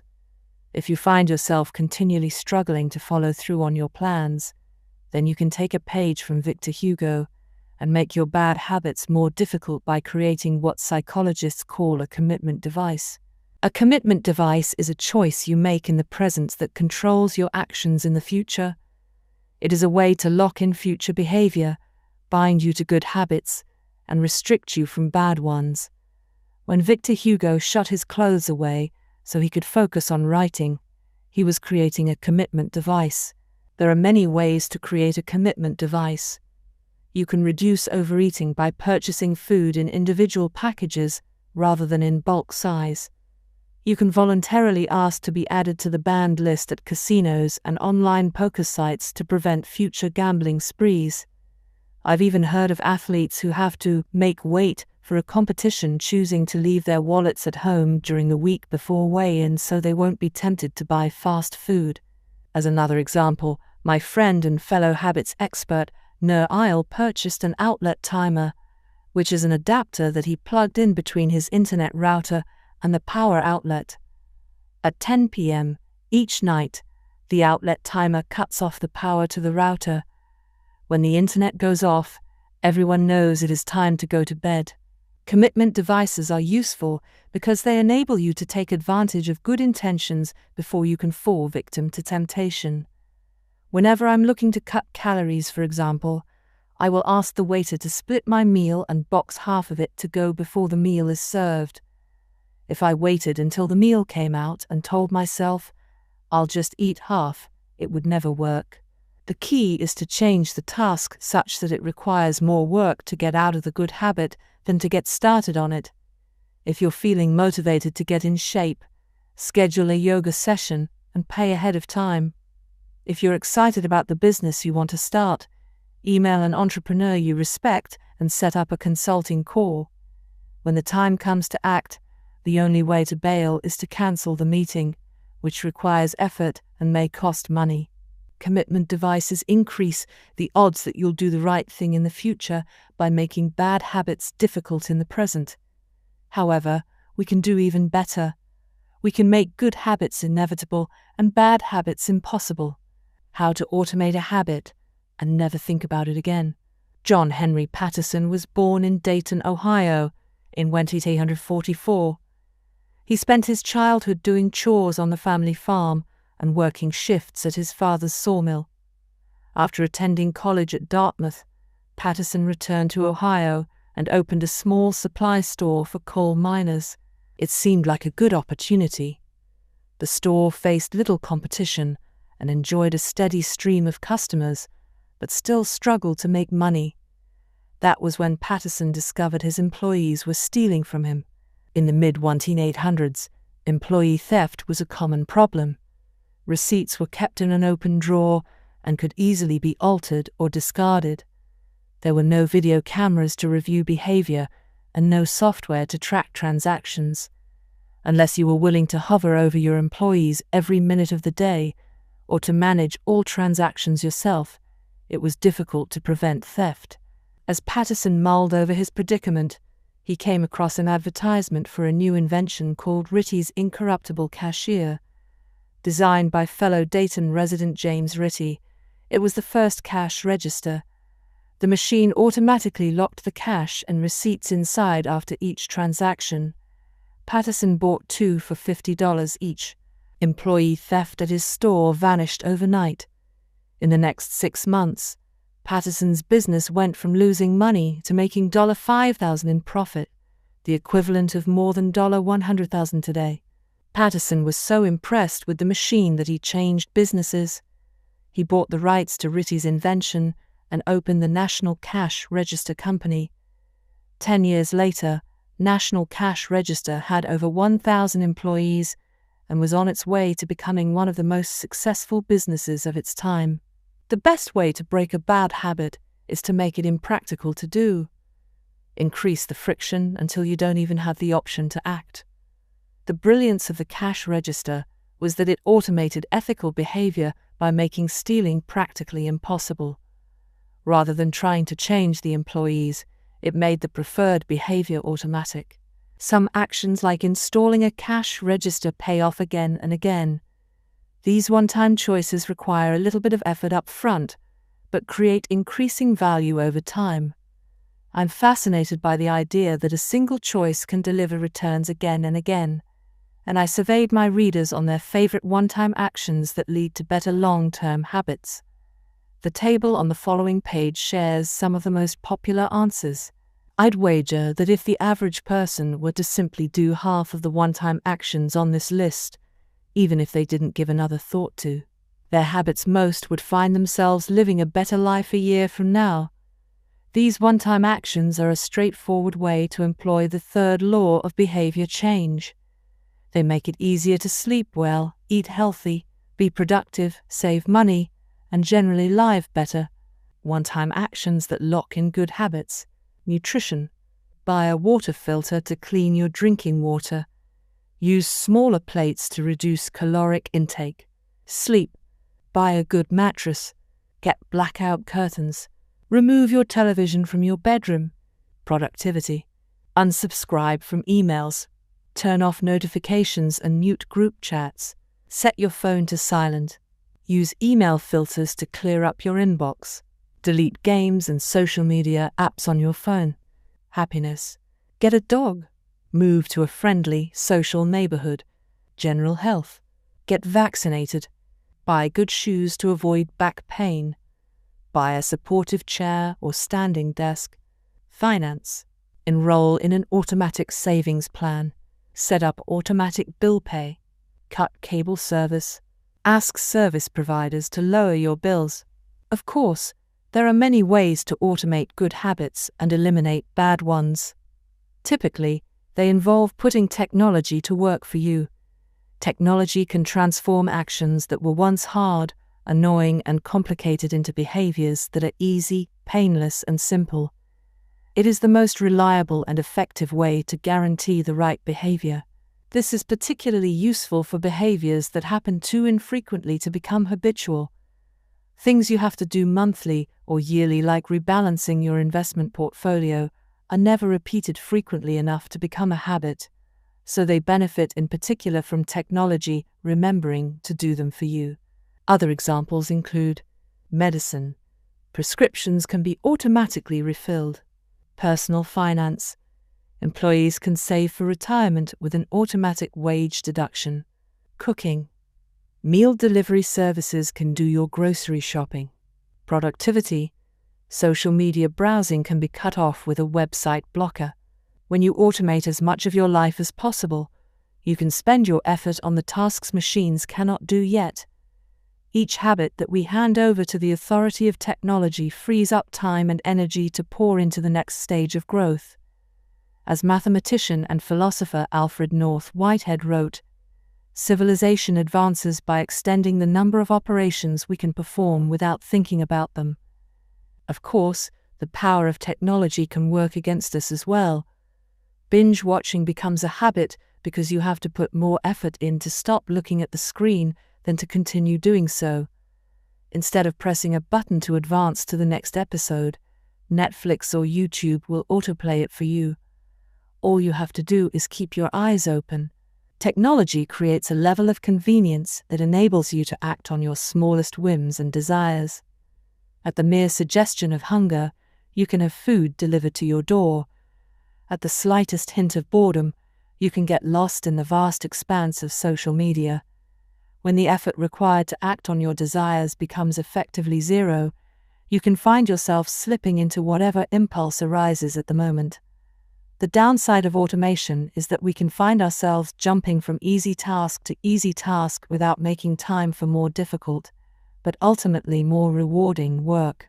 I often find myself gravitating towards social media during any downtime. If I feel bored for just a fraction of a second, I reach for my phone. It's easy to write off these minor distractions as just taking a break, but over time they can accumulate into a serious issue.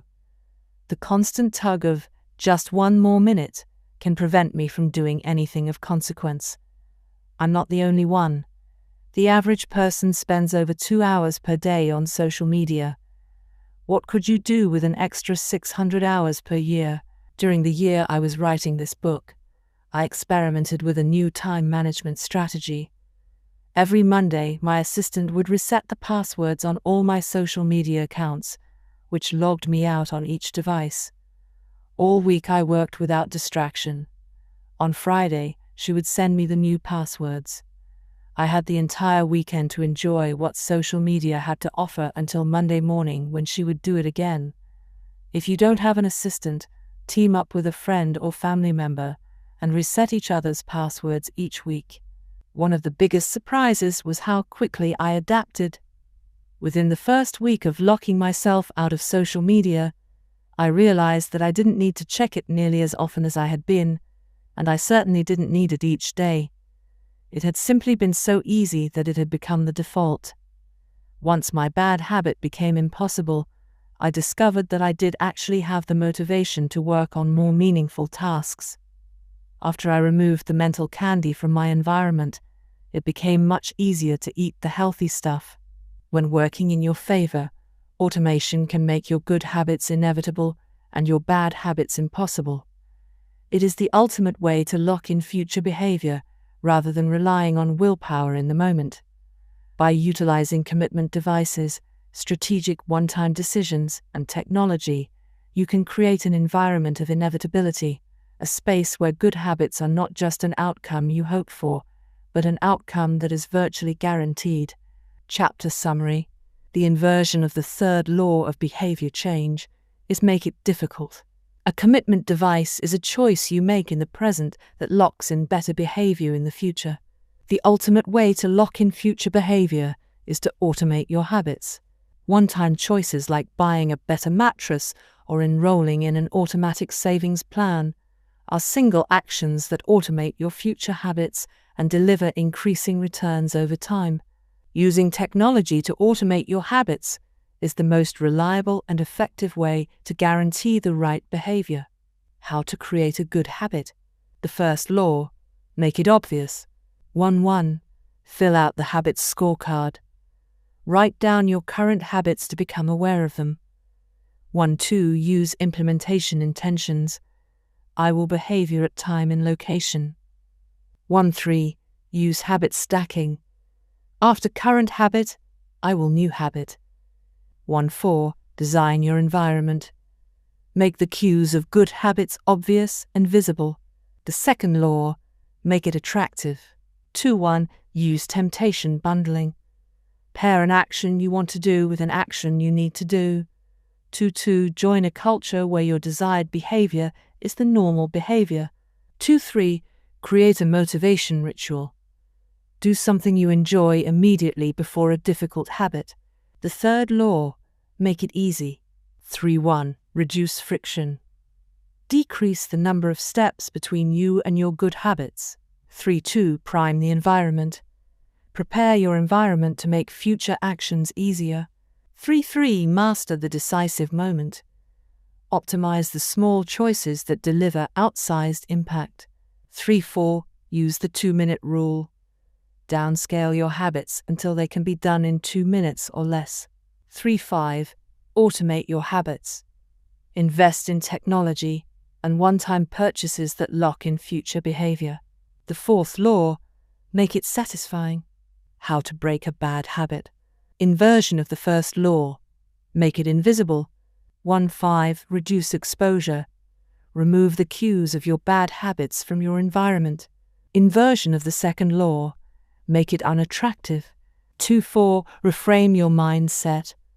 Highlight the benefits of avoiding your bad habits. Inversion of the third law: make it difficult. 3.6. Increase friction. Increase the number of steps between you and your bad habits. 3.7. Use a commitment device.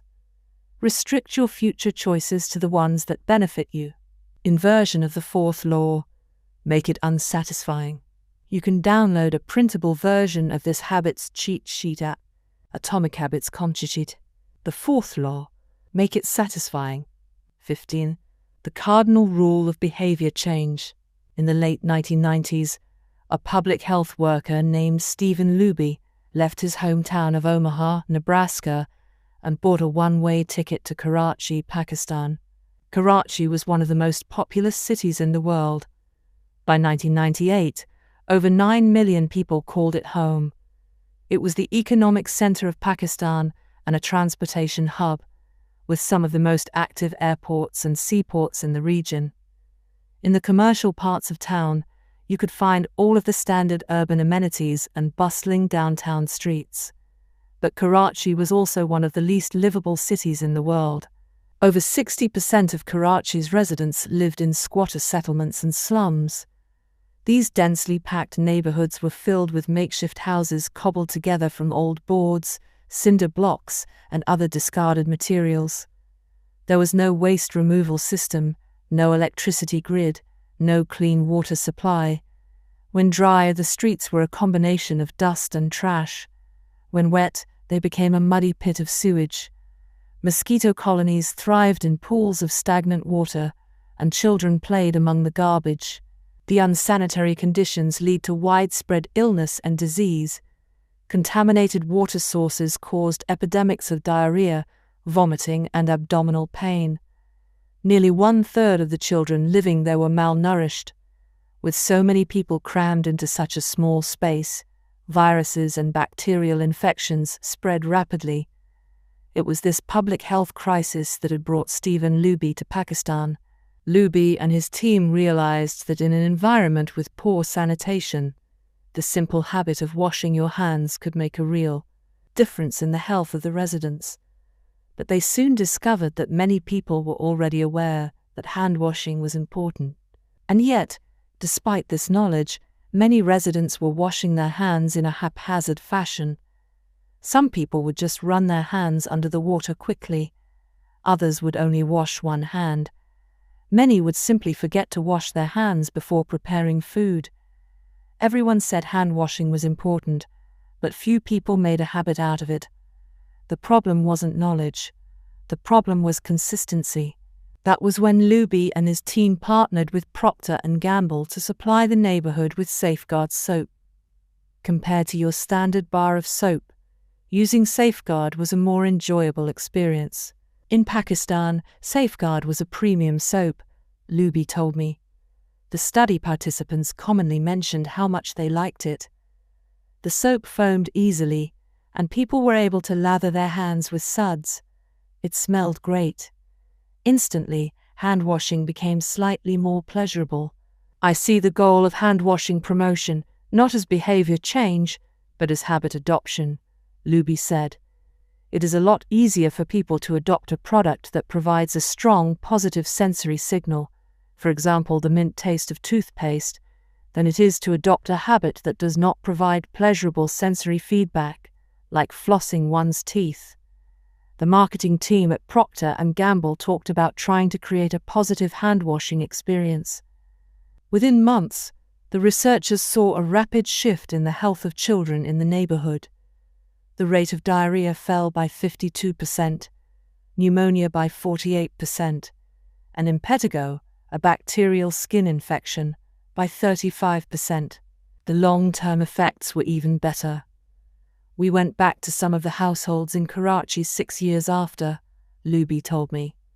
Over 95% of households who had been given the soap for free and encouraged to wash their hands had a hand-washing station with soap and water available when our study team visited. We had not given any soap to the intervention group for over 5 years, but during the trial they had become so habituated to wash their hands that they had maintained the practice.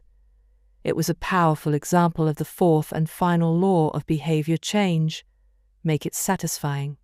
We are more likely to repeat a behavior when the experience is satisfying. This is entirely logical. Feelings of pleasure, even minor ones like washing your hands with soap that smells nice and lathers well, are signals that tell the brain, "This feels good. Do this again next time." Pleasure teaches your brain that a behavior is worth remembering and repeating. Take the story of chewing gum. Chewing gum had been sold commercially throughout the 1800s, but it wasn't until Wrigley launched in 1891 that it became a worldwide habit. Early versions were made from relatively bland resins, chewy, but not tasty. Wrigley revolutionized the industry by adding flavors like spearmint and juicy fruit, which made the product flavorful and fun to use. Then they went a step further and began pushing chewing gum as a pathway to a clean mouth. Advertisements told readers to refresh your taste. Tasty flavors and the feeling of a fresh mouth provided little bits of immediate reinforcement and made the product satisfying to use. Consumption skyrocketed, and Wrigley became the largest chewing gum company in the world. Toothpaste had a similar trajectory. Manufacturers enjoyed great success when they added flavors like spearmint, peppermint, and cinnamon to their products. These flavors don't improve the effectiveness of toothpaste. They simply create a clean mouth feel and make the experience of brushing your teeth more pleasurable. My wife actually stopped using Sensodyne because she didn't like the aftertaste. She switched to a brand with a stronger mint flavor, which proved to be more satisfying. Conversely, if an experience is not satisfying, we have little reason to repeat it. In my research, I came across the story of a woman who had a narcissistic relative who drove her nuts. In an attempt to spend less time with this egomaniac, she acted as dull and as boring as possible whenever he was around. Within a few encounters, he started avoiding her because he found her so uninteresting. Stories like these are evidence of the cardinal rule of behavior change. What is rewarded is repeated. What is punished is avoided. You learn what to do in the future based on what you were rewarded for doing or punished for doing in the past. Positive emotions cultivate habits. Negative emotions destroy them. The first 3 laws of behavior change: make it obvious, make it attractive, and make it easy increase the odds that a behavior will be performed this time. The 4th law of behavior change, make it satisfying, increases the odds that a behavior will be repeated next time. It completes the habit loop. But there is a trick. We are not looking for just any type of satisfaction. We are looking for immediate satisfaction. The mismatch between immediate and delayed rewards. Imagine you're an animal roaming the plains of Africa, a giraffe or an elephant or a lion. On any given day, most of your decisions have an immediate impact. You are always thinking about what to eat or where to sleep or how to avoid a predator. You are constantly focused on the present or the very near future. You live in what scientists call an immediate return environment because your actions instantly deliver clear and immediate outcomes. Now switch back to your human self. In modern society, many of the choices you make today will not benefit you immediately. If you do a good job at work, you'll get a paycheck in a few weeks. If you exercise today, perhaps you won't be overweight next year. If you save money now, maybe you'll have enough for retirement decades from now. You live in what scientists call a delayed return environment because you can work for years before your actions deliver the intended payoff. The human brain did not evolve for life in a delayed return environment. The earliest remains of modern humans, known as Homo sapiens sapiens, are approximately 200,000 years old. These were the first humans to have a brain relatively similar to ours. In particular, the neocortex, the newest part of the brain, and the region responsible for higher functions like language, was roughly the same size 200,000 years ago as today. You are walking around with the same hardware as your Paleolithic ancestors. It is only recently, during the last 500 years or so, that society has shifted to a predominantly delayed return environment. Compared to the age of the brain, modern society is brand new. In the last 100 years, we have seen the rise of the car, the airplane, the television, the personal computer, the internet, the smartphone, and beyonce. The world has changed much in recent years, but human nature has changed little. Similar to other animals on the African savanna, our ancestors spent their days responding to grave threats, securing the next meal, and taking shelter from a storm. It made sense to place a high value on instant gratification. The distant future was less of a concern, And after thousands of generations in an immediate return environment, our brains evolved to prefer quick payoffs to long-term ones. Behavioral economists refer to this tendency as time inconsistency. That is, the way your brain evaluates rewards is inconsistent across time. You value the present more than the future. Usually, this tendency serves us well. A reward that is certain right now is typically worth more than one that is merely possible in the future. But occasionally, our bias toward instant gratification causes problems. Why would someone smoke if they know it increases the risk of lung cancer? Why would someone overeat when they know it increases their risk of obesity? Why would someone have unsafe sex if they know it can result in sexually transmitted disease?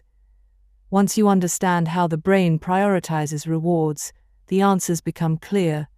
The consequences of bad habits are delayed while the rewards are immediate. Smoking might kill you in 10 years, but it reduces stress and eases your nicotine cravings now. Overeating is harmful in the long run, but appetizing in the moment. Sex safe or not provides pleasure right away. Disease and infection won't show up for days or weeks, even years. Every habit produces multiple outcomes across time. Unfortunately, these outcomes are often misaligned. With our bad habits, the immediate outcome usually feels good, but the ultimate outcome feels bad. With good habits, it is the reverse. The immediate outcome is unenjoyable, but the ultimate outcome feels good. The French economist Frédéric Bastiat explained the problem clearly when he wrote, "It almost always happens that when the immediate consequence is favorable, the later consequences are disastrous, and vice versa. Often, the sweeter the first fruit of a habit, the more bitter are its later fruits." Put another way, the costs of your good habits are in the present. The costs of your bad habits are in the future. The brain's tendency to prioritize the present moment means you can't rely on good intentions. When you make a plan to lose weight, write a book, or learn a language, you are actually making plans for your future self. And when you envision what you want your life to be like, it is easy to see the value in taking actions with long-term benefits. We all want better lives for our future selves. However, when the moment of decision arrives, instant gratification usually wins. You are no longer making a choice for future you, who dreams of being fitter or wealthier or happier. You are choosing for present you, who wants to be full, pampered, and entertained. As a general rule, the more immediate pleasure you get from an action, the more strongly you should question whether it aligns with your long-term goals. With a fuller understanding of what causes our brain to repeat some behaviors and avoid others, let's update the cardinal rule of behavior change. What is immediately rewarded is repeated. What is immediately punished is avoided. Our preference for instant gratification reveals an important truth about success.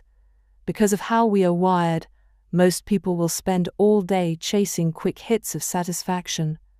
The road less traveled is the road of delayed gratification. If you're willing to wait for the rewards, you'll face less competition and often get a bigger payoff. As the saying goes, the last mile is always the least crowded. This is precisely what research has shown. People who are better at delaying gratification have higher SAT scores, lower levels of substance abuse, lower likelihood of obesity, better responses to stress, and superior social skills. We've all seen this play out in our own lives. If you delay watching television and get your homework done, you'll generally learn more and get better grades. If you don't buy desserts and chips at the store, you'll often eat healthier food when you get home. At some point, success in nearly every field requires you to ignore an immediate reward in favor of a delayed reward. Here's the problem. Most people know that delaying gratification is the wise approach. They want the benefits of good habits, to be healthy, productive, at peace. But these outcomes are seldom top of mind at the decisive moment.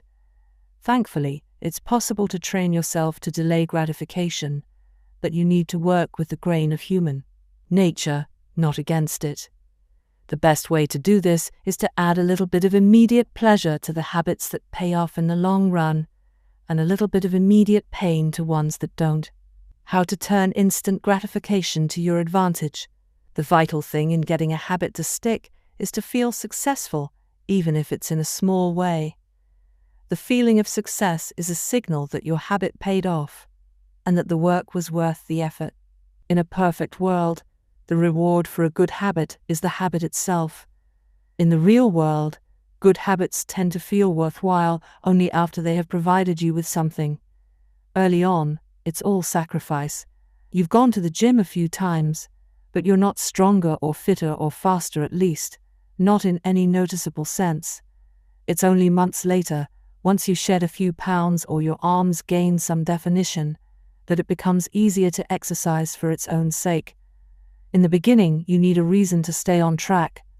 This is why immediate rewards are essential. They keep you excited while the delayed rewards accumulate in the background. What we're really talking about here when we're discussing immediate rewards is the ending of a behavior. The ending of any experience is vital because we tend to remember it more than other phases. You want the ending of your habit to be satisfying. The best approach is to use reinforcement, which refers to the process of using an immediate reward to increase the rate of a behavior.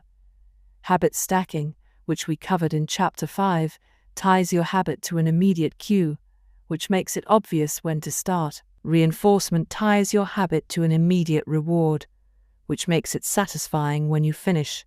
Immediate reinforcement can be especially helpful when dealing with habits of avoidance, which are behaviors you want to stop doing. It can be challenging to stick with habits like no frivolous purchases or no alcohol this month, because nothing happens when you skip happy hour drinks or don't buy that pair of shoes. It can be hard to feel satisfied when there is no action in the first place. All you're doing is resisting temptation, and there isn't much satisfying about that. One solution is to turn the situation on its head. You want to make avoidance visible. Open a savings account and label it for something you want, maybe leather jacket. Whenever you pass on a purchase, put the same amount of money in the account. Skip your morning latte, transfer $5. Pass on another month of Netflix, move $10 over. It's like creating a loyalty program for yourself. The immediate reward of seeing yourself save money toward the leather jacket feels a lot better than being deprived. You are making it satisfying to do nothing. One of my readers and his wife used a similar setup. They wanted to stop eating out so much and start cooking together more. They labeled their savings account "Trip to Europe." Whenever they skipped going out to eat, they transferred $50 into the account. At the end of the year, they put the money toward the vacation. It is worth noting that it is important to select short-term rewards that reinforce your identity rather than ones that conflict with it. Buying a new jacket is fine if you're trying to lose weight or read more books, but it doesn't work if you're trying to budget and save money. Instead, taking a bubble bath or going on a leisurely walk are good examples of rewarding yourself with free time, which aligns with your ultimate goal of more freedom and financial independence. Similarly, if your reward for exercising is eating a bowl of ice cream, then you're casting votes for conflicting identities, and it ends up being a wash. Instead, maybe your reward is a massage, which is both a luxury and a vote toward taking care of your body. Now, the short-term reward is aligned with your long-term vision of being a healthy person. Eventually, as intrinsic rewards like a better mood, more energy, and reduced stress kick in, you'll become less concerned with chasing the secondary reward. The identity itself becomes the reinforcer. You do it because it's who you are, and it feels good to be you. The more a habit becomes part of your life, the less you need outside encouragement to follow through. Incentives can start a habit. Identity sustains a habit. That said, it takes time for the evidence to accumulate and a new identity to emerge. Immediate reinforcement helps maintain motivation in the short term while you're waiting for the long-term rewards to arrive. In summary, A habit needs to be enjoyable for it to last. Simple bits of reinforcement like soap that smells great or toothpaste that has a refreshing mint flavor or seeing $50 hit your savings account can offer the immediate pleasure you need to enjoy a habit. And change is easy when it is enjoyable. Chapter summary. The fourth law of behavior change is make it satisfying. We are more likely to repeat a behavior when the experience is satisfying. The human brain evolved to prioritize immediate rewards over delayed rewards. The cardinal rule of behavior change. What is immediately rewarded is repeated. What is immediately punished is avoided.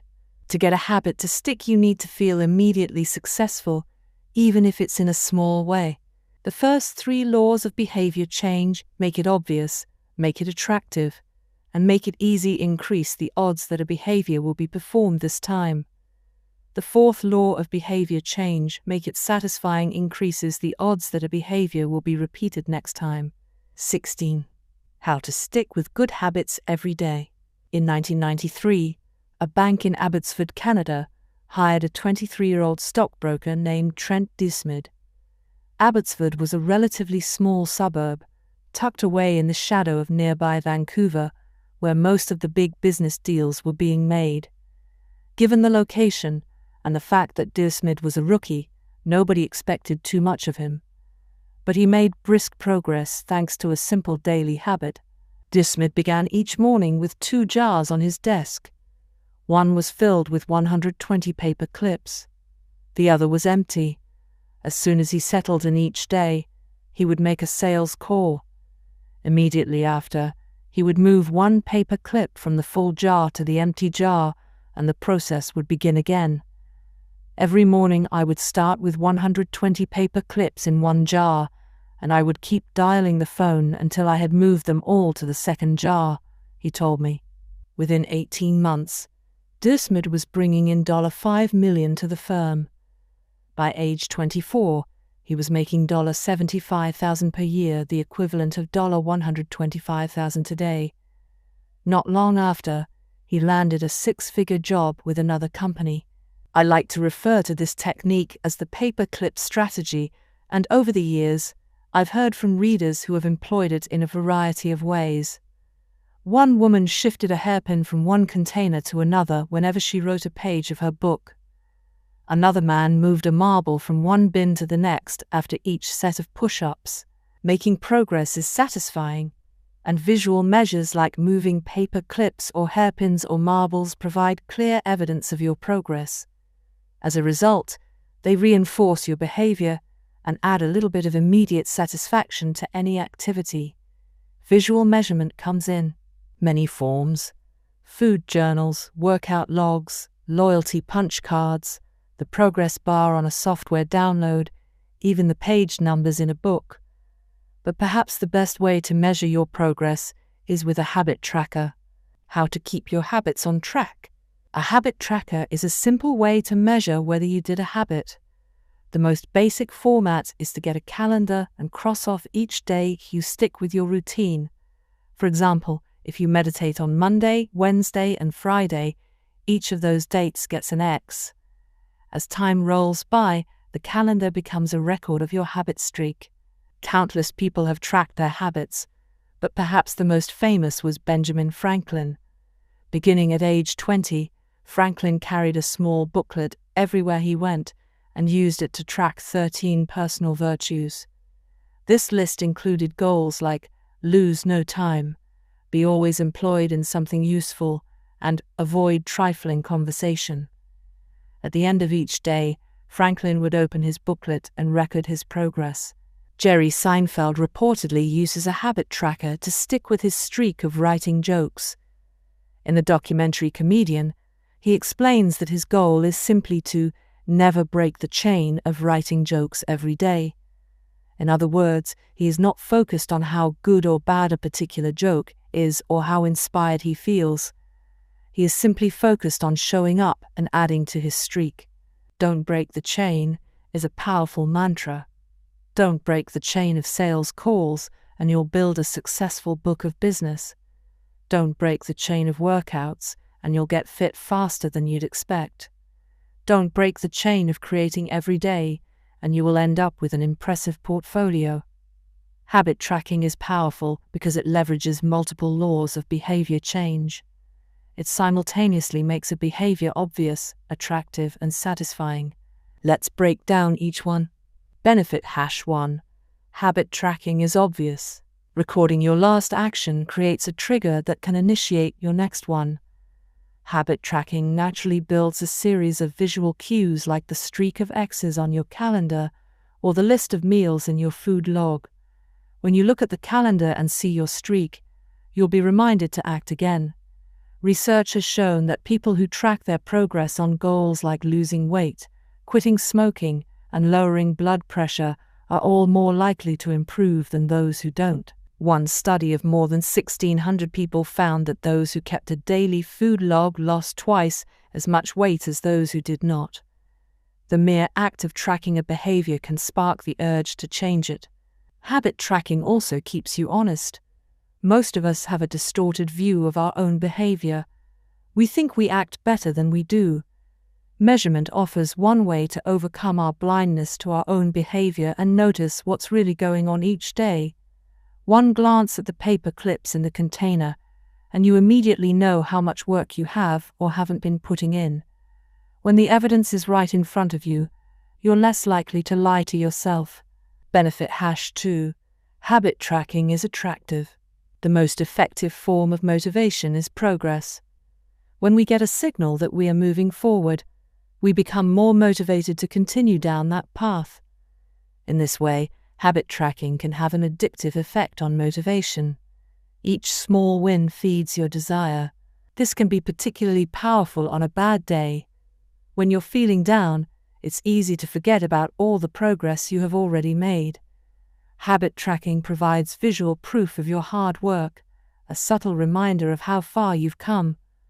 Plus, the empty square you see each morning can motivate you to get started, because you don't want to lose your progress by breaking the streak. Benefit #3. Habit tracking is satisfying. This is the most crucial benefit of all. Tracking can become its own form of reward. It is satisfying to cross an item off your to-do list, to complete an entry in your workout log, or to mark an X on the calendar. It feels good to watch your results grow, the size of your investment portfolio, the length of your book manuscript, and if it feels good, then you're more likely to endure. Habit tracking also helps keep your eye on the ball. You're focused on the process rather than the result. You're not fixated on getting six-pack abs. You're just trying to keep the streak alive and become the type of person who doesn't miss workouts. In summary, habit tracking 1 creates a visual cue that can remind you to act. 2 is inherently motivating because you see the progress you are making and don't want to lose it. And 3 feels satisfying whenever you record another successful instance of your habit. Furthermore, habit tracking provides visual proof that you are casting votes for the type of person you wish to become, which is a delightful form of immediate and intrinsic gratification. You may be wondering, if habit tracking is so useful, why have I waited so long to talk about it? Despite all the benefits, I've left this discussion until now for a simple reason. Many people resist the idea of tracking and measuring. It can feel like a burden because it forces you into 2 habits, the habit you're trying to build and the habit of tracking it. Counting calories sounds like a hassle when you're already struggling to follow a diet. Writing down every sales call seems tedious when you've got work to do.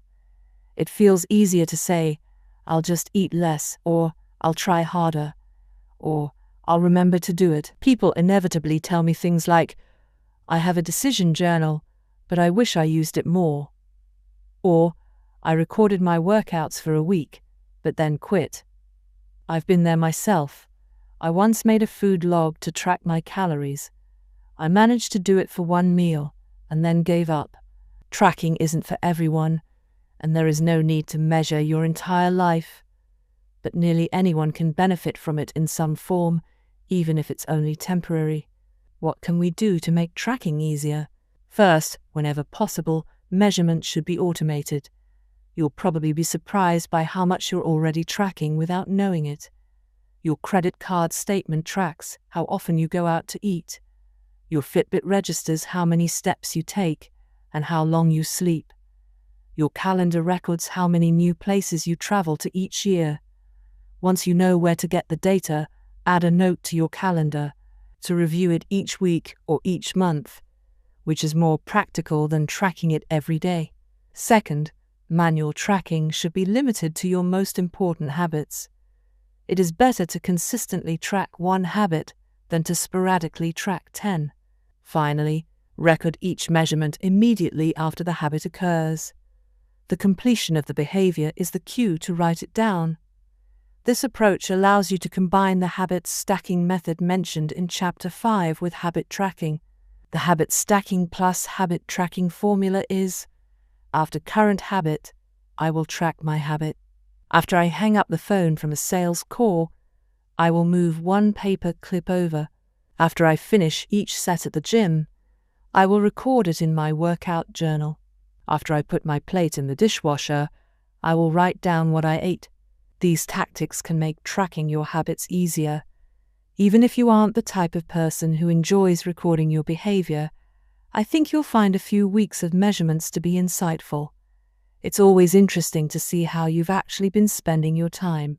That said, every habit streak ends at some point, and more important than any single measurement is having a good plan for when your habits slide off track. How to recover quickly when your habits break down. No matter how consistent you are with your habits, it is inevitable that life will interrupt you at some point. Perfection is not possible. Before long, an emergency will pop up. You get sick, or you have to travel for work, or your family needs a little more of your time. Whenever this happens to me, I try to remind myself of a simple rule: never miss twice. If I miss one day, I try to get back into it as quickly as possible. Missing one workout happens, but I'm not going to miss 2 in a row. Maybe I'll eat an entire pizza, but I'll follow it up with a healthy meal. I can't be perfect, but I can avoid a second lapse. As soon as one streak ends, I get started on the next one. The first mistake is never the one that ruins you. It is the spiral of repeated mistakes that follows. Missing once is an accident. Missing twice is the start of a new habit. This is a distinguishing feature between winners and losers. Anyone can have a bad performance, a bad workout, or a bad day at work. But when successful people fail, they rebound quickly. The breaking of a habit doesn't matter if the reclaiming of it is fast. I think this principle is so important that I'll stick to it even if I can't do a habit as well or as completely as I would like. Too often, we fall into an all-or-nothing cycle with our habits. The problem is not slipping up. The problem is thinking that if you can't do something perfectly, then you shouldn't do it at all. You don't realize how valuable it is to just show up on your bad or busy days. Lost days hurt you more than successful days help you. If you start with $100, then a 50% gain will take you to $150. But you only need a 33% loss to take you back to $100. In other words, avoiding a 33% loss is just as valuable as achieving a 50% gain. As Charlie Munger says, the first rule of compounding: never interrupt it unnecessarily. This is why the bad workouts are often the most important ones.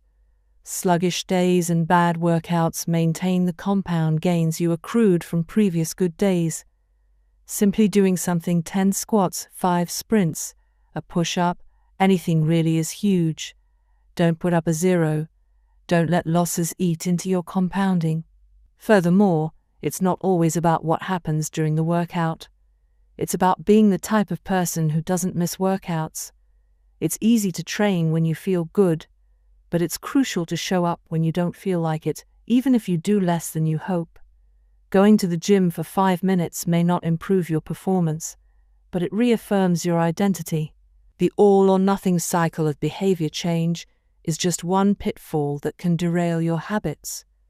Another potential danger, especially if you are using a habit tracker, is measuring the wrong thing, knowing when and when not to track a habit. Say you're running a restaurant and you want to know if your chef is doing a good job. One way to measure success is to track how many customers pay for a meal each day. If more customers come in, the food must be good. If fewer customers come in, something must be wrong. However, this one measurement, daily revenue, only gives a limited picture of what's really going on. Just because someone pays for a meal doesn't mean they enjoy the meal. Even dissatisfied customers are unlikely to dine and dash. In fact, if you're only measuring revenue, the food might be getting worse, but you're making up for it with marketing or discounts or some other method. Instead, it may be more effective to track how many customers finish their meal, or perhaps the percentage of customers who leave a generous tip. The dark side of tracking a particular behavior is that we become driven by the number rather than the purpose behind it. If your success is measured by quarterly earnings, you will optimize sales, revenue, and accounting for quarterly earnings. If your success is measured by a lower number on the scale, you will optimize for a lower number on the scale, even if that means embracing crash diets, juice cleanses, and fat loss pills. The human mind wants to win whatever game is being played. This pitfall is evident in many areas of life. We focus on working long hours instead of getting meaningful work done. We care more about getting 10,000 steps than we do about being healthy. We teach for standardized tests instead of emphasizing learning, curiosity, and critical thinking. In short, we optimize for what we measure. When we choose the wrong measurement, we get the wrong behavior. This is sometimes referred to as Goodhart's law. Named after the economist Charles Goodhart, the principle states, when a measure becomes a target, it ceases to be a good measure. Measurement is only useful when it guides you and adds context to a larger picture, not when it consumes you. Each number is simply one piece of feedback in the overall system. In our data-driven world, we tend to overvalue numbers and undervalue anything ephemeral, soft, and difficult to quantify. We mistakenly think the factors we can measure are the only factors that exist. But just because you can measure something doesn't mean it's the most important thing. And just because you can't measure something doesn't mean it's not important at all. All of this to say, it's crucial to keep habit tracking in its proper place. It can feel satisfying to record a habit and track your progress, but the measurement is not the only thing that matters. Furthermore, there are many ways to measure progress, and sometimes it helps to shift your focus to something entirely different. This is why non-scale victories can be effective for weight loss. The number on the scale may be stubborn, so if you focus solely on that number, your motivation will sag. But you may notice that your skin looks better, or you wake up earlier, or your sex drive got a boost. All of these are valid ways to track your improvement. If you're not feeling motivated by the number on the scale, perhaps it's time to focus on a different measurement, one that gives you more signals of progress. No matter how you measure your improvement, habit tracking offers a simple way to make your habits more satisfying. Each measurement provides a little bit of evidence that you're moving in the right direction, and a brief moment of immediate pleasure for a job well done. Chapter summary. One of the most satisfying feelings is the feeling of making progress. A habit tracker is a simple way to measure whether you did a habit, like marking an X on a calendar. Habit trackers and other visual forms of measurement can make your habits satisfying by providing clear evidence of your progress. Don't break the chain. Try to keep your habit streak alive. Never miss twice. If you miss one day, try to get back on track as quickly as possible. Just because you can measure something doesn't mean it's the most important thing. 17. How an accountability partner can change everything. After serving as a pilot in World War II, Roger Fisher attended Harvard Law School and spent 34 years specializing in negotiation and conflict management. He founded the Harvard Negotiation Project and worked with numerous countries and world leaders on peace resolutions, hostage crises, and diplomatic compromises. But it was in the 1970s and 1980s, as the threat of nuclear war escalated, that Fisher developed perhaps his most interesting idea. At the time, Fisher was focused on designing strategies that could prevent nuclear war, and he had noticed a troubling fact. Any sitting president would have access to launch codes that could kill millions of people, but would never actually see anyone die because he would always be thousands of miles away. My suggestion was quite simple, he wrote in 1981. Put that nuclear code number in a little capsule, and then implant that capsule right next to the heart of a volunteer. The volunteer would carry with him a big, heavy butcher knife as he accompanied the president. If ever the president wanted to fire nuclear weapons, the only way he could do so would be for him first, with his own hands, to kill one human being. The president says, "George, I'm sorry, but tens of millions must die." He has to look at someone and realize what death is, what an innocent death is. Blood on the White House carpet. It's reality brought home. When I suggested this to friends in the Pentagon, they said, "My God, that's terrible. Having to kill someone would distort the president's judgment. He might never push the button." Throughout our discussion of the fourth law of behavior change, we have covered the importance of making good habits immediately satisfying. Fisher's proposal is an inversion of the fourth law. Make it immediately unsatisfying. Just as we are more likely to repeat an experience when the ending is satisfying, we are also more likely to avoid an experience when the ending is painful. Pain is an effective teacher. If a failure is painful, it gets fixed. If a failure is relatively painless, it gets ignored. The more immediate and more costly a mistake is, the faster you will learn from it. The threat of a bad review forces a plumber to be good at his job. The possibility of a customer never returning makes restaurants create good food. The cost of cutting the wrong blood vessel makes a surgeon master human anatomy and cut carefully. When the consequences are severe, people learn quickly. The more immediate the pain, the less likely the behavior. If you want to prevent bad habits and eliminate unhealthy behaviors, then adding an instant cost to the action is a great way to reduce their odds. We repeat bad habits because they serve us in some way, and that makes them hard to abandon.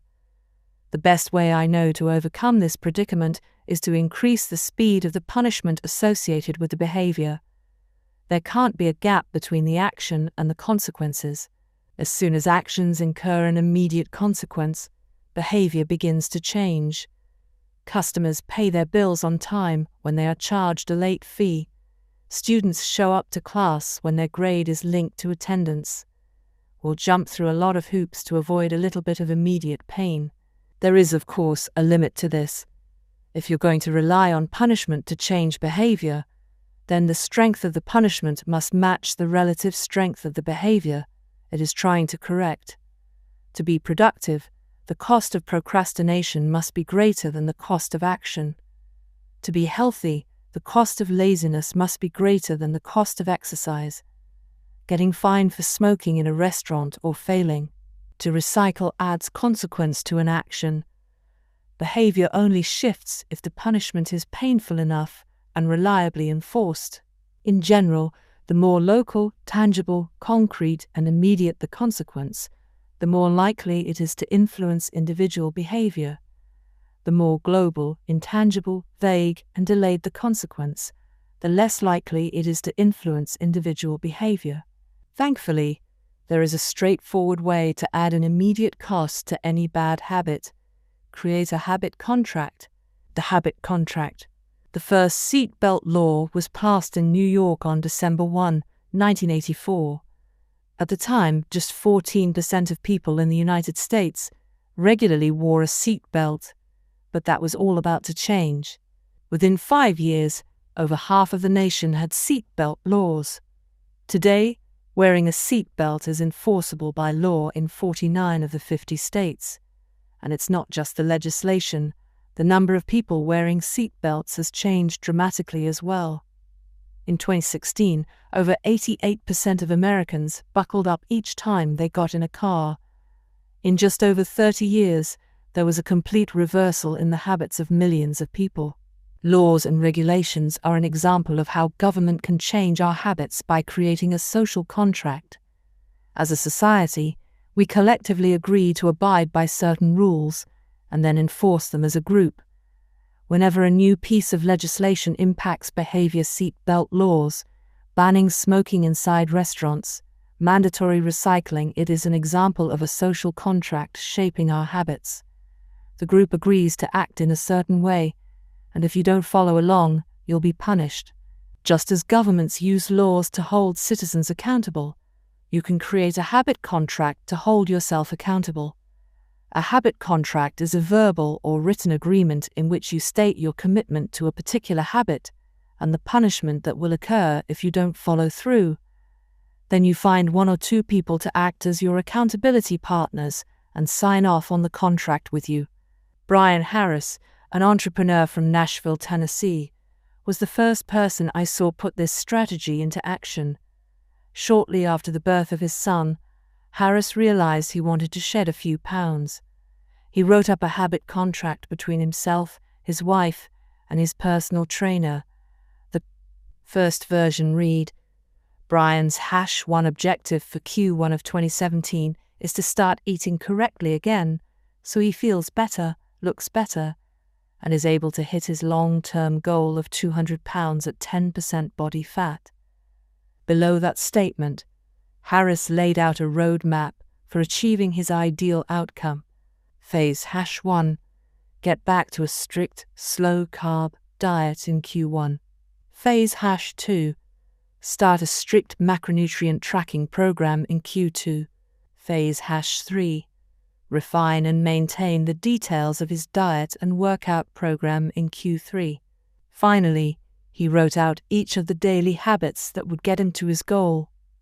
For example, write down all food that he consumes each day and weigh himself each day.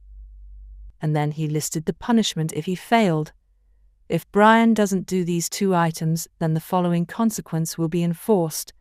He will have to dress up each workday and each Sunday morning for the rest of the quarter.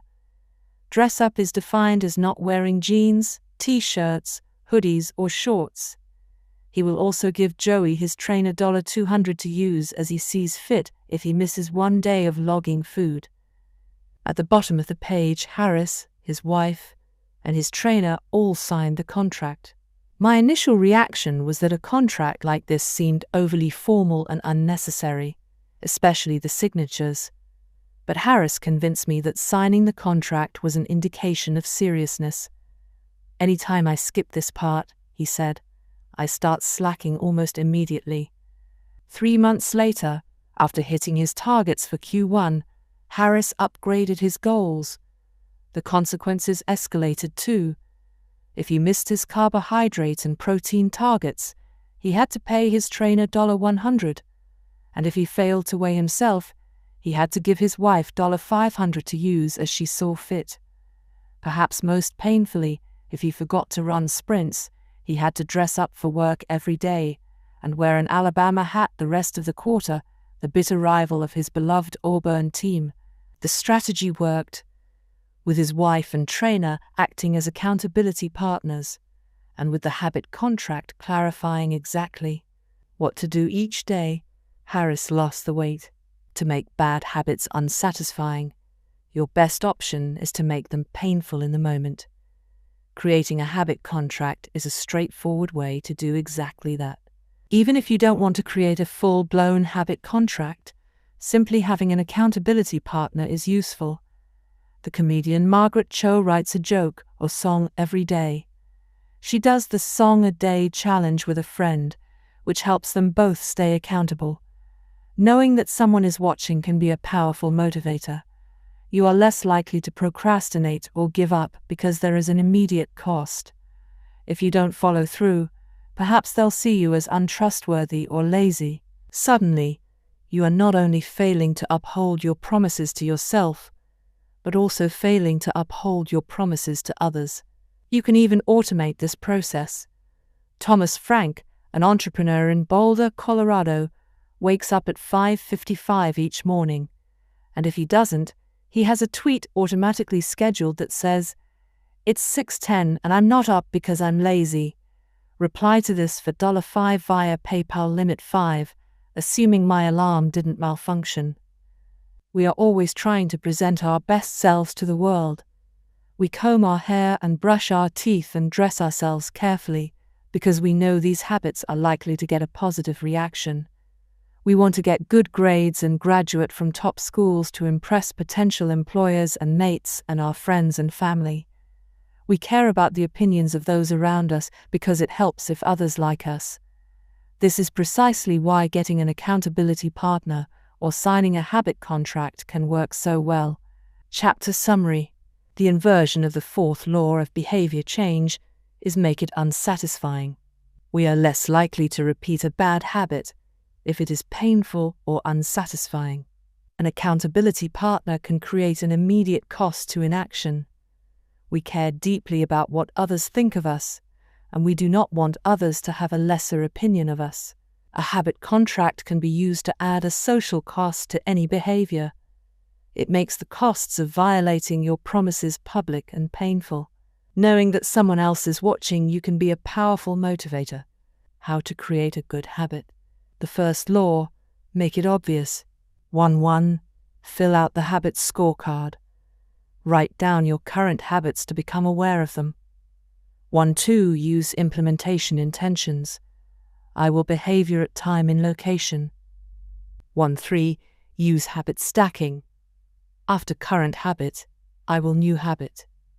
1-4. Design your environment. Make the cues of good habits obvious and visible. The second law, make it attractive. 2-1. Use temptation bundling. Pair an action you want to do with an action you need to do. 2-2. Join a culture where your desired behavior is the normal behavior. 2-3. Create a motivation ritual. Do something you enjoy immediately before a difficult habit. The third law, make it easy. 3-1. Reduce friction. Decrease the number of steps between you and your good habits. 3-2. Prime the environment. Prepare your environment to make future actions easier. 3-3. Master the decisive moment. Optimize the small choices that deliver outsized impact. 3-4. Use the 2-minute rule. Downscale your habits until they can be done in 2 minutes or less. 3-5. Automate your habits. Invest in technology and one-time purchases that lock in future behavior. The fourth law, make it satisfying. 4-1. Use reinforcement. Give yourself an immediate reward when you complete your habit. 4-2. Make doing nothing enjoyable. When avoiding a bad habit, design a way to see the benefits. 4-3. Use a habit tracker. Keep track of your habit streak and don't break the chain. 4-4. Never miss twice. When you forget to do a habit, make sure you get back on track immediately. How to break a bad habit. Inversion of the first law. Make it invisible. 1-5. Reduce exposure. Remove the cues of your bad habits from your environment. Inversion of the second law. Make it unattractive. 2-4. Reframe your mindset. Highlight the benefits of avoiding your bad habits. Inversion of the third law. Make it difficult. 3-6. Increase friction. Increase the number of steps between you and your bad habits. 3-7. Use a commitment device. Restrict your future choices to the ones that benefit you. Inversion of the fourth law. Make it unsatisfying. 4-5. Get an accountability partner. Ask someone to watch your behavior. 4-6. Create a habit contract. Make the costs of your bad habits public and painful. You can download a printable version of this habits cheat sheet at Atomic Habits Computed. Advanced Tactics. How to go from being merely good to being truly great. 18. The truth about talent when genes matter and when they don't. Many people are familiar with Michael Phelps, who is widely considered to be one of the greatest athletes in history. Phelps has won more Olympic medals not only than any swimmer, but also more than any Olympian in any sport. Fewer people know the name Hicham El Guerrouj, but he was a fantastic athlete in his own right. El Guerrouj is a Moroccan runner who holds 2 Olympic gold medals and is one of the greatest middle-distance runners of all time. For many years, he held the world record in the mile, 500-meter, and 2,000-meter races. At the Olympic Games in Athens, Greece in 2024, he won gold in the 500-meter and 5,000-meter races. These two athletes are wildly different in many ways. For starters, one competed on land and the other in water. But most notably, they differ significantly in height. El Guerrouj is 5 feet, 9 inches tall. Phelps is 6 feet, 4 inches tall. Despite this 7-inch difference in height, the two men are identical in one respect. Michael Phelps and Hicham El Guerrouj wear the same length and seam on their pants. How is this possible? Phelps has relatively short legs for his height and a very long torso, the perfect build for swimming. El Guerrouj has incredibly long legs and a short upper body, an ideal frame for distance running. Now, imagine if these world-class athletes were to switch sports. Given his remarkable athleticism, could Michael Phelps become an Olympic-caliber distance runner with enough training? It's unlikely. At peak fitness, Phelps weighed 194 pounds, which is 40% heavier than El Guerrouj, who competed at an ultralight 138 pounds. Taller runners are heavier runners, and every extra pound is a curse when it comes to distance running. Against elite competition, Phelps would be doomed from the start. Similarly, El Guerrouj might be one of the best runners in history, but it's doubtful he would ever qualify for the Olympics as a swimmer. Since 1976, the average height of Olympic gold medalists in the men's 500-meter run is 5 feet, 10 inches. In comparison, the average height of Olympic gold medalists in the men's 100-meter freestyle swim is 6 feet, 4 inches. Swimmers tend to be tall and have long backs and arms, which are ideal for pulling through the water. El Guerrouj would be at a severe disadvantage before he ever touched the pool. The secret to maximizing your odds of success is to choose the right field of competition. This is just as true with habit change as it is with sports and business.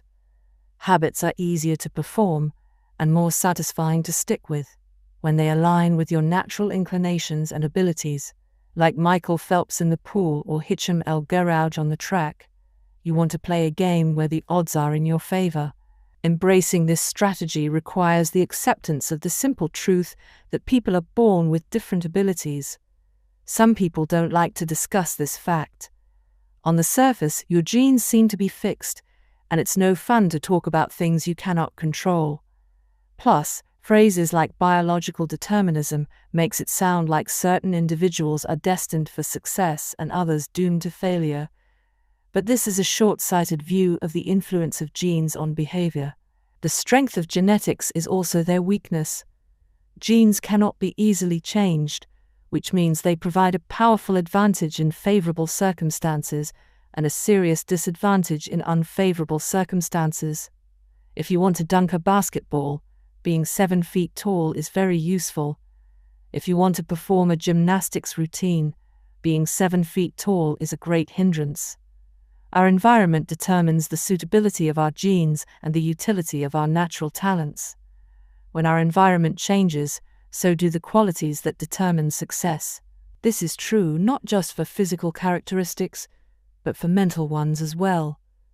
I'm smart if you ask me about habits and human behavior. Not so much when it comes to knitting, rocket propulsion, or guitar chords.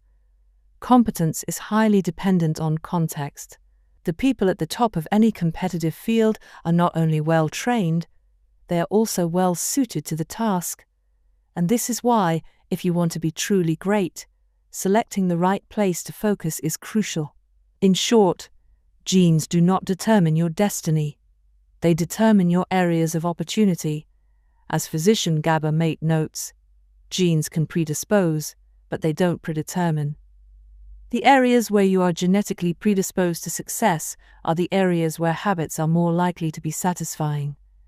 The key is to direct your effort toward areas that both excite you and match your natural skills, to align your ambition with your ability. The obvious question is, how do I figure out where the odds are in my favor? How do I identify the opportunities and habits that are right for me? The first place we will look for an answer is by understanding your personality. How your personality influences your habits. Your genes are operating beneath the surface of every habit. Indeed, beneath the surface of every behavior. Genes have been shown to influence everything from the number of hours you spend watching television to your likelihood to marry or divorce to your tendency to get addicted to drugs, alcohol, or nicotine. There's a strong genetic component to how obedient or rebellious you are when facing authority, how vulnerable or resistant you are to stressful events, how proactive or reactive you tend to be, and even how captivated or bored you feel during sensory experiences like attending a concert.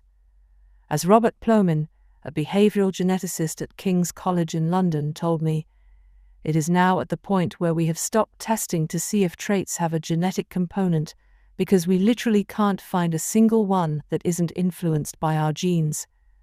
Bundled together, your unique cluster of genetic traits predispose you to a particular personality. Your personality is the set of characteristics that is consistent from situation to situation. The most proven scientific analysis of personality traits is known as the Big Five, which breaks them down into 5 spectrums of behavior. 1. Openness to experience, from curious and inventive on an end to cautious and consistent on the other. 2. Conscientiousness, organized and efficient, easygoing and spontaneous. 3. Extroversion, outgoing and energetic, solitary and reserved. You likely know them as extroverts vs. introverts. 4. Agreeableness, friendly and compassionate, challenging and detached. 5. Neuroticism, anxious and sensitive, confident, calm and stable. All 5 characteristics have biological underpinnings. Extroversion, for instance, can be tracked from birth. If scientists play a loud noise in the nursing ward, some babies turn toward it while others turn away. When the researchers tracked these children through life, they found that the babies who turned toward the noise were more likely to grow up to be extroverts. Those who turned away were more likely to become introverts. People who are high in agreeableness are kind, considerate, and warm. They also tend to have higher natural oxytocin levels, a hormone that plays an important role in social bonding, increases feelings of trust, and can act as a natural antidepressant. You can easily imagine how someone with more oxytocin might be inclined to build habits like writing thank you notes or organizing social events. As a third example, consider neuroticism, which is a personality trait all people possess to various degrees. People who are high in neuroticism tend to be anxious and worry more than others. This trait has been linked to hypersensitivity of the amygdala, the portion of the brain responsible for noticing threats. In other words, people who are more sensitive to negative cues in their environment are more likely to score high in neuroticism. Our habits are not solely determined by our personalities, but there is no doubt that our genes nudge us in a certain direction. Our deeply rooted preferences make certain behaviors easier for some people than for others. You don't have to apologize for these differences or feel guilty about them, but you do have to work with them.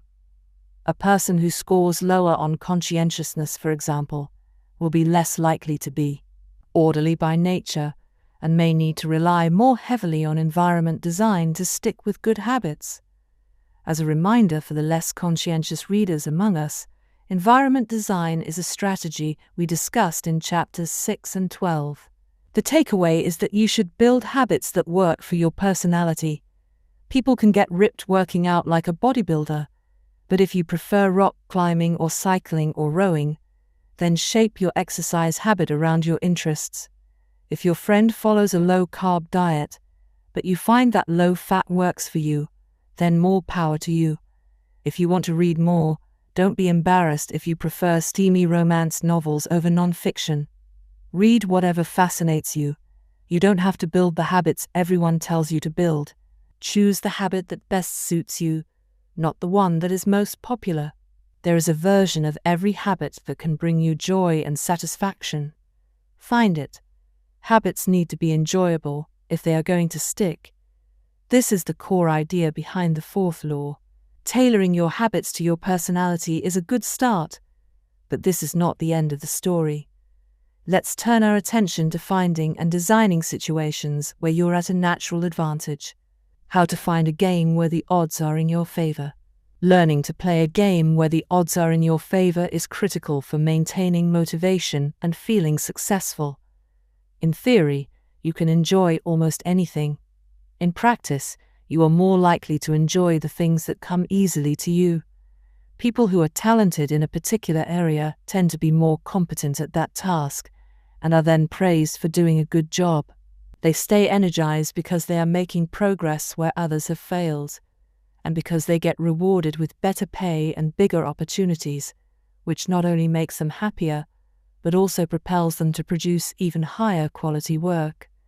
It's a virtuous cycle. Pick the right habit and progress is easy. Pick the wrong habit and life is a struggle. How do you pick the right habit? The first step is something we covered in the third law. Make it easy. In many cases, when people pick the wrong habit, it simply means they picked a habit that was too difficult.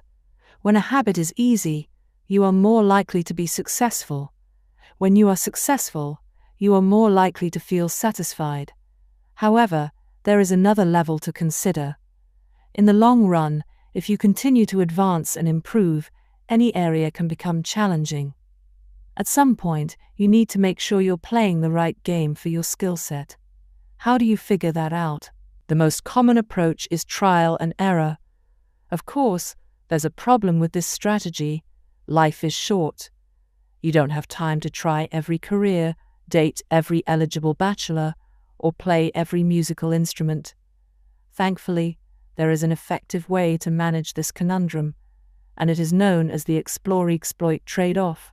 In the beginning of a new activity, there should be a period of exploration. In relationships, it's called dating. In college, it's called the liberal arts. In business, it's called split testing. The goal is to try out many possibilities, research a broad range of ideas, and cast a wide net.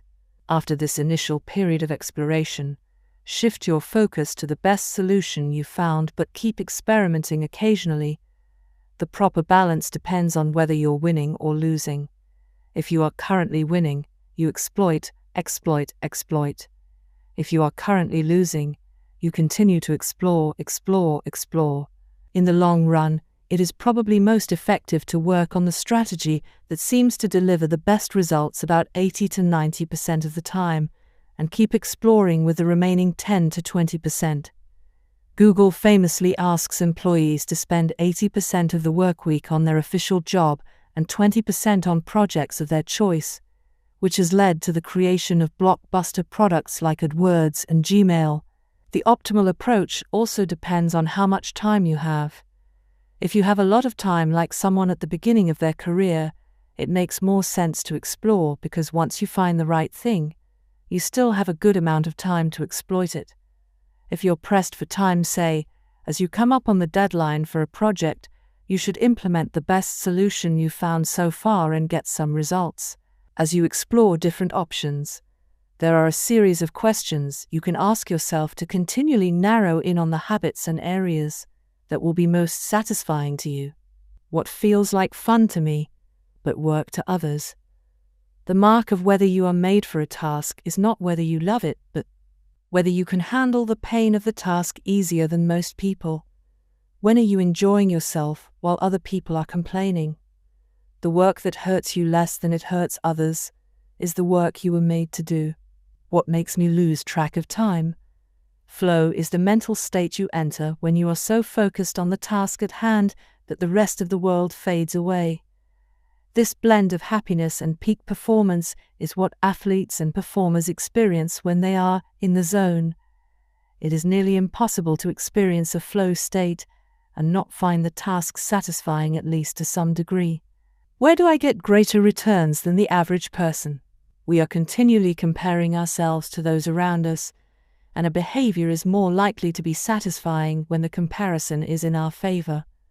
When I started writing at jamesclerk.com, my email list grew very quickly. I wasn't quite sure what I was doing well, but I knew that results seemed to be coming faster for me than for some of my colleagues, which motivated me to keep writing. What comes naturally to me? For just a moment, ignore what you have been taught. Ignore what society has told you. Ignore what others expect of you.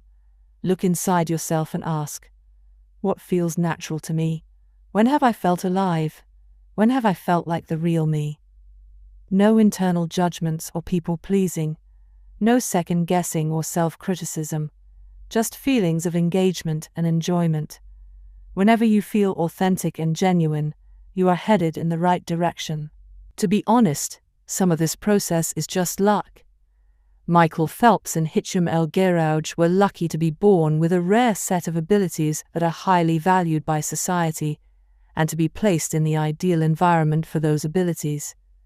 We all have limited time on this planet, and the truly great among us are the ones who not only work hard, but also have the good fortune to be exposed to opportunities that favor us. But what if you don't want to leave it up to luck? If you can't find a game where the odds are stacked in your favor, create one. Scott Adams, the cartoonist behind Dilbert, says, "Everyone has at least a few areas in which they could be in the top 25% with some effort. In my case, I can draw better than most people, but I'm hardly an artist, and I'm not any funnier than the average stand-up comedian who never makes it big, but I'm funnier than most people." The magic is that few people can draw well and write jokes. It's the combination of the two that makes what I do so rare, and when you add in my business background, suddenly I had a topic that few cartoonists could hope to understand without living it. When you can't win by being better, you can win by being different. By combining your skills, you reduce the level of competition, which makes it easier to stand out. You can shortcut the need for a genetic advantage or for years of practice by rewriting the rules. A good player works hard to win the game everyone else is playing. A great player creates a new game that favors their strengths and avoids their weaknesses. In college, I designed my own major, biomechanics, which was a combination of physics, chemistry, biology, and anatomy. I wasn't smart enough to stand out among the top physics or biology majors, so I created my own game.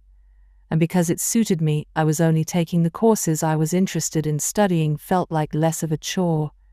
It was also easier to avoid the trap of comparing myself to everyone else. After all, nobody else was taking the same combination of classes, so who could say if they were better or worse? Specialization is a powerful way to overcome the accident of bad genetics. The more you master a specific skill, the harder it becomes for others to compete with you. Many bodybuilders are stronger than the average arm wrestler, but even a massive bodybuilder may lose at arm wrestling because the arm wrestling champ has very specific strength. Even if you're not the most naturally gifted, you can often win by being the best in a very narrow category. Boiling water will soften a potato but harden an egg. You can't control whether you're a potato or an egg, but you can decide to play a game where it's better to be hard or soft. If you can find a more favorable environment, you can transform the situation from one where the odds are against you to one where they are in your favor. How to get the most out of your genes? Our genes do not eliminate the need for hard work. They clarify it. They tell us what to work hard on. Once we realize our strengths, we know where to spend our time and energy. We know which types of opportunities to look for and which types of challenges to avoid. The better we understand our nature, the better our strategy can be. Biological differences matter. Even so, it's more productive to focus on whether you are fulfilling your own potential than comparing yourself to someone else. The fact that you have a natural limit to any specific ability has nothing to do with whether you are reaching the ceiling of your capabilities. People get so caught up in the fact that they have limits that they rarely exert the effort required to get close to them. Furthermore, Genes can't make you successful if you're not doing the work. Yes, it's possible that the ripped trainer at the gym has better genes, but if you haven't put in the same reps, it's impossible to say if you have been dealt a better or worse genetic hand. Until you work as hard as those you admire, don't explain away their success as luck. In summary, one of the best ways to ensure your habits remain satisfying over the long run is to pick behaviors that align with your personality and skills. Work hard on the things that come easy. Chapter summary. The secret to maximizing your odds of success is to choose the right field of competition. Pick the right habit and progress is easy. Pick the wrong habit and life is a struggle.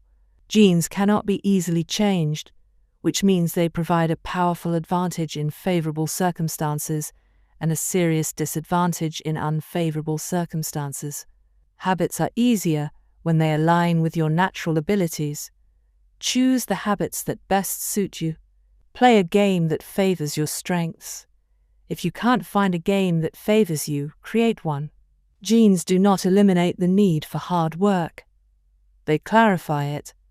They tell us what to work hard on. 19. The Goldilocks Rule. How to stay motivated in life and work. In 1955, Disneyland had just opened in Anaheim, California, when a 10-year-old boy walked in and asked for a job. Labor laws were loose back then, and the boy managed to land a position selling guidebooks for $1.50 apiece. Within a year, he had transitioned to Disney's Magic Shop, where he learned tricks from the older employees. He experimented with jokes and tried out simple routines on visitors. Soon he discovered that what he loved was not performing magic, but performing in general. He set his sights on becoming a comedian. Beginning in his teenage years, he started performing in little clubs around Los Angeles. The crowds were small and his act was short. He was rarely on stage for more than 5 minutes. Most of the people in the crowd were too busy drinking or talking with friends to pay attention. One night, he literally delivered his stand-up routine to an empty club. It wasn't glamorous work, but there was no doubt he was getting better. His first routines would only last 1 or 2 minutes. By high school, his material had expanded to include a 5-minute act, and a few years later, a 10-minute show. At 19, he was performing weekly for 20 minutes at a time. He had to read 3 poems during the show just to make the routine long enough, but his skills continued to progress. He spent another decade experimenting, adjusting, and practicing. He took a job as a television writer, and gradually, he was able to land his own appearances on talk shows. By the mid-1970s, he had worked his way into being a regular guest on The Tonight Show and Saturday Night Live. Finally, after nearly 15 years of work, the young man rose to fame. He toured 60 cities in 63 days, then 72 cities in 80 days, then 85 cities in 90 days. He had 695 people attend one show in Ohio. Another 45,000 tickets were sold for his 3-day show in New York. He catapulted to the top of his genre and became one of the most successful comedians of his time. His name is Steve Martin. Martin's story offers a fascinating perspective on what it takes to stick with habits for the long run. Comedy is not for the timid. It is hard to imagine a situation that would strike fear into the hearts of more people than performing alone on stage and failing to get a single laugh. And yet Steve Martin faced this fear every week for 18 years. In his words, 10 years spent learning, 4 years spent refining, and 4 years as a wild success. Why is it that some people like Martin stick with their habits, whether practicing jokes or drawing cartoons or playing guitar, while most of us struggle to stay motivated? How do we design habits that pull us in rather than ones that fade away? Scientists have been studying this question for many years. While there is still much to learn, one of the most consistent findings is that the way to maintain motivation and achieve peak levels of desire is to work on tasks of just manageable difficulty. The human brain loves a challenge, but only if it is within an optimal zone of difficulty. If you love tennis and try to play a serious match against a 4-year-old, you will quickly become bored. It's too easy. You'll win every point. In contrast, if you play a professional tennis player like Roger Federer or Serena Williams, you will quickly lose motivation because the match is too difficult. Now consider playing tennis against someone who is your equal. As the game progresses, you win a few points and you lose a few. You have a good chance of winning, but only if you really try. Your focus narrows, distractions fade away, and you find yourself fully invested in the task at hand. This is a challenge of just manageable difficulty, and it is a prime example of the Goldilocks rule. The Goldilocks rule states that humans experience peak motivation when working on tasks that are right on the edge of their current abilities. Not too hard, not too easy, just right. The Goldilocks rule. Figure 15. Maximum motivation occurs when facing a challenge of just manageable difficulty. In psychology research, this is known as the Yerkes-Dodson law, which describes the optimal level of arousal as the midpoint between boredom and anxiety. Martin's comedy career is an excellent example of the Goldilocks rule in practice. Each year, he expanded his comedy routine, but only by a minute or two. He was always adding new material, but he also kept a few jokes that were guaranteed to get laughs. There were just enough victories to keep him motivated, and just enough mistakes to keep him working hard. When you're starting a new habit, it's important to keep the behavior as easy as possible, so you can stick with it even when conditions aren't perfect. This is an idea we covered in detail while discussing the third law of behavior change. Once a habit has been established, however, it's important to continue to advance in small ways. These little improvements and new challenges keep you engaged, and if you hit the Goldilocks zone just right, you can achieve a flow state. A flow state is the experience of being in the zone and fully immersed in an activity. Scientists have tried to quantify this feeling. They found that to achieve a state of flow, a task must be roughly 4% beyond your current ability. In real life, it's typically not feasible to quantify the difficulty of an action in this way, but the core idea of the Goldilocks rule remains. Working on challenges of just manageable difficulty, something on the perimeter of your ability, seems crucial for maintaining motivation. Improvement requires a delicate balance. You need to regularly search for challenges that push you to your edge, while continuing to make enough progress to stay motivated. Behaviors need to remain novel in order for them to stay attractive and satisfying. Without variety, we get bored, and boredom is perhaps the greatest villain on the quest for self-improvement. How to stay focused when you get bored working on your goals. After my baseball career ended, I was looking for a new sport. I joined a weightlifting team, and one day an elite coach visited our gym.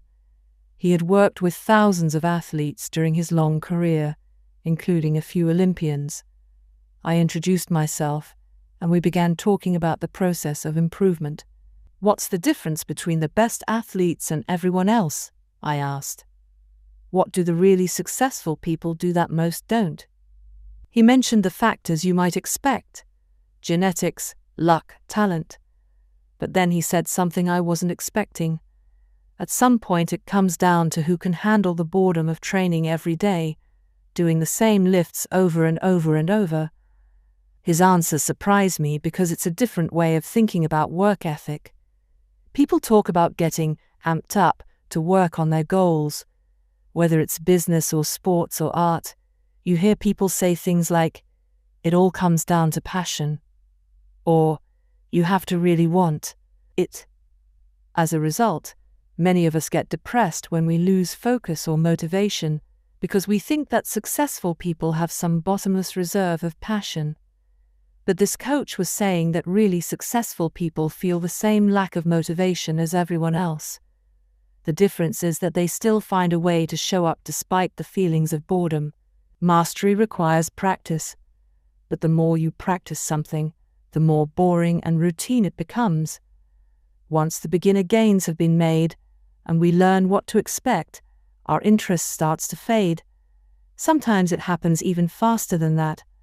All you have to do is hit the gym a few days in a row or publish a couple of blog posts on time, and letting one day slip doesn't feel like much. Things are going well. It's easy to rationalize taking a day off because you're in a good place.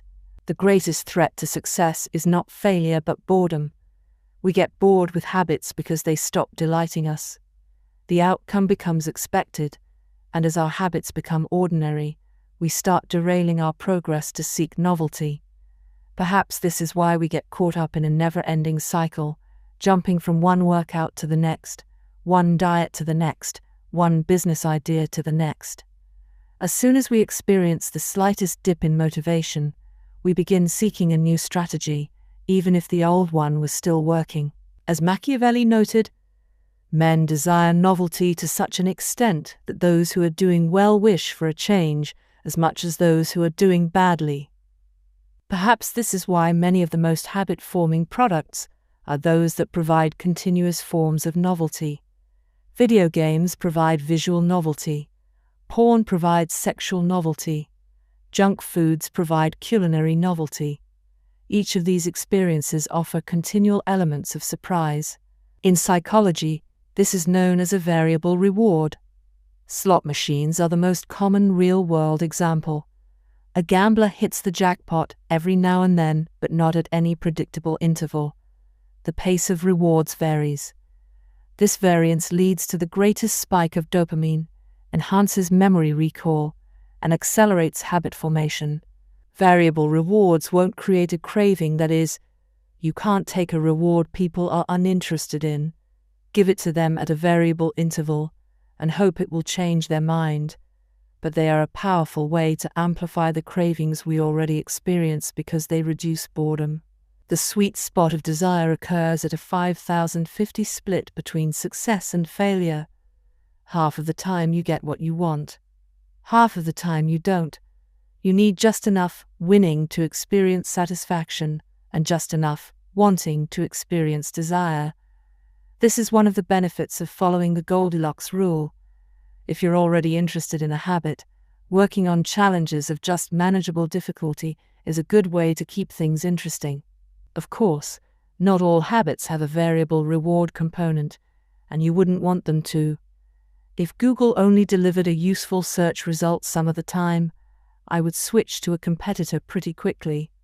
If Uber only picked up half of my trips, I doubt I'd be using that service much longer.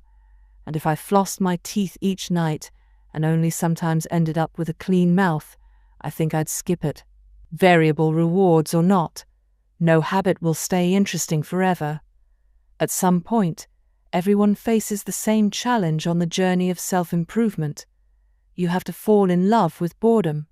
We all have goals that we would like to achieve and dreams that we would like to fulfill. But it doesn't matter what you are trying to become better at. If you only do the work when it's convenient or exciting, then you'll never be consistent enough to achieve remarkable results. I can guarantee that if you manage to start a habit and keep sticking to it, there will be days when you feel like quitting. When you start a business, there will be days when you don't feel like showing up. When you're at the gym, there will be sets that you don't feel like finishing.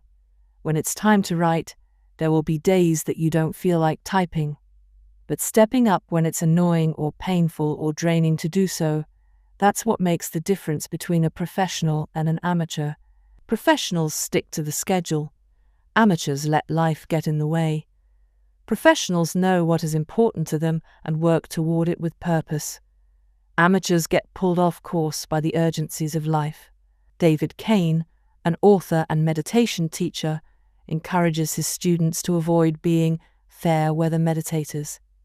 Similarly, you don't want to be a fair-weather athlete or a fair-weather writer or a fair-weather anything. When a habit is truly important to you, you have to be willing to stick to it in any mood. Professionals take action even when the mood isn't right. They might not enjoy it, but they find a way to put the reps in. There have been a lot of sets that I haven't felt like finishing, but I've never regretted doing the workout. There have been a lot of articles I haven't felt like writing, but I've never regretted publishing on schedule. There have been a lot of days I felt like relaxing, but I've never regretted showing up and working on something that was important to me. The only way to become excellent is to be endlessly fascinated by doing the same thing over and over. You have to fall in love with boredom. Chapter summary. The Goldilocks rule states that humans experience peak motivation when working on tasks that are right on the edge of their current abilities. The greatest threat to success is not failure but boredom. As habits become routine, they become less interesting and less satisfying. We get bored. Anyone can work hard when they feel motivated. It's the ability to keep going when work isn't exciting that makes the difference. Professionals stick to the schedule. Amateurs let life get in the way. 20. The downside of creating good habits. Habits create the foundation for mastery. In chess, it is only after the basic movements of the pieces have become automatic that a player can focus on the next level of the game. Each chunk of information that is memorized opens up the mental space for more effortful thinking. This is true for any endeavor. When you know the simple movements so well that you can perform them without thinking, you are free to pay attention to more advanced details. In this way, habits are the backbone of any pursuit of excellence. However, the benefits of habits come at a cost. At first, each repetition develops fluency, speed, and skill. But then, as a habit becomes automatic, you become less sensitive to feedback. You fall into mindless repetition. It becomes easier to let mistakes slide. When you can do it good enough on autopilot, you stop thinking about how to do it better. The upside of habits is that we can do things without thinking. The downside of habits is that you get used to doing things a certain way and stop paying attention to little errors. You assume you're getting better because you're gaining experience. In reality, you are merely reinforcing your current habits, not improving them. In fact, some research has shown that once a skill has been mastered, there is usually a slight decline in performance over time. Usually, this minor dip in performance is no cause for worry.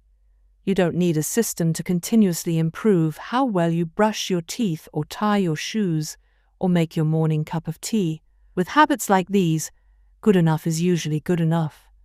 The less energy you spend on trivial choices, the more you can spend it on what really matters. However, when you want to maximize your potential and achieve elite levels of performance, you need a more nuanced approach. You can't repeat the same things blindly and expect to become exceptional. Habits are necessary, but not sufficient for mastery.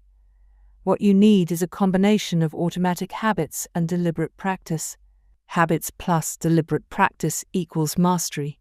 To become great, certain skills do need to become automatic.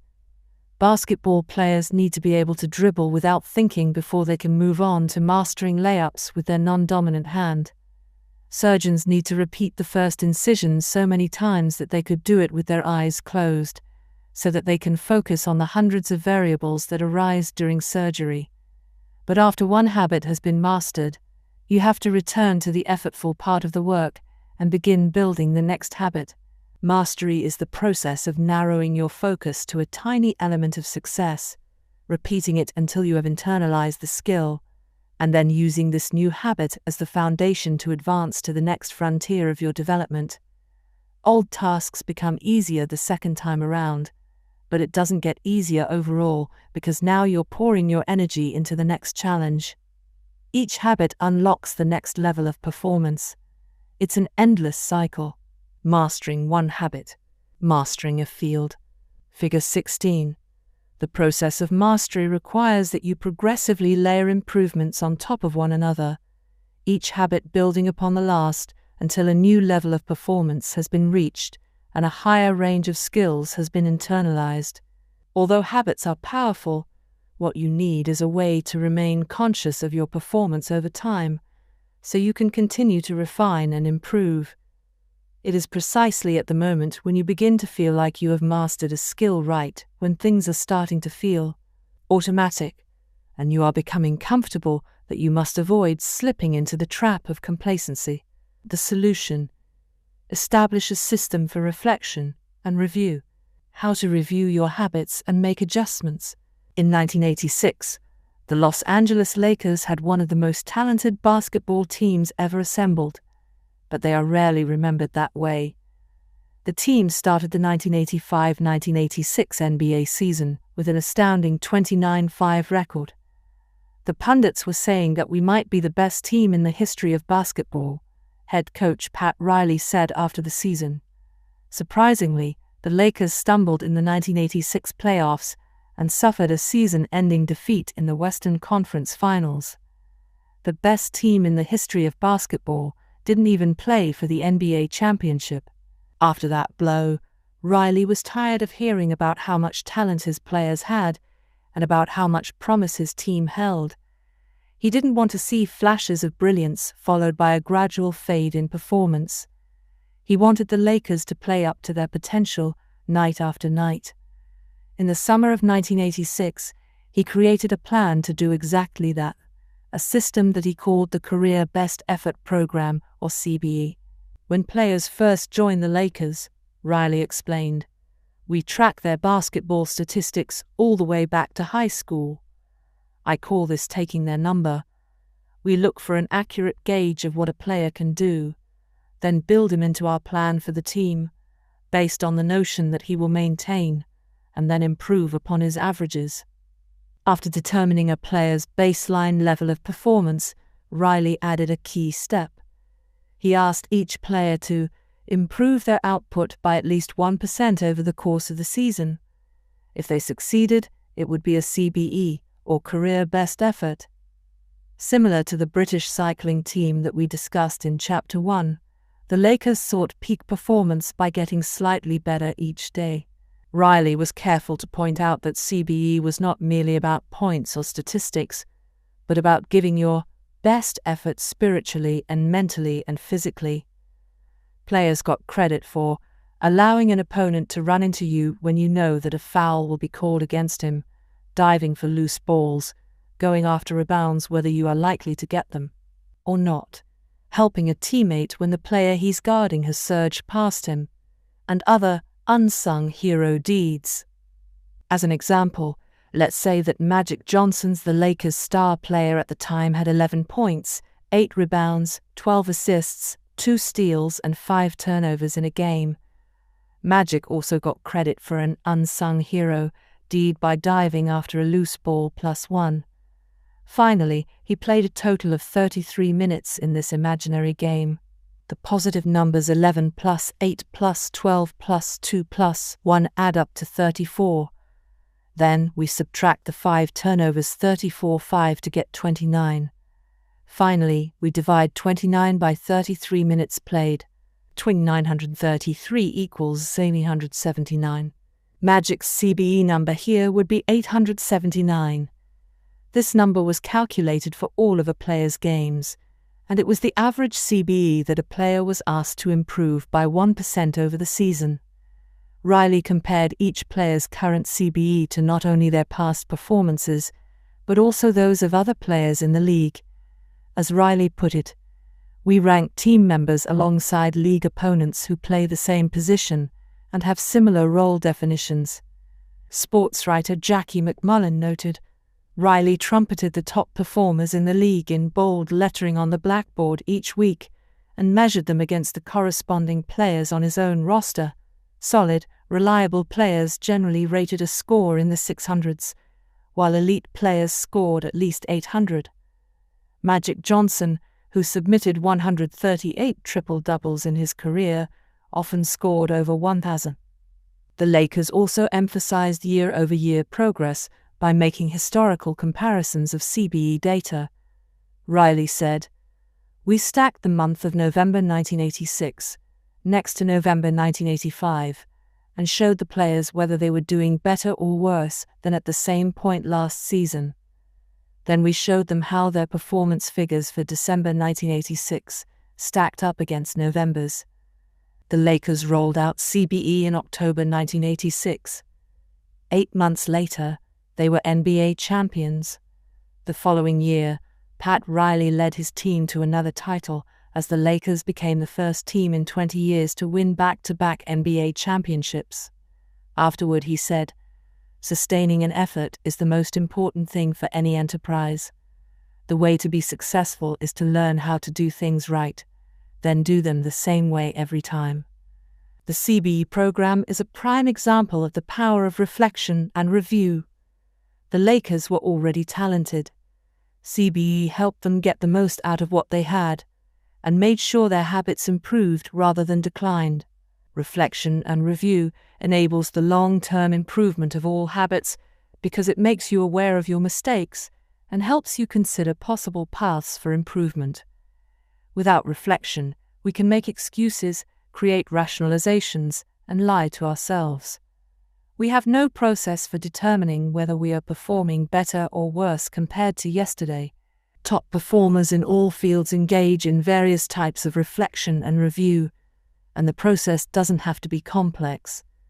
Kenyan runner Eliud Kipchoge is one of the greatest marathoners of all time and an Olympic gold medalist. He still takes notes after every practice in which he reviews his training for the day and searches for areas that can be improved. Similarly, gold medal swimmer Katie Ledecky records her wellness on a scale of 1 to 10 and includes notes on her nutrition and how well she slept. She also records the times posted by other swimmers. At the end of each week, her coach goes over her notes and adds his thoughts. It's not just athletes either. When comedian Chris Rock is preparing fresh material, he will first appear at small nightclubs dozens of times and test hundreds of jokes. He brings a notepad on stage and records which bits go over well and where he needs to make adjustments. The few killer lines that survive will form the backbone of his new show. I know of executives and investors who keep a decision journal in which they record the major decisions they make each week, why they made them, and what they expect the outcome to be. They review their choices at the end of each month or year to see where they were correct and where they went wrong. Improvement is not just about learning habits, it's also about fine-tuning them. Reflection and review ensures that you spend your time on the right things and make course corrections whenever necessary, like Pat Riley adjusting the effort of his players on a nightly basis. You don't want to keep practicing a habit if it becomes ineffective. Personally, I employ two primary modes of reflection and review. Each December, I perform an annual review in which I reflect on the previous year. I tally my habits for the year by counting up how many articles I published, how many workouts I put in, how many new places I visited, and more. Then I reflect on my progress or lack thereof by answering 3 questions. 1. What went well this year? 2. What didn't go so well this year? 3. What did you learn? 6 months later, when summer rolls around, I conduct an integrity report. Like everyone, I make a lot of mistakes. My integrity report helps me realize where I went wrong and motivates me to get back on course. I use it as a time to revisit my core values and consider whether I have been living in accordance with them. This is when I reflect on my identity and how I can work toward being the type of person I wish to become. My yearly integrity report answers 3 questions. 1. What are ethical values that drive my life and work? 2. How am I living and working with integrity right now? 3. How can I stay higher standard in the future? These 2 reports don't take very long, just a few hours per year, but they are crucial periods of refinement. They prevent the gradual slide that happens when I don't pay close attention. They provide an annual reminder to revisit my desired identity and consider how my habits are helping me become the type of person I wish to be. They indicate when I should upgrade my habits and take on new challenges, and when I should dial my efforts back and focus on the fundamentals. Reflection can also bring a sense of perspective. Daily habits are powerful because of how they compound, but worrying too much about every daily choice is like looking at yourself in the mirror from an inch away. You can see every imperfection and lose sight of the bigger picture. There is too much feedback. Conversely, Never reviewing your habits is like never looking in the mirror. You aren't aware of easily fixable flaws, a spot on your shirt, a bit of food in your teeth. There is too little feedback. Periodic reflection and review is like viewing yourself in the mirror from a conversational distance. You can see the important changes you should make without losing sight of the bigger picture. You want to view the entire mountain range, not obsess over each peak and valley. Finally, reflection and review offers an ideal time to revisit one of the most important aspects of behavior change: identity. How to break the beliefs that hold you back. In the beginning, repeating a habit is essential to build up evidence of your desired identity. As you latch on to that new identity, however, those same beliefs can hold you back from the next level of growth. When working against you, your identity creates a kind of pride that encourages you to deny your weak spots and prevents you from truly growing. This is one of the greatest downsides of building habits. The more sacred an idea is to us, that is, the more deeply it is tied to our identity, the more strongly we will defend it against criticism. You see this in every industry. The schoolteacher who ignores innovative teaching methods and sticks with her tried and true lesson plans. The veteran manager who is committed to doing things his way. The surgeon who dismisses the ideas of her younger colleagues. The band who produces a mind-blowing first album and then gets stuck in a rut. The tighter we cling to an identity, the harder it becomes to grow beyond it. One solution is to avoid making any single aspect of your identity an overwhelming portion of who you are. In the words of investor Paul Graham, keep your identity small. The more you let a single belief define you, the less capable you are of adapting when life challenges you. If you tie everything up in being the point guard or the partner at the firm or whatever else, then the loss of that facet of your life will wreck you. If you're a vegan and then develop a health condition that forces you to change your diet, you'll have an identity crisis on your hands. When you cling too tightly to one identity, you become brittle. Lose that one thing, and you lose yourself. For most of my young life, being an athlete was a major part of my identity. After my baseball career ended, I struggled to find myself. When you spend your whole life defining yourself in one way, and that disappears, who are you now? Military veterans and former entrepreneurs report similar feelings. If your identity is wrapped up in a belief like, "I'm a great soldier," what happens when your period of service ends? For many business owners, their identity is something along the lines of, "I'm the CEO," or "I'm the founder." If you have spent every waking moment working on your business, how will you feel after you sell the company?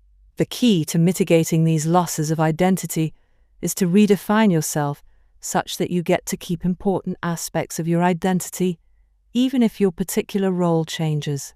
"I'm an athlete" becomes, "I'm the type of person who is mentally tough and loves a physical challenge." "I'm a great soldier" transforms into, "I'm the type of person who is disciplined, reliable, and great on a team." "I'm the CEO" translates to, "I'm the type of person who builds and creates things." When chosen effectively, an identity can be flexible rather than brittle. Like water flowing around an obstacle, your identity works with the changing circumstances rather than against them. The following quote from the Tao Te Ching encapsulates the ideas perfectly. "Men are born soft and supple. Dead, they are stiff and hard. Plants are born tender and pliant. Dead, they are brittle and dry. Thus whoever is stiff and inflexible is a disciple of death. Whoever is soft and yielding is a disciple of life. The hard and stiff will be broken. The soft and supple will prevail." Lao Tzu. Habits deliver numerous benefits, but the downside is that they can lock us into our previous patterns of thinking and acting, even when the world is shifting around us. Everything is impermanent.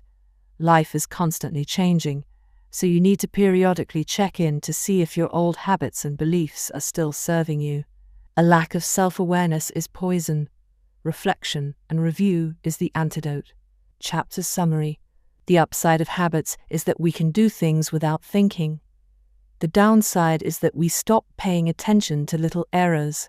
Habits plus deliberate practice equals mastery. Reflection and review is a process that allows you to remain conscious of your performance over time. The tighter we cling to an identity, the harder it becomes to grow beyond it. Conclusion. The secret to results that last. There is an ancient Greek parable known as the Sorites paradox, which talks about the effect one small action can have when repeated enough times. One formulation of the paradox goes as follows: can one coin make a person rich? If you give a person a pile of 10 coins, you wouldn't claim that he or she is rich. But what if you add another, and another, and another? At some point, you will have to admit that no one can be rich unless one coin can make him or her so. We can say the same about atomic habits. Can one tiny change transform your life? It's unlikely you would say so. But what if you made another, and another, and another? At some point, you will have to admit that your life was transformed by one small change. The holy grail of habit change is not a single 1% improvement, but 1,000 of them. It's a bunch of atomic habits stacking up, each one a fundamental unit of the overall system. In the beginning, small improvements can often seem meaningless because they get washed away by the weight of the system.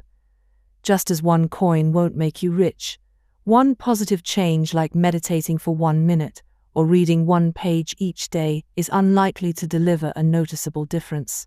Gradually, though, as you continue to layer small changes on top of one another, the scales of life start to move.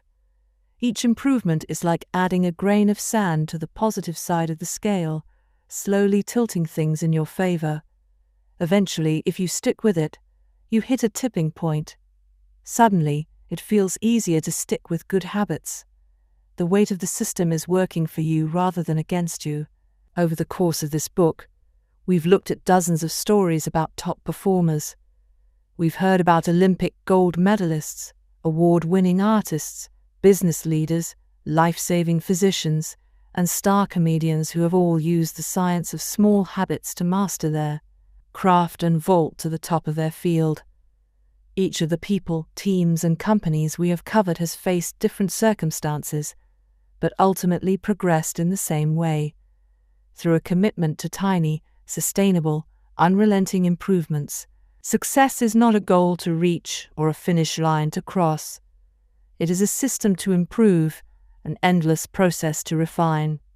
In Chapter 1 I said, if you're having trouble changing your habits, the problem isn't you. The problem is your system. Bad habits repeat themselves again and again, not because you don't want to change, but because you have the wrong system for change. As this book draws to a close, I hope the opposite is true.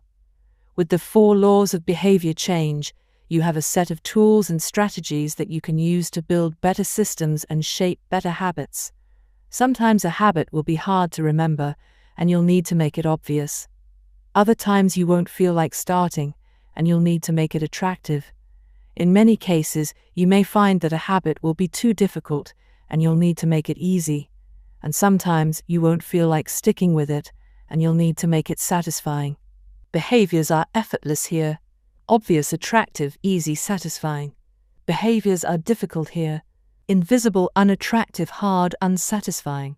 You want to push your good habits toward the left side of the spectrum by making them obvious, attractive, easy, and satisfying. Meanwhile, you want to cluster your bad habits toward the right side by making them invisible, unattractive, hard, and unsatisfying.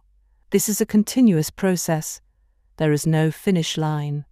There is no permanent solution. Whenever you're looking to improve, you can rotate through the 4 laws of behavior change until you find the next bottleneck. Make it obvious. Make it attractive. Make it easy. Make it satisfying. Round and round. Always looking for the next way to get 1% better. The secret to getting results that last is to never stop making improvements. It's remarkable what you can build if you just don't stop. It's remarkable the business you can build if you don't stop working. It's remarkable the body you can build if you don't stop training. It's remarkable the knowledge you can build if you don't stop learning. It's remarkable the fortune you can build if you don't stop saving. It's remarkable the friendships you can build if you don't stop caring. Small habits don't add up. They compound. That's the power of atomic habits. Tiny changes, remarkable results. Appendix. What should you read next? Thank you so much for taking the time to read this book. It has been a pleasure sharing my work with you. If you are looking for something to read next, allow me to offer a suggestion. If you enjoyed Atomic Habits, then you may like my other writing as well. My latest articles are sent out in my free weekly newsletter. Subscribers are also the first to hear about my newest books and projects. Finally, in addition to my own work, each year I send out a reading list of my favorite books from other authors on a wide range of subjects. You can sign up at James Clearcombe Newsletter, Little Lessons from the Four Laws. In this book, I have introduced a 4-step model for human behavior: cue, craving, response, reward. This framework not only teaches us how to create new habits, but also reveals some interesting insights about human behavior. Problem phase: 1. Cue. 2. Craving. Solution phase. 3. Response. 4. Reward. In this section, I have compiled some lessons and a few bits of common sense that are confirmed by the model. The purpose of these examples is to clarify just how useful and wide-ranging this framework is when describing human behavior. Once you understand the model, you'll see examples of it everywhere. Awareness comes before desire. A craving is created when you assign meaning to a cue. Your brain constructs an emotion or feeling to describe your current situation, and that means a craving can only occur after you have noticed an opportunity. Happiness is simply the absence of desire. When you observe a cue, but do not desire to change your state, you are content with the current situation. Happiness is not about the achievement of pleasure, which is joy or satisfaction, but about the lack of desire. It arrives when you have no urge to feel differently. Happiness is the state you enter when you no longer want to change your state. However, happiness is fleeting because a new desire always comes along. As Keith Budrus says, happiness is the space between one desire being fulfilled and a new desire forming. Likewise, suffering is the space between craving a change in state and getting it. It is the idea of pleasure that we chase. We seek the image of pleasure that we generate in our minds. At the time of action, we do not know what it will be like to attain that image, or even if it will satisfy us. The feeling of satisfaction only comes afterward. This is what the Austrian neurologist Viktor Frankl meant when he said that happiness cannot be pursued, it must ensue. Desire is pursued. Pleasure ensues from action. Peace occurs when you don't turn your observations into problems. The first step in any behavior is observation. You notice a cue, a bit of information, an event. If you do not desire to act on what you observe, then you are at peace. Craving is about wanting to fix everything. Observation without craving is the realization that you do not need to fix anything. Your desires are not running rampant. You do not crave a change in state. Your mind does not generate a problem for you to solve. You're simply observing and existing. With a big enough why, you can overcome any how. Friedrich Nietzsche, the German philosopher and poet, famously wrote, "He who has a why to live for can bear almost any how."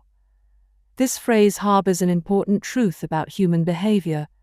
If your motivation and desire are great enough, that is, why you are acting, you'll take action even when it is quite difficult. Great craving can power great action, even when friction is high.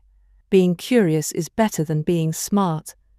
Being motivated and curious counts for more than being smart because it leads to action. Being smart will never deliver results on its own because it doesn't get you to act.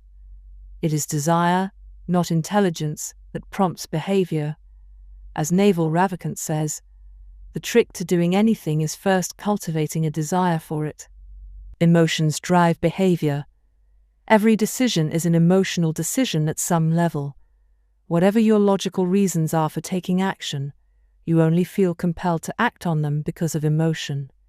In fact, people with damage to emotional centers of the brain can list many reasons for taking action, but still will not act because they do not have emotions to drive them. This is why craving comes before response. The feeling comes first, and then the behavior. We can only be rational and logical after we have been emotional. The primary mode of the brain is to feel. The secondary mode is to think. Our first response, the fast, non-conscious portion of the brain, is optimized for feeling and anticipating. Our second response, the slow, conscious portion of the brain, is the part that does the thinking. Psychologists refer to this as System 1 feelings and rapid judgments versus System 2 rational analysis. The feeling comes first, System 1. The rationality only intervenes later, System 2. This works great when the two are aligned, but it results in illogical and emotional thinking when they are not. Your response tends to follow your emotions. Our thoughts and actions are rooted in what we find attractive, not necessarily in what is logical. Two people can notice the same set of facts and respond very differently because they run those facts through their unique emotional filter. This is one reason why appealing to emotion is typically more powerful than appealing to reason. If a topic makes someone feel emotional, they will rarely be interested in the data. This is why emotions can be such a threat to wise decision-making. Put another way, most people believe that the reasonable response is the one that benefits them, the one that satisfies their desires. To approach a situation from a more neutral emotional position allows you to base your response on the data rather than the emotion. Suffering drives progress. The source of all suffering is the desire for a change in state. This is also the source of all progress. The desire to change your state is what powers you to take action. It is wanting more that pushes humanity to seek improvements, develop new technologies, and reach for a higher level. With craving, we are dissatisfied but driven. Without craving, we are satisfied but lack ambition. Your actions reveal how badly you want something. If you keep saying something is a priority, but you never act on it, then you don't really want it. It's time to have an honest conversation with yourself. Your actions reveal your true motivations. Reward is on the other side of sacrifice. Response, sacrifice of energy, always precedes reward, the collection of resources. The runner's high only comes after the hard run. The reward only comes after the energy is spent. Self-control is difficult because it is not satisfying. A reward is an outcome that satisfies your craving. This makes self-control ineffective because inhibiting our desires does not usually resolve them. Resisting temptation does not satisfy your craving. It just ignores it. It creates space for the craving to pass. Self-control requires you to release a desire rather than satisfy it. Our expectations determine our satisfaction. The gap between our cravings and our rewards determines how satisfied we feel after taking action. If the mismatch between expectations and outcomes is positive surprise and delight, then we are more likely to repeat a behavior in the future. If the mismatch is negative disappointment and frustration, then we are less likely to do so. For example, if you expect to get $10 and get $100, you feel great. If you expect to get $100 and get $10, you feel disappointed. Your expectation changes your satisfaction. An average experience preceded by high expectations is a disappointment. An average experience preceded by low expectations is a delight. When liking and wanting are approximately the same, you feel satisfied. Satisfaction equals liking, wanting. This is the wisdom behind Seneca's famous quote, "Being poor is not having too little, it is wanting more." If your wants outpace your likes, you'll always be unsatisfied. You're perpetually putting more weight on the problem than the solution. Happiness is relative. When I first began sharing my writing publicly, it took me 3 months to get 1,000 subscribers. When I hit that milestone, I told my parents and my girlfriend. We celebrated. I felt excited and motivated. A few years later, I realized that 1,000 people were signing up each day, and yet I didn't even think to tell anyone. It felt normal. I was getting results 90 times faster than before, but experiencing little pleasure over it. It wasn't until a few days later that I realized how absurd it was that I wasn't celebrating something that would have seemed like a pipe dream just a few years before. The pain of failure correlates to the height of expectation. When desire is high, it hurts to not like the outcome. Failing to attain something you want hurts more than failing to attain something you didn't think much about in the first place. This is why people say, "I don't want to get my hopes up." Feelings come both before and after the behavior. Before acting, there is a feeling that motivates you to act the craving. After acting, there is a feeling that teaches you to repeat the action in the future, the reward. Cue, craving, feeling, response, reward, feeling. How we feel influences how we act, and how we act influences how we feel. Desire initiates, pleasure sustains. Wanting and liking are the two drivers of behavior. If it's not desirable, you have no reason to do it. Desire and craving are what initiate a behavior, but if it's not enjoyable, you have no reason to repeat it. Pleasure and satisfaction are what sustain a behavior. Feeling motivated gets you to act. Feeling successful gets you to repeat. Hope declines with experience and is replaced by acceptance. The first time an opportunity arises, there is hope of what could be. Your expectation cravings is based solely on promise. The second time around, your expectation is grounded in reality. You begin to understand how the process works, and your hope is gradually traded for a more accurate prediction and acceptance of the likely outcome. This is one reason why we continually grasp for the latest get-rich-quick or weight loss scheme. New plans offer hope because we don't have any experiences to ground our expectations. New strategies seem more appealing than old ones because they can have unbounded hope. As Aristotle noted, youth is easily deceived because it is quick to hope. Perhaps this can be revised to, youth is easily deceived because it only hopes. There is no experience to root the expectation in. In the beginning, hope is all you have. How to apply these ideas to business. Over the years, I've spoken at Fortune 500 companies and growing startups about how to apply the science of small habits to run more effective businesses and build better products. I've compiled many of the most practical strategies into a short bonus chapter. I think you'll find it to be an incredibly useful addition to the main ideas mentioned in Atomic Habits. You can download this chapter at Atomic Habits Business. How to apply these ideas to parenting. One of the most common questions I hear from readers is something along the lines of, "How can I get my kids to do this stuff?" The ideas in Atomic Habits are intended to apply broadly to all of human behavior. Teenagers are humans too, which means you should find plenty of useful strategies in the main text. That said, parenting does face its own set of challenges. As a bonus chapter, I've put together a brief guide on how to apply these ideas specifically to parenting. You can download this chapter at Atomic Habits Parenting. Acknowledgements. I have relied heavily on others during the creation of this book. Before anyone else, I must thank my wife, Christy, who has been indispensable throughout this process. She has played every role a person can play in the writing of a book: spouse, friend, fan, critic, editor, researcher, therapist. It is no exaggeration to say this book would not be the same without her. It might not exist at all. Like everything in our life, we did it together. Second, I am grateful to my family, not only for their support and encouragement on this book, but also for believing in me, no matter what project I happen to be working on. I have benefited from many years of support from my parents, grandparents, and siblings. In particular, I want my mom and dad to know that I love them.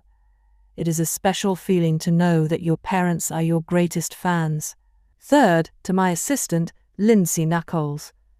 At this point, her job defies description, as she has been asked to do nearly everything one could imagine for a small business. Thankfully, her skills and talents are more powerful than my questionable management style. Some sections of this book are as much hers as they are mine. I am deeply grateful for her help. As for the content and writing of the book, I have a long list of people to thank. To start, there are a few people from whom I have learned so much that it would be a crime to not mention them by name. Leo Barbosa, Charles Duhigg, Nur Isle, and B.J. Fogg have each influenced my thoughts on habits in meaningful ways. Their work and ideas can be found sprinkled throughout this text. If you enjoyed this book, I'd encourage you to read their writing as well. At various stages of writing, I benefited from the guidance of many fine editors. Thanks to Peter Guzzardy for walking me through the early stages of the writing process, and for a kick in the pants when I really needed it.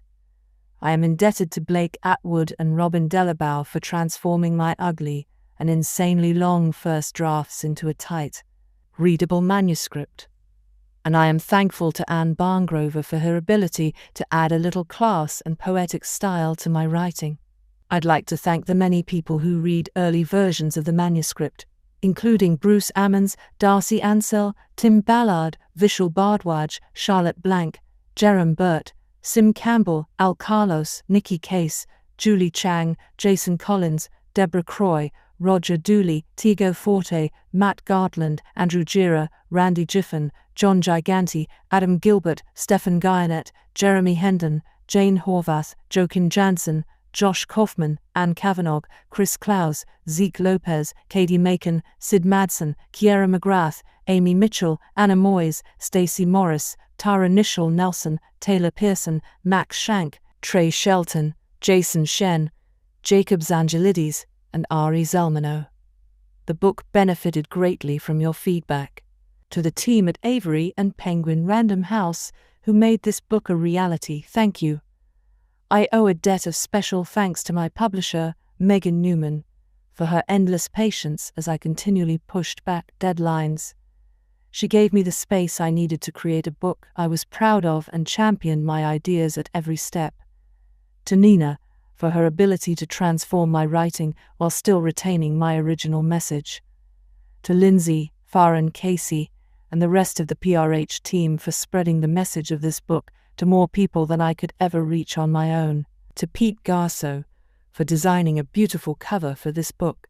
And to my agent, Lisa Demona, for her guidance and insight at every step of the publishing process. To the many friends and family members who asked, "How's the book going?"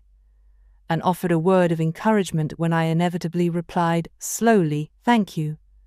Every author faces a few dark moments when writing a book, and one kind word can be enough to get you to show up again the next day. I am sure there are people I have forgotten, but I keep an updated list of anyone who has influenced my thinking in meaningful ways at James Clearcombe. Thanks. And finally to you. Life is short, and you have shared some of your precious time with me by reading this book. Thank you. May 2018. Notes. In this section, I have included a detailed list of notes, references, and citations for each chapter in the book. I trust that most readers will find this list to be sufficient. However, I also realize that scientific literature changes over time, and the references for this book may need to be updated. Furthermore, I fully expect that I have made a mistake somewhere in this book, either in attributing an idea to the wrong person or not giving credit to someone where it is due. If you believe this to be the case, please email me at james@jamesclear.com so I can fix the issue as soon as possible. In addition to the notes below, you can find a full list of updated endnotes and corrections at Atomic Habits Commend Notes.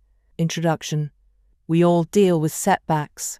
What about luck, you might ask? Luck matters, certainly. Habits are not the only thing that influence your success, but they are probably the most important factor that is within your control.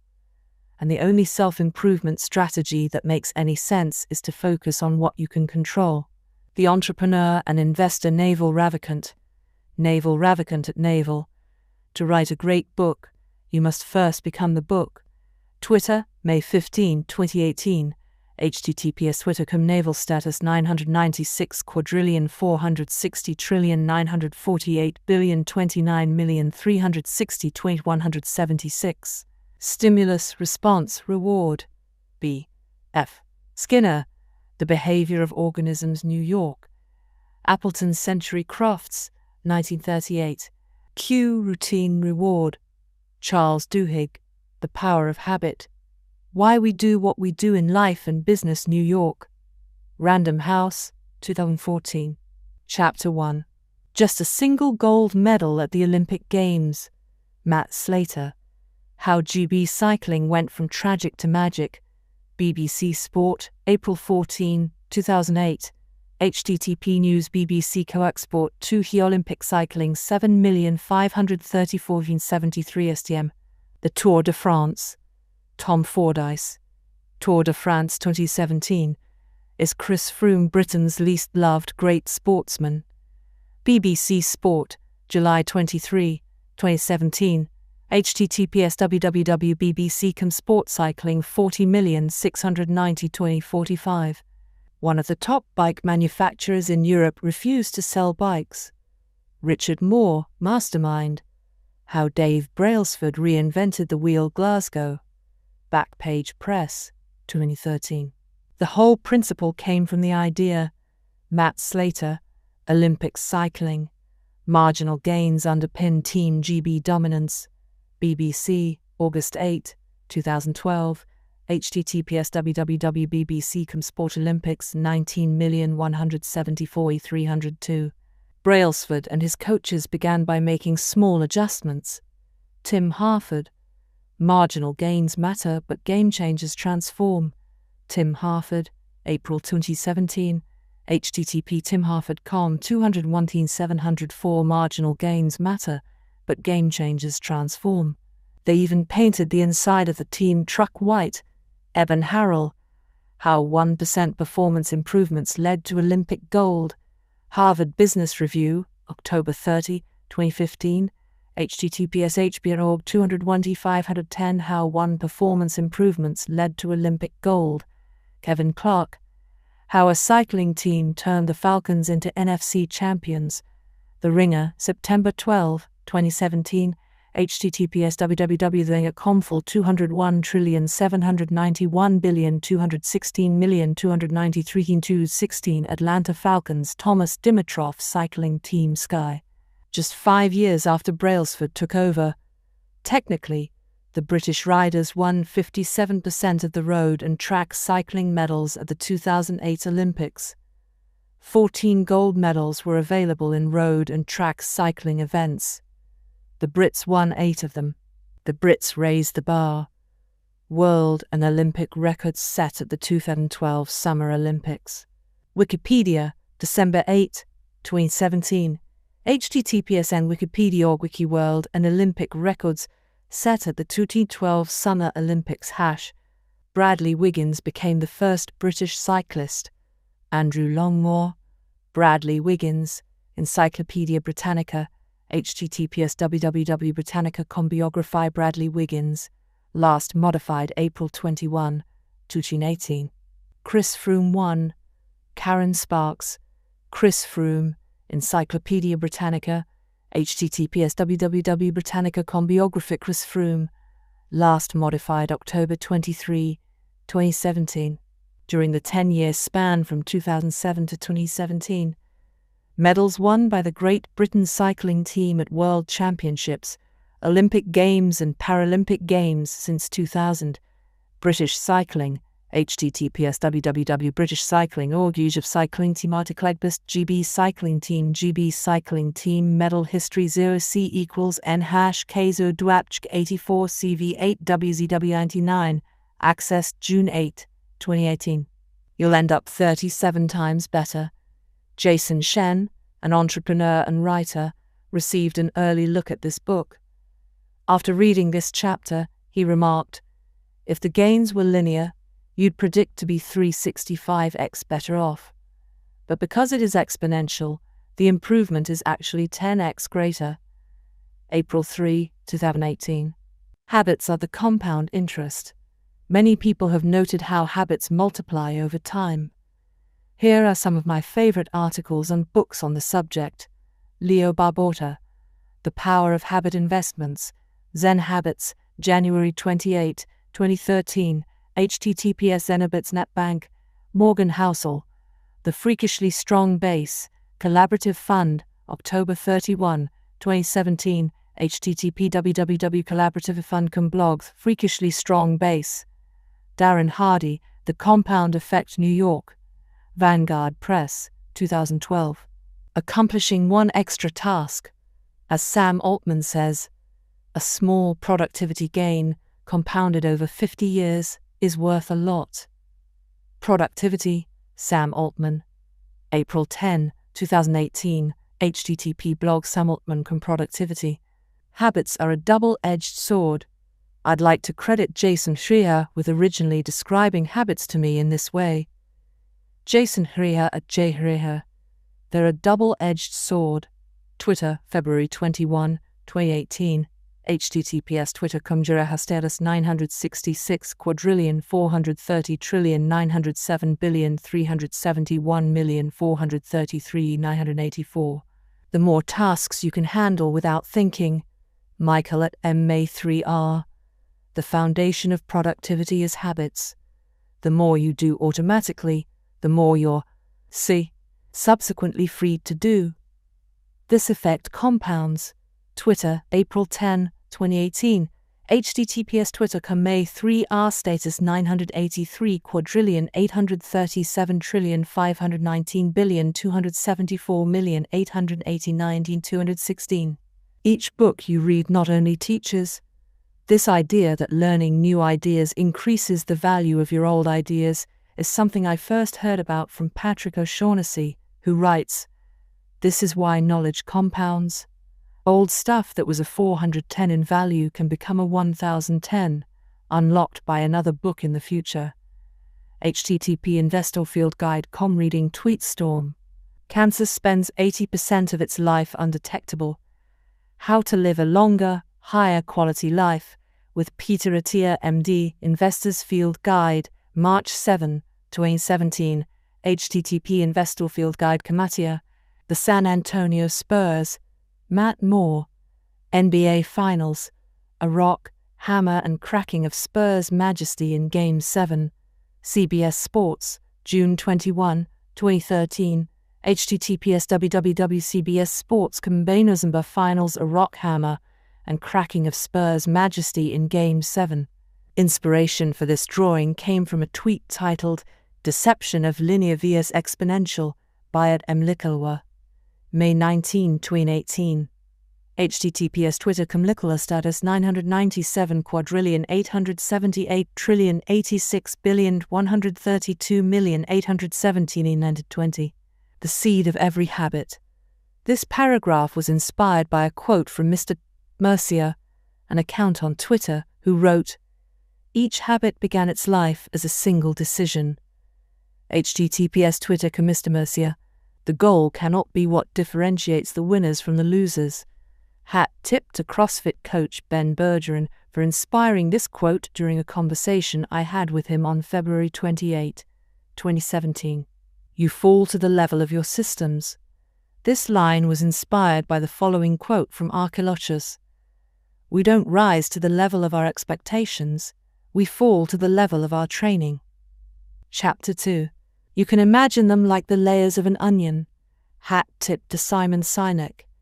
His Golden Circle framework is similar in design, but discusses different topics. For more, see Simon Sinek, Start with Why. How Great Leaders Inspire Everyone to Take Action, London. Portfolio Penguin, 2013, 37. I resolved to stop chewing my nails. The quotes used in this section are presented as a conversation for reading clarity, but were originally written by Clark. See Brian Clark, The Powerful Psychological Boost That Helps You Make and Break Habits. Further, November 14, 2017, https further net pride habits. Research has shown that once a person, Christopher J. Bryant L. Motivating voter turnout by invoking the self. Proceedings of the National Academy of Sciences 108, No. 31 2011. 12th and 653 12th and 656.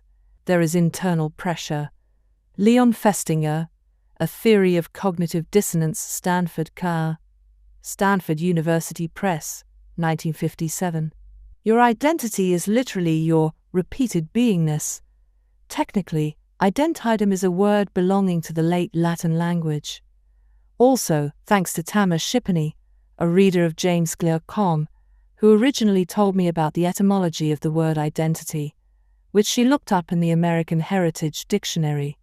We change bit by bit. This is another reason atomic habits are such an effective form of change. If you change your identity too quickly and become someone radically different overnight, then you feel as if you lose your sense of self.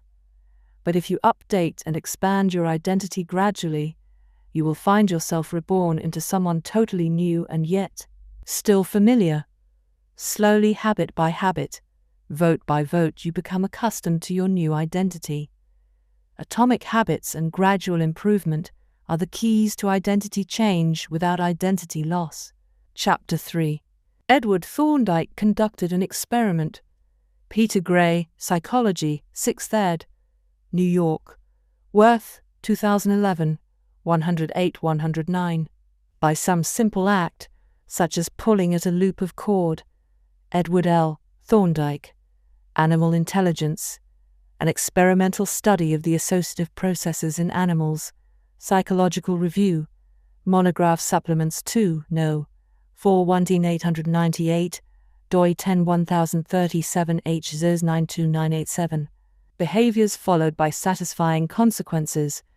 This is an abbreviated version of the original quote from Thorndike, which reads, "Responses that produce a satisfying effect in a particular situation become more likely to occur again in that situation, and responses that produce a discomforting effect become less likely to occur again in that situation." For more, see Peter Gray, Psychology, 6th ed., New York. Worth, 2011, 108-109. Neurological activity in the brain is high. Charles Duhigg, The Power of Habit. Why We Do What We Do in Life and Business, New York. Random House, 2014-15. Annem, Graybiel. Network-level neuroplasticity in corticobasal ganglia pathways. Parkinsonism and Related Disorders 10, No. 5 2004, doi 10-1-16 J. Parkreldes 24-3C7. Habits are simply reliable solutions. Jason Heer. Why Our Conscious Minds Are Suckers for Novelty. Review, https www.getreview coprofile dishonestures. We Our Conscious Minds Are Suckers for Novelty 50-14-131. Access June 8, 2018. As Habits Are Created. John R. Anderson. Acquisition of Cognitive Skill. Psychological Review 89, No. 4-1982, doi 1010370033 295 x89 469. The Brain Remembers the Past. Sharam Heshmat. Why do we remember certain things, but forget others? Psychology Today, October 8, 2015. https www.psychology today commusblog Science Choice 201-510. Why do we remember certain things, forget others? The conscious mind is the bottleneck. William H. Gladstones, Michael A. Regan, and Robert B. Lee. Division of Attention. The Single-Channel Hypothesis Revisited. Quarterly Journal of Experimental Psychology section, of 41, No. 1 1989, doi 10-108 quintillion 14 quadrillion 640 trillion 748 billion 908 million 42350. The conscious mind likes to pawn off tasks. Daniel Kahneman, Thinking, Fast and Slow, New York. Farrar, Strauss and Giroux, 2015. Habits Reduce Cognitive Load. John R. Anderson. Acquisition of cognitive skill. Psychological Review 89, No. 4 1982 doi 1010370033 295 x 89 4369. Feelings of pleasure and disappointment. Antonio R. Damasio, The Strange Order of Things. Life, Feeling, and the Making of Cultures, New York. Pantheon Books, 2018. Lisa Feldman Barrett, How Emotions Are Made, London. Pan Books, 2018. Chapter 4. The Psychologist Gary Klein. I originally heard about this story from Daniel Kahneman, but it was confirmed by Gary Klein in an email on March 30, 2017. Klein also covers the story in his own book, which uses slightly different quotes. Gary A. Klein, Sources of Power. How People Make Decisions, Cambridge, Ma. MIT Press, 1998, 43-44. Military analysts can identify which blip on a radar screen. Gary A. Klein, Sources of Power. How People Make Decisions, Cambridge, Ma. MIT Press, 1998, 38-40. Museum curators have been known to discern. The story of the Getty Kuros, covered in Malcolm Gladwell's book Blink, is a famous example. The sculpture, initially believed to be from ancient Greece, was purchased for $10 million. The controversy surrounding the sculpture happened later when one expert identified it as a forgery upon first glance. Experienced radiologists can look at a brain scan. Siddhartha Mukherjee, The Algorithm Will See You Now. New Yorker, April 3, 2017. https www.newyorker magazine 20,173,403 AI vs. MD. The human brain is a prediction machine. The German physician Hermann von Helmholtz developed the idea of the brain being a prediction machine. The clerk swiped the customer's actual credit card. Helix van Boron. What's the dumbest thing you've done while your brain is on autopilot? Reddit, August 21, 2017. https www.reddit.com/Reddit comments 6v1t90 1. What's the dumbest thing you've done, WH? She kept asking co-workers if they had washed their hands. Sod off the llama. What strange habits have you picked up from your line of work? Reddit, January 4, 2016. https www.reddit.com/Reddit comments 3zckq6. What strange habits have you picked up? Story of a man who had spent years working as a lifeguard. Swearomatic. What strange habits have you picked up from your line of work? Reddit, January 4, 2016. https www.reddit.com/Reddit comments 3zckq6. What strange habits have you picked up? Until you make the unconscious conscious. Although this quote by Jung is popular, I had trouble tracking down the original source. It's probably a paraphrase of this passage. The psychological rule says that when an inner situation is not made conscious, it happens outside as fate. That is to say, when the individual remains undivided and does not become conscious of his inner opposite, the world must perforce act out the conflict and be torn into opposing halves. For more, C.C. G. Jung An. Researches into the Phenomenology of the Self, Princeton, N.J. Princeton University Press, 1959-71. Pointing and calling reduces errors. Alice Gordenker. Gestures, Japan Times, October 21, 2008. https www.japantimes.co.jp News 20,081,21 Reference Edge Gestures #WVIG49 MVZU1. The MTA subway system in New York City. Alan Richards.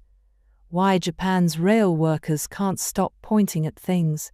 Atlas Obscura, March 29, 2017. https www.atlasobscura.com Meticulous pointing and calling Japan trains. Chapter 5. Researchers in Great Britain began working. Sarah Milne, Shana Orbell, and Paschal Sheeran, combining motivational and volitional interventions to promote exercise participation. Protection Motivation Theory and Implementation Intentions. British Journal of Health Psychology 7 May 2002, 163-184. Implementation intentions are effective. Peter Gollwitzer and Paschal Sheeran. Implementation intentions and goal achievement. A meta-analysis of effects and processes. Advances in Experimental Social Psychology 38 2006, 69-119. Writing down the exact time and date of when you will get a flu shot. Catherine L. Milkman, John Bashirs, James J. Choi, David Leibson, and Bridget C. Mudrian. Using implementation intentions prompts to enhance influenza vaccination rates. Proceedings of the National Academy of Sciences 108, No. 26 June 2011. 10415 10420. Recording the time of your colonoscopy appointment. Catherine L. Milkman, John Bashirs, James J. Choi, David Leibson, and Bridget C. Madrian. Planning prompts as a means of increasing preventive screening rates. Preventive Medicine 56, No. 1 January 2013, 92-93. Voter turnout increases. David W. Nickerson and Todd Rogers. Do you have a voting plan? Implementation intentions, voter turnout, and organic plan making. Psychological Science 21 No. 2 2010, 194-199. Other successful government programs. Policymakers around the world are embracing behavioral science. The Economist, May 18, 2017. https www.economist.com. News International 21,720,2163. Experimental iterative data-driven approach gaining ground. Policymakers around. People who make a specific plan for when and where. Edwin Locke and Gary Latham. Building a practically useful theory of goal setting and task motivation. A 35-year odyssey. American Psychologist 57, No. 9-2. 705-717, doi 1010,370,3066 x 579705. Hope is usually higher. Hengshan Dai, Catherine L. Milkman, and Jason Reis. The Fresh Start Effect. Temporal landmarks motivate aspirational behavior. Syskstra Dataset, 2014, doi 101037 E513,720,14/58. Writer Jason Zweig noted. Jason Zweig. Elevate your financial IQ. A value-packed discussion with Jason Zweig. Interview by Shane Parrish. The Knowledge Project. Farnham Street Audio. https www.fsblog 201-510 Jason Zweig Knowledge Project. Many ways to use implementation intentions. For the term habit stacking, I am indebted to S. J. Scott, who wrote a book by the same name. From what I understand, his concept is slightly different, but I like the term and thought it appropriate to use in this chapter. Previous writers such as Courtney Carver and Julian Smith have also used the term habit stacking, but in different contexts. The French philosopher Denis Diderot. Denis Diderot, New World Encyclopedia, http www.newworldencyclopedia Denis Diderot, last modified October 26, 2017, acquired a scarlet robe. Encyclopedia Britannica, Vol. 8 1911 SV, Denis Diderot. Diderot's scarlet robe is frequently described as a gift from a friend. However, I could find no original source claiming it was a gift, nor any mention of the friend who supplied the robe. If you happen to know any historians specializing in robe acquisitions, feel free to point them my way so we can clarify the mystery of the source of Diderot's famous scarlet robe. No more coordination, no more unity, no more beauty. Denis Diderot. Regrets for my old dressing gown. Trans. Mitchell Abador, 2005, https www.marxist.org Diderot 1769 Regrets HTM. The Diderot Effect states, Juliet Score, The Overspent American, Why We Want What We Don't Need New York, Harper Perennial, 1999. which was created by B.J. Fogg. In this chapter, I use the term habit stacking to refer to linking a new habit to an old one. For this idea, I give credit to B.J. Fogg. In his work, Fogg uses the term anchoring to describe this approach because your old habit acts as an anchor that keeps the new one in place. No matter what term you prefer, I believe it is a very effective strategy. You can learn more about Fogg's work and his tiny habits method at https://www.tinyhabits.com. 1 in, 1 out. Dev Basu at Dev Basu. Have a 1 in, 1 out policy when buying things. Twitter, February 11, 2018. https twitter.com devbasu status 962 quadrillion 778 trillion 141 billion 965 million 704. Chapter 6. Anne Thorndike, Anne N. Thorndike et al. A two-phase labeling and choice architecture intervention to improve healthy food and beverage choices. American Journal of Public Health 102, No. 3 2012, doi 10/20/105, age of 2011 391. Choose products not because of what they are. Multiple research studies have shown that the mere sight of food can make us feel hungry, even when we don't have actual physiological hunger. According to one researcher, dietary behaviors are, in large part, the consequence of automatic responses to contextual food cues. For more, C.D. A. Cohen and S. H. Baby, Contextual Influences on Eating Behaviors, Heuristic Processing and Dietary Choices, Obesity Reviews 13, No. 9 2012, doi 10/10111J 14467 789 X 112 121X, and Andrew J. Hill, Lindy, Magson, and John E. Blundell. Hunger and Palatability, Tracking Ratings of Subjective Experience Before, During and After the Consumption of Preferred and Less Preferred Food. Appetite 5, No. 4 1984, doi 10/116 Z195 66,638,480,082. Behavior is a function of the person in their environment. Kurt Lewin, Principles of Topological Psychology, New York. McGraw-Hill, 1936. Suggestion Impulse Buying. Hawkins Stern. The Significance of Impulse Buying Today. Journal of Marketing 26, No. 2 1962, doi 1023,071,248,439. 45% of Coca-Cola sales. Michael Moss. Nudge to the produce aisle by a look in the mirror. New York Times, August 27, 2013. https www.nitimes.com 20,130,828 Dinning wooing us down the produce aisle HTML. R equals 0. People drink Bud Light because the more exposure people have to food, the more likely they are to purchase it and eat it. T. Burgoyne et al.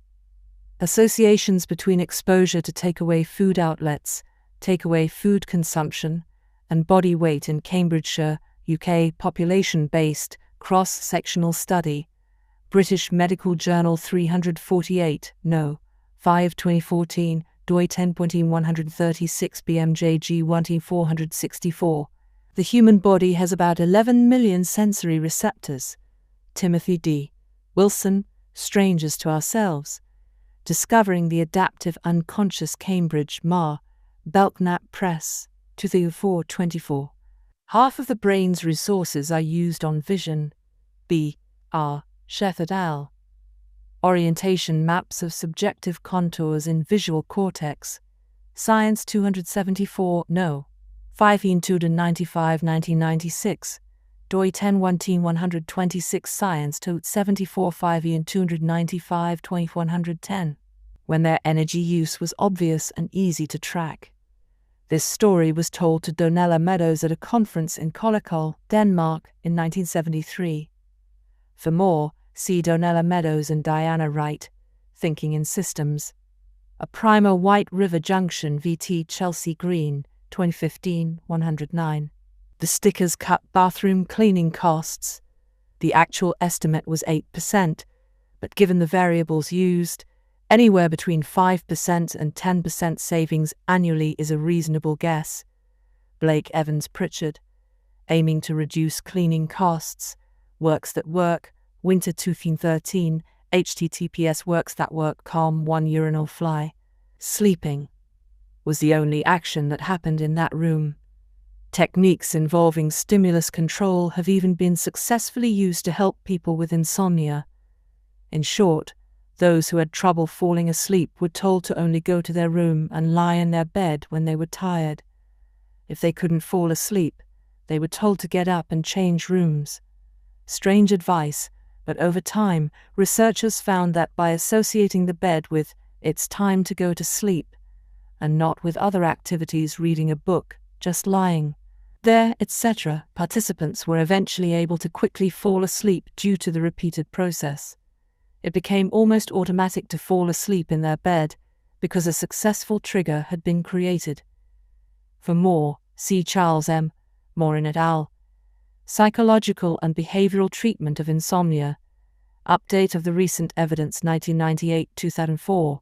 Sleep 29, No. 1126, doi 10/1993 Sleep 29/11/2398. And Gregory Ciarti.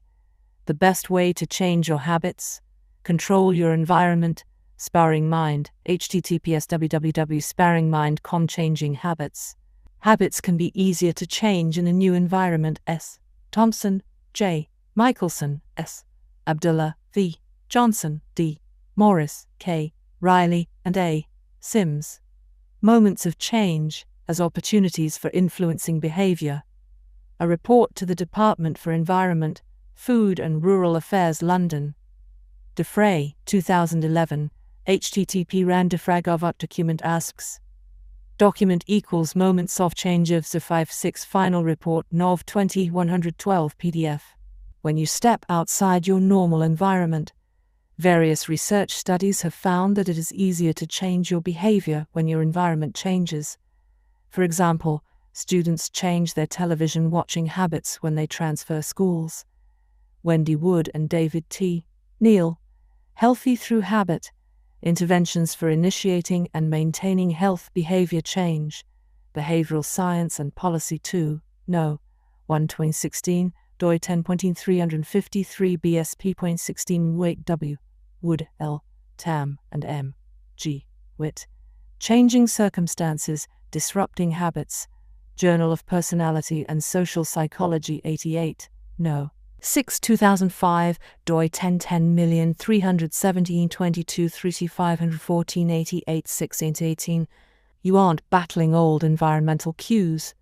Perhaps this is why 36% of successful changes in behavior were associated with a move to a new place. Melissa Guerrero Witt, Wendy Wood, and Leona Tam. Changing Circumstances, Disrupting Habits, Psyskstra Dataset 88, No. 6 2005, doi 10/1937 E529,412 144. Chapter 7. Follow-up research revealed that 35% of service members, Lien, Robbins et al. Vietnam veterans 3 years after Vietnam. How Our Study Changed Our View of Heroin. American Journal on Addictions 19, No. 3-10. doi 10/111 J1T521-391-2010-046X. The creation of the Special Action Office of Drug Abuse Prevention. Excerpts from President's Message on Drug Abuse Control. New York Times, June 18, 1971. https www.itimes.com 19,710,618 Archives. Excerpts from President's Message on Drug Abuse Control. HTML. 9 out of 10 soldiers who used heroin in Vietnam. Lien, Robbins, Darlene H. Davis, and David N. Nurko. How Permanent Was Vietnam Drug Addiction? American Journal of Public Health 64, No. 12 Supple. 1974, doi 10/20-105 Ages 64 12 Supple 38. 90% of heroin users become re-addicted. Bobby P. Smythe et al. Lapse and relapse following inpatient treatment of opiate dependence. Irish Medical Journal 103 No. 6 June 2010. Disciplined people are better at structuring their lives. Wilhelm Hofmannsthal. Everyday Temptations, an experience sampling study on how people control their desires. Syskstra dataset 102 No. 6 T12 doi 10 E 634,112,13 It's easier to practice self-restraint when you don't have to use it. Our prototypical model of self-control is angel on one side and devil on the other, and they battle it out. We tend to think of people with strong willpower as people who are able to fight this battle effectively. Actually, the people who are really good at self-control never have these battles in the first place. For more, see Brian Resnick, The Myth of Self-Control. Vox, November 24, 2016, https www.oxcomscience and Health 201,611,313,486,940 Self-Control Psychology Myth. A habit that has been encoded in the mind is ready to be used. Wendy Wood and Dennis Runger, Psychology of Habit. Annual Review of Psychology 67, No. 1 2016, doi 10-1-146 Annurev Psych 120-2414-33417. The cues were still internalized. The Biology of Motivation and Habits. Why We Drop the Ball. Therapist Uncensored, 20,000 http www.therapistuncensored.com Biology of Motivation Habits. Access June 8, 2018. Shaming Obese People with Weight Loss Presentations. Sarah E. Jackson, Rebecca J. Beacon, and Jane Wardle. Perceived Weight Discrimination and Changes in Weight, Waist Circumference, and Weight Status. Obesity, 2014, doi 10-1-2 Obi 891. Showing Pictures of Blackened Lungs to Smokers. Kelly McGonigal, The Upside of Stress. Why Stress is Good for You, and How to Get Good at It, New York. Avery, 2016, Roman 15. Showing Addicts a Picture of Cocaine for Just 33 Milliseconds. Fran Smith. How Science is Unlocking the Secrets of Addiction. National Geographic, September 2017. https www.National Geographic Magazine 201-709, The Addicted Brain. Chapter 8. Nico Tinbergen performed a series of experiments. Nicolas Tinbergen, The Herring Gulls World, London. Collins, 1953. Nicolas Tinbergen, New World Encyclopedia, http www.newworldencyclopedia Origin Nicolas Tinbergen, last modified September 30, 2016. The Goose Will Pull Any Nearby Round Object. James L. Good, Ethology. The Mechanisms and Evolution of Behavior, New York. Norton, 1982, 3641. The Modern Food Industry Relies on Stretching. Stephen Witherley, Why Humans Like Junk Food, New York. Universe, 2007. Nearly Every Food in a Bag. Tweaking Tastes and Creating Cravings. 60 Minutes, November 27, 2011. https www.youtube.com/v equals a7wh3ek1itk. French fries are a potent combination. Stephen Witherley, Why Humans Like Junk Food, New York. Universe, 2007. Such strategies enable food scientists to find the bliss point. Michael Moss, Salt, Sugar, Fat. How the Food Giants Hooked Us, London. Allen, 2014. We've gotten too good at pushing our own buttons. This quote originally appeared in Stephen Guyanet, Why Are Some People Carboholics? July 26, 2017. http www.stephenguyanet.com. Why Are Some People Carboholics? The adapted version is given with permission granted in an email exchange with the author in April 2018. The importance of dopamine. The importance of dopamine was discovered by accident. In 1954, James Olds and Peter Milner, two neuroscientists at McGill University, decided to implant an electrode deep into the center of a rat's brain. The precise placement of the electrode was largely happenstance. At the time, the geography of the mind remained a mystery.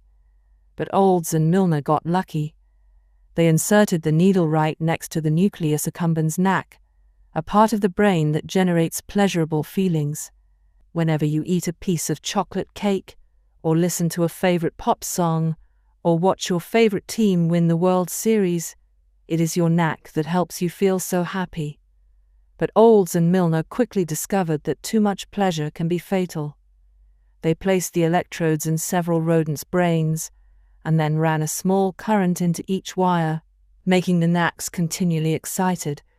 The scientists noticed that the rodents lost interest in everything. They stopped eating and drinking. All courtship behavior ceased. The rats would just huddle in the corners of their cages, transfixed by their bliss. Within days, all of the animals had perished. They died of thirst. For more, see Jonah Lehrer, How We Decide Boston, Houghton Mifflin Harcourt, 2009. Neurological processes behind craving and desire. James Olds and Peter Milner. Positive reinforcement produced by electrical stimulation of septal area and other regions of rat brain. Journal of Comparative and Physiological Psychology 47. No. 6 1954, doi 10 1037 H. Sozum 58775. Rats lost all will to live. Quanyang Zhu and Richard D.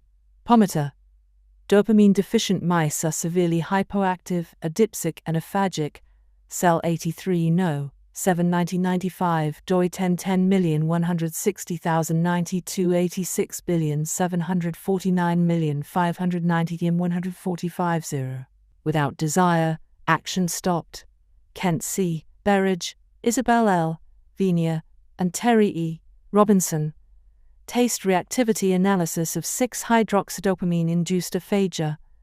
Implications for arousal and anhedonia hypotheses of dopamine function. Behavioral Neuroscience 103, No.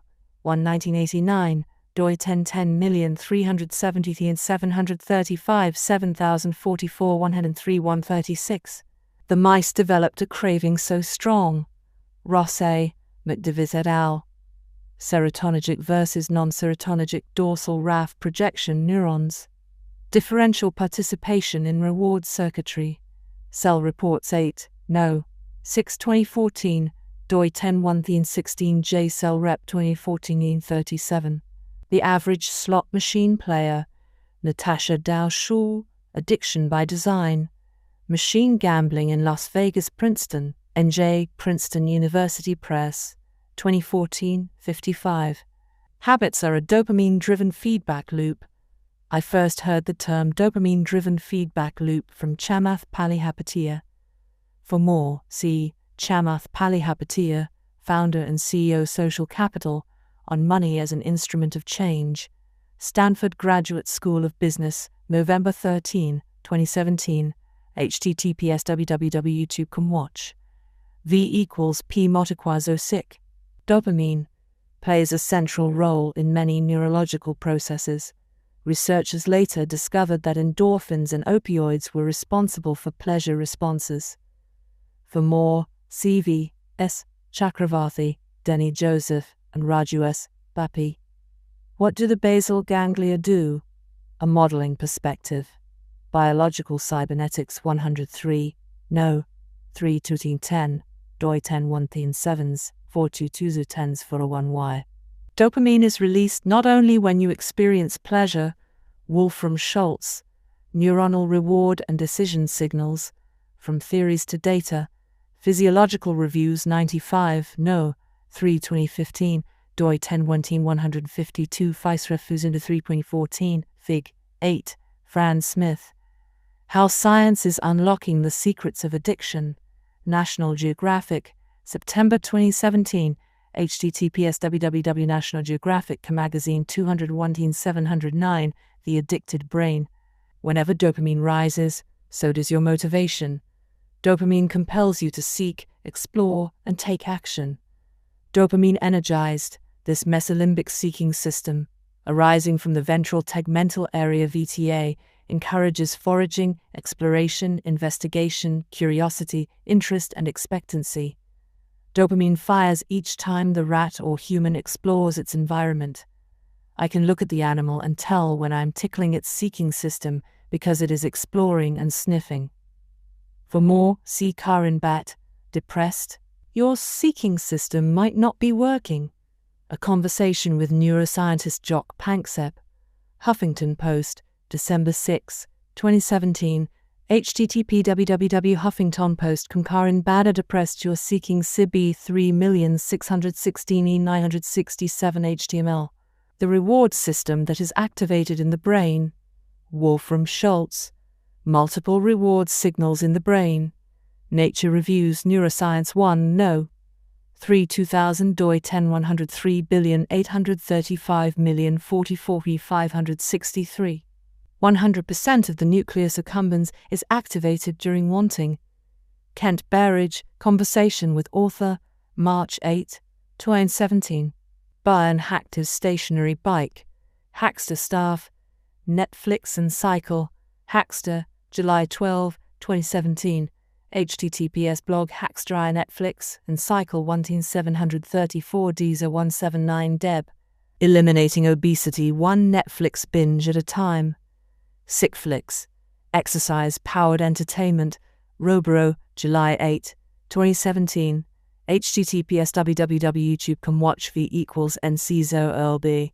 We see Thursday night as a viewership opportunity. G9 Poggy. Shonda Rhimes looks beyond ABC's nighttime soaps. Adage, May 16, 2016. http Adage Comaticular Special Report TV Upfront Shonda Rhimes ABC Soaps 300-996. More probable behaviors will reinforce less probable behaviors. Johnny. Rocaline, Dictionary of Theories, Laws and Concepts in Psychology Westport CT. Greenwood Press, 1998, 384. Chapter 9. A genius is not born, but is educated and trained. Harold Lundstrom. Father of 3 prodigies says chess genius can be taught.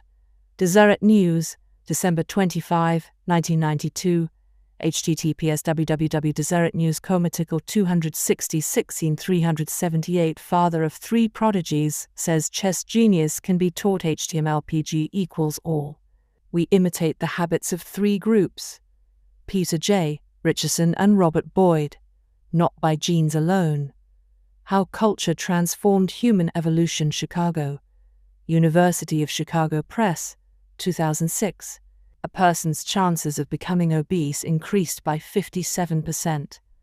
Nicholas A. Christakis and James H. Fowler. The Spread of Obesity in a Large Social Network Over 32 Years. New England Journal of Medicine 357, No.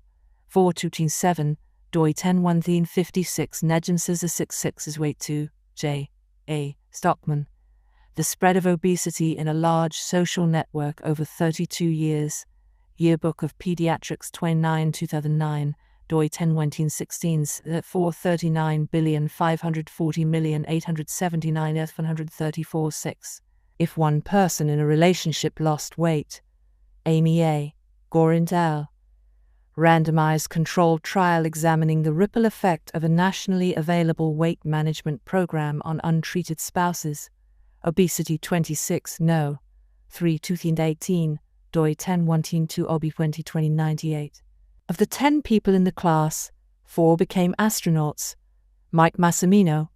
Finding the difference between improbable and impossible interview by James Altucher. The James Altucher Show, January 2017. https jamesaltucher.com 201-701 Mike Massimino. I am not good enough. The Hire Your Best Friends Ick at age 11 or 12. Ryan Meldrum, Nicholas Cavish, and Brian Boutwell. On the longitudinal association between peer and adolescent intelligence. Can our friends make us smarter? Siaksiv, February 10, 2018, doi 1017 605 Ossividij 9z. Solomon Asch conducted a series of experiments. Harold Steer Getskow, Groups, Leadership and Men. Research in Human Relations, Pittsburgh, PA. Carnegie Press, 1951, 177-190. By the end of the experiment, nearly 75% of the subjects.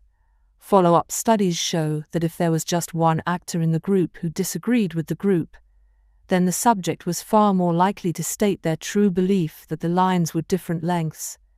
When you have an opinion that dissents from the tribe, it is much easier to stand by it if you have an ally. When you need the strength to stand up to the social norm, find a partner. For more, see Solomon E. Ash, Opinions and Social Pressure, Scientific American 193, No. 5, 1955, doi 10 1038, Scientific American, 1E 155-31. And William N.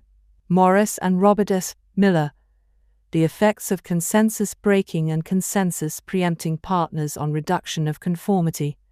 Journal of Experimental Social Psychology 11, No. 3, 1975, doi 10 1916 to 10,317,580,23. Nearly 75% of subjects made the incorrect choice at least once. However, considering the total number of responses throughout the experiment, about 2/3 were correct. Either way, the point stands. Group pressure can significantly alter our ability to make accurate decisions. A chimpanzee learns an effective way. Lydia V. Lunks, Julius Siriani, Roger Mundry, and Christopher Bosch. Costly culture. Differences in nut-cracking efficiency between wild chimpanzee groups. Animal Behavior 137-18, 63-73. Chapter 10. I wouldn't say, because I need food to survive. I heard a similar example from the Twitter account, Simplism at Simplism. Let's extend this metaphor. If society is a human body, then the state is the brain. Humans are unaware of their motives. If asked, why do you eat? You might say, BC food tastes good, and not, BC I need food to survive. What might a state's food be? Hint, are pills food? Twitter, May 7, 2018, https Twitter.com Simplism status 993,632,142,700,826,624. When emotions and feelings are impaired. Antoine Bichard et al. Insensitivity to future consequences following damage to human prefrontal cortex. Cognition 50, No. 1-3-1994, doi 1010,160,010-277949183. As the neuroscientist Antonio Damasio. When emotions make better decisions. Antonio Damasio, August 11, 2009. https www.youtube.com watch. V equals 1 WAP K2 WNZI. You don't have to. You get to. I am indebted to my college strength and conditioning coach, Mark Watts, who originally shared this simple mindset shift with me. I'm not confined to my wheelchair, Redhead Banshee. What is something someone said that forever changed your way of thinking? Reddit, October 22, 2014. https www.reddit.com Reddit comments 2jznzoj. What is something someone said that foe? It's time to build endurance and get fast, whinged adventurer. Instead of thinking, go, run in the morning, think, go build endurance and get fast. Make your habit a benefit, not a task. Reddit, January 19, 2017. https www.reddit.com self-improvement comments 5 ovok instead of thinking go run in the St equals isms 9 pks and sh equals 059312 dB. I'm getting an adrenaline rush to help me concentrate. Alison Wood Brooks. Get excited. Reappraising pre-performance anxiety as excitement with minimal cues. Syskstra dataset, June 2014. doi 10-1937 E578,190 321. Caroline Webb, How to Have a Good Day London. Pan Books, 2017, 238. Wendy Berry Menz and Jeremy Jameson have conducted a number of studies that show that people perform better when they decide to interpret their fast heartbeat and breathing as a resource that aids performance. Ed Latimore, a boxer and writer. Ed Latimore at Ed Latimore. Odd realization. My focus and concentration goes up just by putting my headphones on while writing. I don't even have to play any music. Twitter, May 7, 2018. https Twitter.com/Latimore status 993,493,171,660,2049. Chapter 11. In the end, they had little to show for their efforts. This story comes from page 29 of Art and Fear by David Bales and Ted Orland. In an email conversation with Orland on October 18, 2016, he explained the origins of the story. Yes, the ceramics story in Art and Fear is indeed true, allowing for some literary license in the retelling. Its real-world origin was as a gambit employed by photographer Jerry Uelsmann to motivate his beginning photography students at the University of Florida.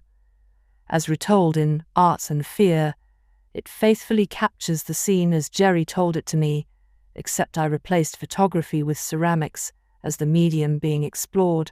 Admittedly, it would have been easier to retain photography as the art medium being discussed. But David Bales, co-author, and I are both photographers ourselves, and at the time we were consciously trying to broaden the range of media being referenced in the text. The intriguing thing to me is that it hardly matters what art form was invoked. The moral of the story appears to hold equally true straight across the whole art spectrum, and even outside the arts for that matter. Later in that same email, Orland said, "You have our permission to reprint any or all of the ceramics passage in your forthcoming book." In the end, I settled on publishing an adapted version, which combines their telling of the ceramics story with facts from the original source of Uelsmann's photography students. David Bales and Ted Orland, Art and Fear, Observations on the Perils and Rewards of Art-Making Santa Cruz, Ca. Image Continuum Press, 1993-29. As Voltaire once wrote, Voltaire, La Baguille, Conte Moral 1772. Long-term potentiation. Long-term potentiation was discovered by Turge Lomo in 1966. More precisely, he discovered that when a series of signals was repeatedly transmitted by the brain, there was a persistent effect that lasted afterward that made it easier for those signals to be transmitted in the future. Neurons that fire together wire together. Donald O. Hebb, The Organization of Behavior, A Neuropsychological Theory, New York. Wiley, 1949. In Musicians, the Cerebellum S. Hutchinson, Cerebellar Volume of Musicians, Cerebral Cortex 13 No. 9-3, doi 10-1993 circa 13-9-43.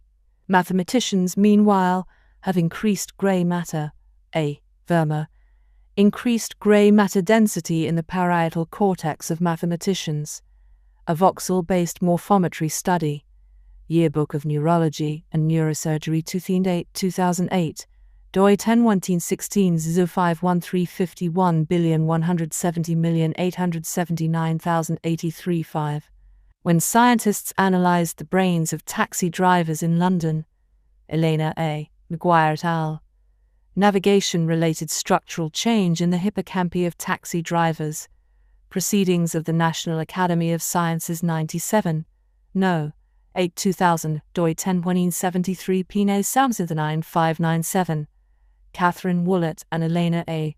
McGuire, Acquiring the Knowledge of London's Layout Drives Structural Brain Changes, Current Biology 21, No. 24 December 2011, doi 10-1916 Jacob 2011 11-018, Elena A. McGuire, Catherine Woollett, and Hugo J. Spears, London Taxi Drivers and Bus Drivers, A Structural MRI and Neuropsychological Analysis, Hippocampus 16, No. 12-236, doi 10-1-2 Hippo and 2033. The actions become so automatic. George Henry Lewes, The Physiology of Common Life, Leipzig. Torchnitz, 1860. Repetition is a form of change. Apparently, Brian Eno says the same thing in his excellent, creatively inspiring oblique strategies card set, which I didn't know when I wrote this line. Great minds and all that. Automaticity is the ability to perform a behavior.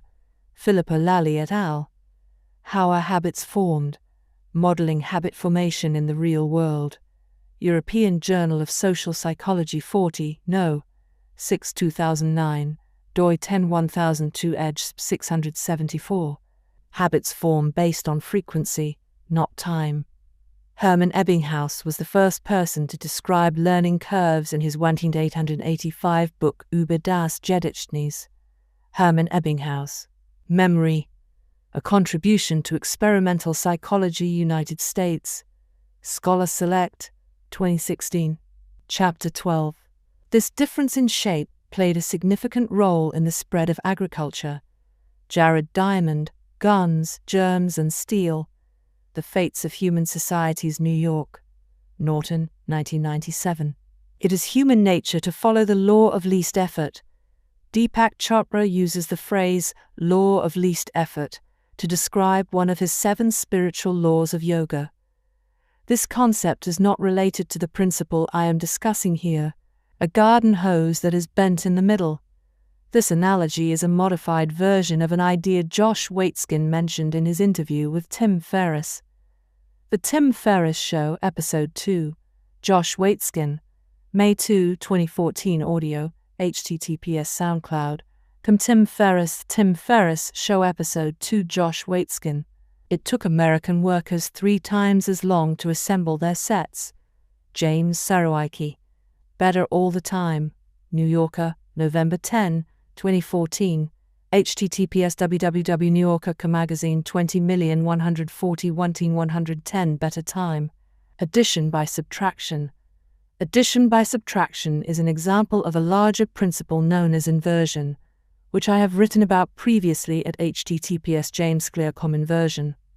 I'm indebted to Shane Parrish for priming my thoughts on this topic by writing about why avoiding stupidity is easier than seeking brilliance. Shane Parrish, Avoiding Stupidity is Easier Than Seeking Brilliance, Farnham Street, June 2014, https www.fsblog 214-406 Avoiding Stupidity. Those percentage points represent millions in tax revenue. Owain Service et al. East. 4 Simple Ways to Apply Behavioral Insights. Behavioral Insights Team, 2015. http 38r8 om2xjhhl 25 mw 2040 492 dia w pensionnet in a cdn content uploads 201 507-bit publication East Fair Web PDF. Knuckles dialed in his cleaning habits. Oswald Knuckles is an alias, used by request. Perfect time to clean the toilet. Saul Panzer NY. Question what one habit literally changed your life. Reddit, June 5, 2017, https www.reddit.com disciplinary comments 6 FGQBV question, what one habit literally changed your diasuk? Chapter 13. Arsenal of Routines, Twyla Tharp and Mark Reiter, The Creative Habit. Learn it and use it for life. A Practical Guide, New York. Simon & Schuster, 2006. 40 to 50% of our actions on any given day are done out of habit. Wendy Wood. Habits Across the Lifespan. 2006. https www.researchgate.net publication 315,550,294 Habits Across the Lifespan. Habits You Follow Without Thinking. Benjamin Gardner. A review and analysis of the use of habit in understanding, predicting and influencing health-related behavior. Health Psychology Review 9, No. 3 2014, doi 10,108,017,430,70,199 2013 876 in 238. Decisive Moments. Shout out to Henry Cartier-Bresson, one of the greatest street photographers of all time, who coined the term decisive moment, but for an entirely different purpose. capturing amazing images at just the right time. The 2-minute rule. Hat tip to David Allen, whose version of the 2-minute rule states, "If it takes less than 2 minutes, then do it now." For more, see David Allen, Getting Things Done, New York, Penguin, 2015. Power Down Habit. Author Cal Newport uses a shutdown ritual in which he does a last email inbox check, prepares his to-do list for the next day, and says, "Shutdown. Complete to end work for the day." For more, see Cal Newport, Deep Work, Boston. Little, Brown, 2016. He always stopped journaling before it seemed like a hassle. Greg McKeown, Essentialism. The Disciplined Pursuit of Less, New York. Crown, 2014, 78. Habit Shaping. Gail B. Peterson. A Day of Great Illumination. B. F. Skinner's Discovery of Shaping. Journal of the Experimental Analysis of Behavior 82, No. 3 2004, doi 1091 G2 482 317. Chapter 14. He remained in his study and wrote furiously. Adele Hugo and Charles E. Wilbur, Victor Hugo, by a witness of his life, New York. Carlton, 1864. A commitment device is a choice you make in the present. Garrett Bryan, Dean Carlin, and Scott Nelson. Commitment Devices. Annual Review of Economics 2, No. 1 2010, doi 10-110-146 Annurev Economics, 12308 124 E324. Outlet timer cuts off the power to the router. Neural. Addictive Tech, Killing Bad Habits and Apps for Life Hacking #260. Interview by Dave Spry, Bulletproof, November 13, 2015. https blog Bulletproof near Isle Life Hacking 260. This is also referred to as a Ulysses Pact. Peter Ubel, The Ulysses Strategy. The New Yorker, December 11, 2014. https www.newyorker.com Business Currency Ulysses Strategy Self-Control. Patterson's business went from losing money to making $5,000 in profit. John H. Patterson ringing up success with the incorruptible cashier. Dayton Innovation Legacy. http www.daytoninnovationlegacy.org Patterson HTML. Access June 8, 2016. One-time actions that lead to better long-term habits. James Clear at James Clear. What are one-time actions that pay off again and again in the future? Twitter, February 11, 2018.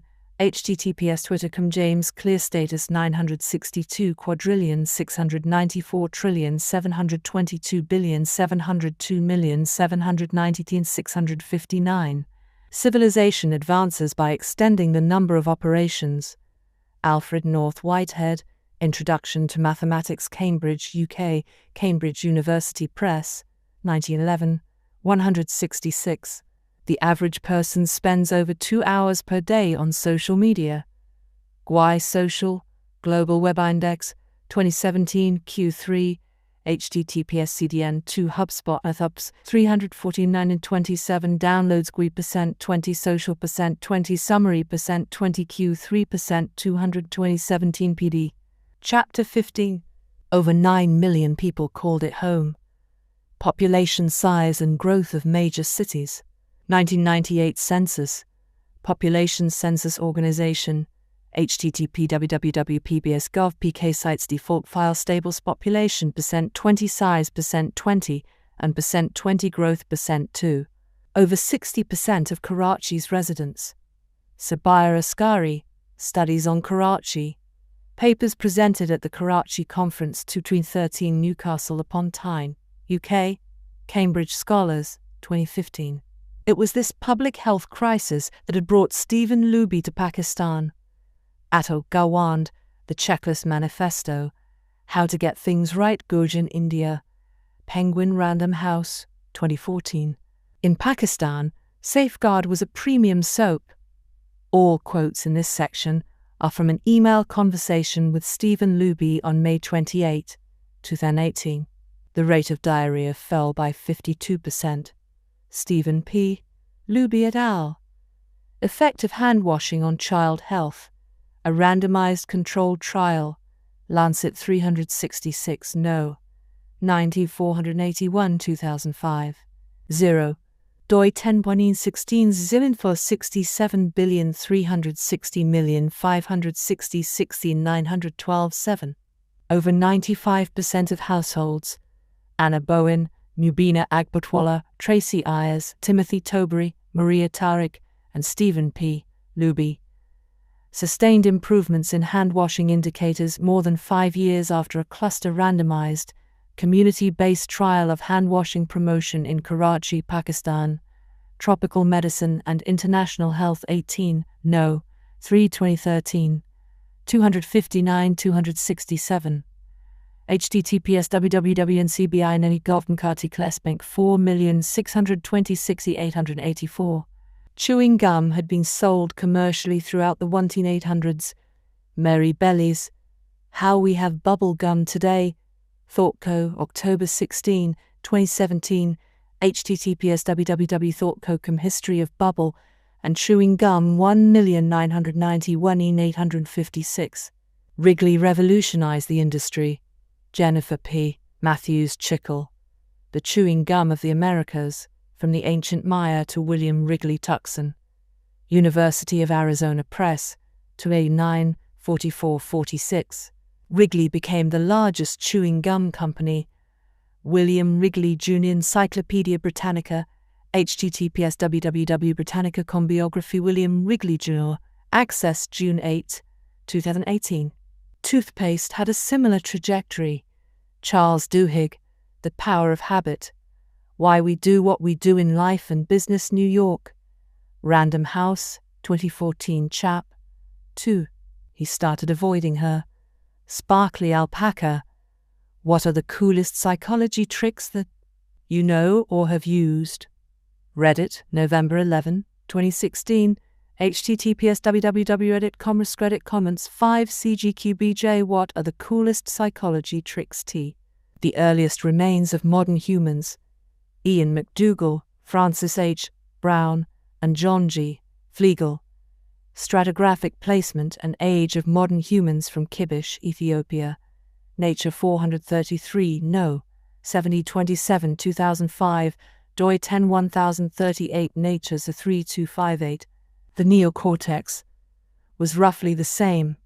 Some research indicates that the size of the human brain reached modern proportions around 300,000 years ago.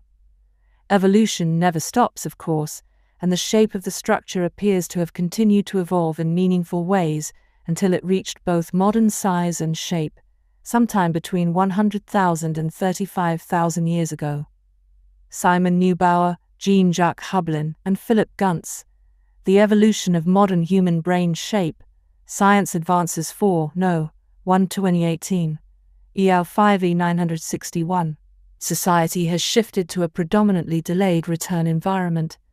The original research on this topic used the terms delayed return societies and immediate return societies. James Woodburn, Egalitarian Societies, Man 17 No. 3 1982, doi 1023,072,801,707. I first heard of the difference between immediate return environments and delayed return environments in a lecture from Mark Leary.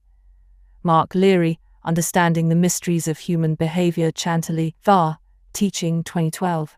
The world has changed much in recent years. The rapid environmental changes of recent centuries have far outpaced our biological ability to adapt. On average, it takes about 25,000 years for meaningful genetic changes to be selected for in a human population. For more, see Edward O.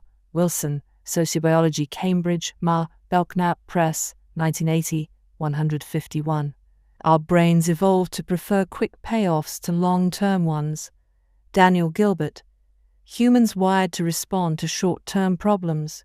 Interview by Neil Conan, Talk of the Nation, NPR, July 3, 2006, https www.npr.org/PHP. Story @ equals 5,530,483. H. disease and infection won't show up for days or weeks, even years. The topics of irrational behavior and cognitive biases have become quite popular in recent years. However, many actions that seem irrational on the whole have rational origins if you consider their immediate outcome. Frederick Bastiat and W. B. Hodgson. What is seen and what is not seen, or Political Economy in One Lesson London. Smith, 1859. Future You. Hat tip to behavioral economist Daniel Goldstein, who said, "It's an unequal battle between the present self and the future self. I mean, let's face it, the present self is present. It's in control. It's in power right now.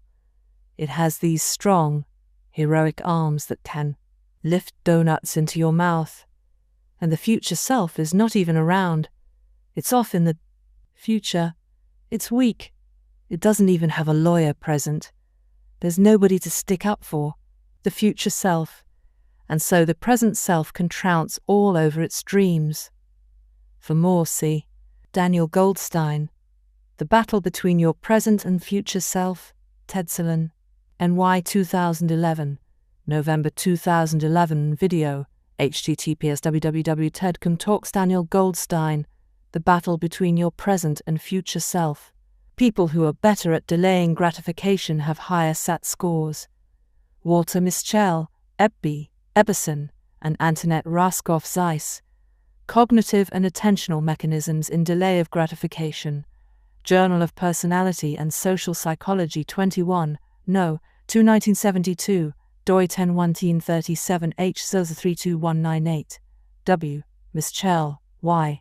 Schroeder, and M. Rodriguez. Delay of Gratification in Children. Science 244, No. 497-1989, doi 10.26 Science 2,658,056. Walter Mischel, Yuichi Schroeder, and Philip K. Peake. The Nature of Adolescent Competencies Predicted by Preschool Delay of Gratification. Journal of Personality and Social Psychology 54, No. 4 1988, doi 1010,370,22 3D 514 54 4 687, Yuichi Schroeder, Walter Mischel, and Philip K. Peake. Predicting Adolescent Cognitive and Self-Regulatory Competencies from Preschool Delay of Gratification. Identifying Diagnostic Conditions. Developmental Psychology 26, No. 6 1990, doi 1010,370,012 1,649 1,66978. Chapter 16. I would start with 120 paper clips in one jar. Trent Dursmid, email to author, April 1, 2015. Benjamin Franklin and Frank Woodworth Pine. Autobiography of Benjamin Franklin, New York. Holt, 1916, 148. Don't break the chain of creating every day. Shout out to my friend Nathan Barry, who originally inspired me with the mantra, create every day. People who track their progress on goals like losing weight. Benjamin Harkendale. Does monitoring goal progress promote goal attainment? A meta-analysis of the experimental evidence. Psychological Bulletin 142, No. 2 2016, doi 10-1037 Bulls Season 5. Those who kept a daily food log lost twice as much weight as those who did not. Miranda Hittey. Keeping Food Diary Helps Lose Weight. WebMD, July 8, 28, http www.webmd.com Diet News 20,080,708 Keeping Food Diary Helps Lose Weight. Kaiser Permanent. Keeping a food diary doubles diet weight loss, study suggests. Science Daily, July 8, 28, https www.sciencedailycom releases 200,807,708,080,738 htm, Jack F. Hollies et al. Weight loss during the intensive intervention phase of the weight loss maintenance trial. American Journal of Preventive Medicine 35, No. 228, doi 10-1916 J. Amapatutine 8413. Laura E. Burke, Jing Wang, and Mary Ann Sevick. Self-Monitoring in Weight Loss, a systematic review of the literature, Journal of the American Dietetic Association 111, No. 1 2011, doi 10-1-16 J Jada 2010 The most effective form of motivation is progress. This line is paraphrased from Greg McKeown, who wrote, "Research has shown that of all forms of human motivation, the most effective one is progress." Greg McKeown, Essentialism, The Disciplined Pursuit of Less Currency, 2014. The first mistake is never the one that ruins you. In fact, research has shown that missing a habit once has virtually no impact on the odds of developing a habit over the long term, regardless of when the mistake occurs. As long as you get back on track, you're fine. See Philippa Lally et al. How Are Habits Formed? Modeling Habit Formation in the Real World. European Journal of Social Psychology 40, No. 6 2009, doi 10-1002 edge 674. Missing once is an accident. Missing once is an accident. Missing twice is the start of a new habit. I swear I read this line somewhere, or perhaps paraphrased it from something similar, but despite my best efforts, all of my searches for a source are coming up empty. Maybe I came up with it, but my best guess is it belongs to an unidentified genius instead, when a measure becomes a target. This definition of Goodhart's law was actually formulated by the British anthropologist Marilyn Strathern. Improving Ratings. Audit in the British University System. European Review 5 1997. 305-321. https www.cambridge.org Journal European Review Article Improving Ratings Audit in the British University System 2E 640 CISO C44 E3 DB 87 C29 FB 666 E9 OB. Goodhart himself reportedly advanced the idea sometime around 1975 and put it formally into writing in 1981. Charles Goodhart, Problems of Monetary Management, the UK. Experience, in Anthony S. Karaki's ed. Inflation, Depression and Economic Policy in the West London. Roman and Littlefield, 1981, 111-146. Chapter 17. When I suggested this to friends in the Pentagon, Roger Fisher, Preventing Nuclear War, Bulletin of the Atomic Scientists 37, No. 3 1981, doi 10-108-963 402 1981 11,458,828. The First Seat Belt Law. Michael Gorel and Michael Seinecke. Restraint System Usage in the Traffic Population. Journal of Safety Research 17, No. 2 1986, doi 1010,160,2243,758,690,107.6. Wearing a seat belt is enforceable by law. New Hampshire is the lone exception, where seat belts are only required for children. New Hampshire, Governor's Highway Safety Association, https www.ghsa.org State Law States New Percent 20 Hampshire, Access June 8, 2016. Over 88% of Americans buckled up. Seat belt use in U.S. reaches historic 90%. National Highway Traffic Safety Administration, November 21, 2016, https www.nhsa.gov Press Release Seat belt users reaches historic 90%. Brian Harris, email conversation with author, October 24, 2017. She does the Song a Day Challenge, Courtney Shee. Comedian Margaret chose tips for success. If you're funny, don't do comedy. Globe and Mail, July 1, 2013. https www.theglobeandmail.com Life comedian Margaret chose tips for success. If you're funny, don't do comedy. Article 12,923,304 Service equals mobile. Thomas Frank, an entrepreneur in Boulder, Colorado.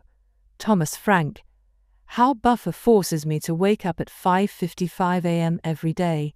College Info Geek, July 2, 2014. https College Info Jack Camille Waking with Buffer. Chapter 18. Phelps has won more Olympic medals. Michael Phelps biography. https www.biography Compeopler Michael Phelps 345 E192. Last modified March 29, 2018. El Guerauge, Doug Gillen. El Guerauge, the greatest of all time. IF, November 15, 2004. https www.if News El Guerauge, the greatest of all time. They differ significantly in height. Heights and weights for Michael Phelps and Hicham El Guerauge were pulled from their athlete profiles during the 2008 Summer Olympics. Michael Phelps, ESPN, 2008. http www.espn.com Olympic Summer 08 Fangad athlete equals 29E547L. Hicham El Guerauge, ESPN, 2008. http www.espn.com Olasuma 08 Fangad athlete equals 29,886. Same length in seam on their pants. David Epstein, The Sports Gene. Inside the Science of Extraordinary Athletic Performance, St. Louis Mo, Turtleback Books, 2014. Average height of Olympic gold medalists in the men's 1,500-meter run. Alex Hutchinson, The Incredible Shrinking Marathoner, Runner's World, November 12, 2013. https www.runnersworld.com Sweat Science saith Incredible Shrinking Marathoner. Average height of Olympic gold medalists in the men's 100-meter. Alvin Chang, Want to win Olympic gold? Here's how tall you should be for archery, swimming and more. Vox, August 9, 2016. http www.vox.com 20,168,912,387,684 Olympic heights. Genes can predispose, but they don't predetermine. Gabor Mate. Dr. Gabor Mate, New Paradigms, Ayahuasca, and Redefining Addiction. The Tim Ferriss Show, February 20, 2018. https timblog 20,118,220 Gabor Mate. Genes have been shown to influence everything. All traits are heritable is a bit of an exaggeration, but not by much. Concrete behavioral traits that patently depend on content provided by the home or culture are, of course, not heritable at all. Which language you speak, which religion you worship in, which political party you belong to. But behavioral traits that reflect the underlying talents and temperaments are heritable. How proficient with language you are, how religious, how liberal or conservative. General intelligence is heritable, and so are the 5 major ways in which personality can vary. Openness to experience, conscientiousness, extroversion, introversion, antagonism, agreeableness, and neuroticism. And traits that are surprisingly specific turn out to be heritable too, such as dependence on nicotine or alcohol, number of hours of television watched, and likelihood of divorcing. Thomas J. Bouchard, Genetic Influence on Human Psychological Traits, Current Directions in Psychological Science 13, No. 4 2004, doi 10-111 J963 17 214 2040 295X, Robert Plomin, Nature and Nurture. An Introduction to Human Behavioral Genetics, Stanford, C.T. Wadsworth, 1996. Robert Plomin, Why We're Different, Edge, June 29, 2016, https SoundCloud Edge Foundation and Sedge, 2016. Robert Plomin, There's a Strong Genetic Component. Daniel Goleman, Major Personality Study Finds that Traits Are Mostly Inherited. New York Times, December 2, 1986. http www.itimes.com 19,861,202 Science. A major personality study finds that traits are mostly inherited. HTML page wanted equals all. Robert Plomin, Phone Call with the Author, August 9, 2016. More likely to become introverts. Jerome Kagan et al., Reactivity in Infants. A Cross-National Comparison. Developmental Psychology 30, No. 3 1994, doi 1010,370,012 19649 30 TPID 42. Michael V. Ellis and Eric S. Robbins. In Celebration of Nature. A Dialogue with Jerome Kagan. Journal of Counseling and Development 68, No. 6 1990, doi 10.1.2j 10556 16676 1990 TBs 01426X, Brian R. Little, Me, Myself and Us. The Science of Personality and the Art of Well-Being, New York. Public Affairs, 2016. Susan Cain, Quiet. The Power of Introverts in a World That Can't Stop Talking, London. Penguin, 2013, 99-100. People Who Are High in Agreeableness.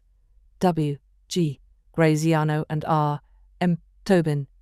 The Cognitive and Motivational Foundations Underlying Agreeableness. In M. D. Robinson, E. Watkins, and E. Harmon Jones, eds. Handbook of Cognition and Emotion, New York. Guilford, 2013, 347-364. They also tend to have higher natural oxytocin levels. Mitsuhiro Matsuzaki et al. Oxytocin, a therapeutic target for mental disorders. Journal of Physiological Sciences 62, No. 6 2012, doi 10.1.7s 12.576-12-329. Angeliki Theodorodou et al. Oxytocin and Social Perception. Oxytocin increases perceived facial trustworthiness and attractiveness. Hormones and Behavior 56, No. 1-2T9, doi 10.1.16 JB.9319, Anthony Lane et al.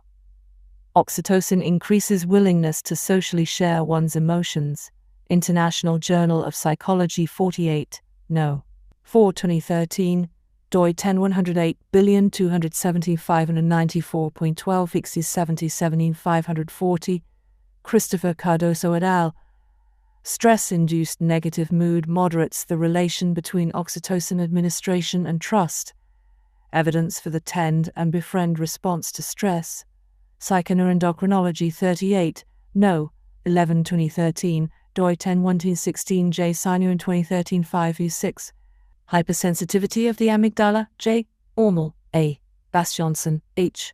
Rees, E. H. Boss, M. Servals, M. Ellenbergen, J. G. Rosmelin, and A. Lemon. The Biological and Psychological Basis of Neuroticism. Current Status and Future Directions. Neuroscience and Biobehavioral Reviews 37, No. 1 2013, doi 10.1.T16 J. Newbierf 1294, P. mid 23,068,306, R. A. Depew and Y. Fu. Neurogenetic and Experiential Processes Underlying Major Personality Traits. Implications for Modeling Personality Disorders. International Review of Psychiatry 23, No. 3 2011, doi 10.310,909,540,261 and 1011,599,315. Our deeply rooted preferences make certain behaviors easier. For example, all people have brain systems that respond to rewards, but in different individuals these systems will respond with different degrees of vigor to a particular reward, and the system's average level of response may be associated with some personality trait. For more, see Colin G. DeYoung, Personality Neuroscience and the Biology of Traits, Social and Personality Psychology Compass 4, No. 12 2010, doi 10.111 J 17751 9004.23227X. If your friend follows a low-carb diet. Research conducted in major randomized clinical trials shows no difference in low-carb versus low-fat diets for weight loss. As with many habits, there are many ways to the same destination if you stick with it. For more, see Christopher D. Gardner et al. Effect of low-fat vs. low-carbohydrate diet on 12-month weight loss in overweight adults and the association with genotype pattern or insulin secretion. Journal of the American Medical Association 319 No. 7 2018, doi 10-1001 Jarmus 1845. Explore Exploit Trade-off, M. A. Adicott et al. A Primer on Foraging and the Explore Exploit Trade-off for Psychiatry Research. Neuropsychopharmacology 42, No. 10 2017, doi 101038 NPP 2017-108. Google famously asks employees, Bharat Mediratta and Julie Bick, the Google way, give engineers room. New York Times, October 21, 2007. https www.nitimes.com 20,070,121 jobs 21 pre-HTML. Flow is the mental state. Mihaly Csikszentmihalyi, Finding Flow. The Psychology of Engagement with Everyday Life, New York. Basic Books, 2008. Everyone has at least a few areas. Scott Adams, Career Advice. Dilbert Blog, July 20, 2007. http dilbertblog typepad.com. The Dilbert Blog, 200,707 Career Advice HTML. Chapter 19. Most Successful Comedians. Steve Martin, Born Standing Up. A Comic's Life, Leicester, UK. Charnwood, 2008. 4 years as a wild success. Steve Martin, Born Standing Up. A Comic's Life, Leicester, UK. Charnwood, 2008, 1. Just Manageable Difficulty. Nicholas Hobbs, The Psychologist as Administrator. Journal of Clinical Psychology 15, No. 3 1959, doi 1010,021,97 467,919,590,715 code 24. Gilbert Brim, Ambition. How We Manage Success and Failure Throughout Our Lives. Lincoln, Niche Universe. 2000. Mihaly Csikszentmihalyi, Finding Flow. The Psychology of Engagement with Everyday Life, New York. Basic Books, TwinNet. In psychology research, this is known as the Yerkes-Dodson Law, Robert Yerkes and John Dodson. The relation of strength of stimulus to rapidity of habit formation. Journal of Comparative Neurology and Psychology 1898. 459-482. 4% Beyond Your Current Ability. Stephen Kotler, The Rise of Superman. Decoding the Science of Ultimate Human Performance, Boston. New Harvest, 2014. In his book, Kotler cites Chip Can Lie AI, September 2013. The real ratio, according to calculations performed by Mihaly Csikszentmihalyi, is 196. Men desire novelty to such an extent. Niccolo Machiavelli, Peter Bondinella, and Mark Musa, The Portable Machiavelli, London. Penguin, 2005. Variable Reward. C. B. Förster and B. F. Skinner. Schedules of Reinforcement, 1957, doi 10,103,710,627,000. For more, C. B. F. Skinner.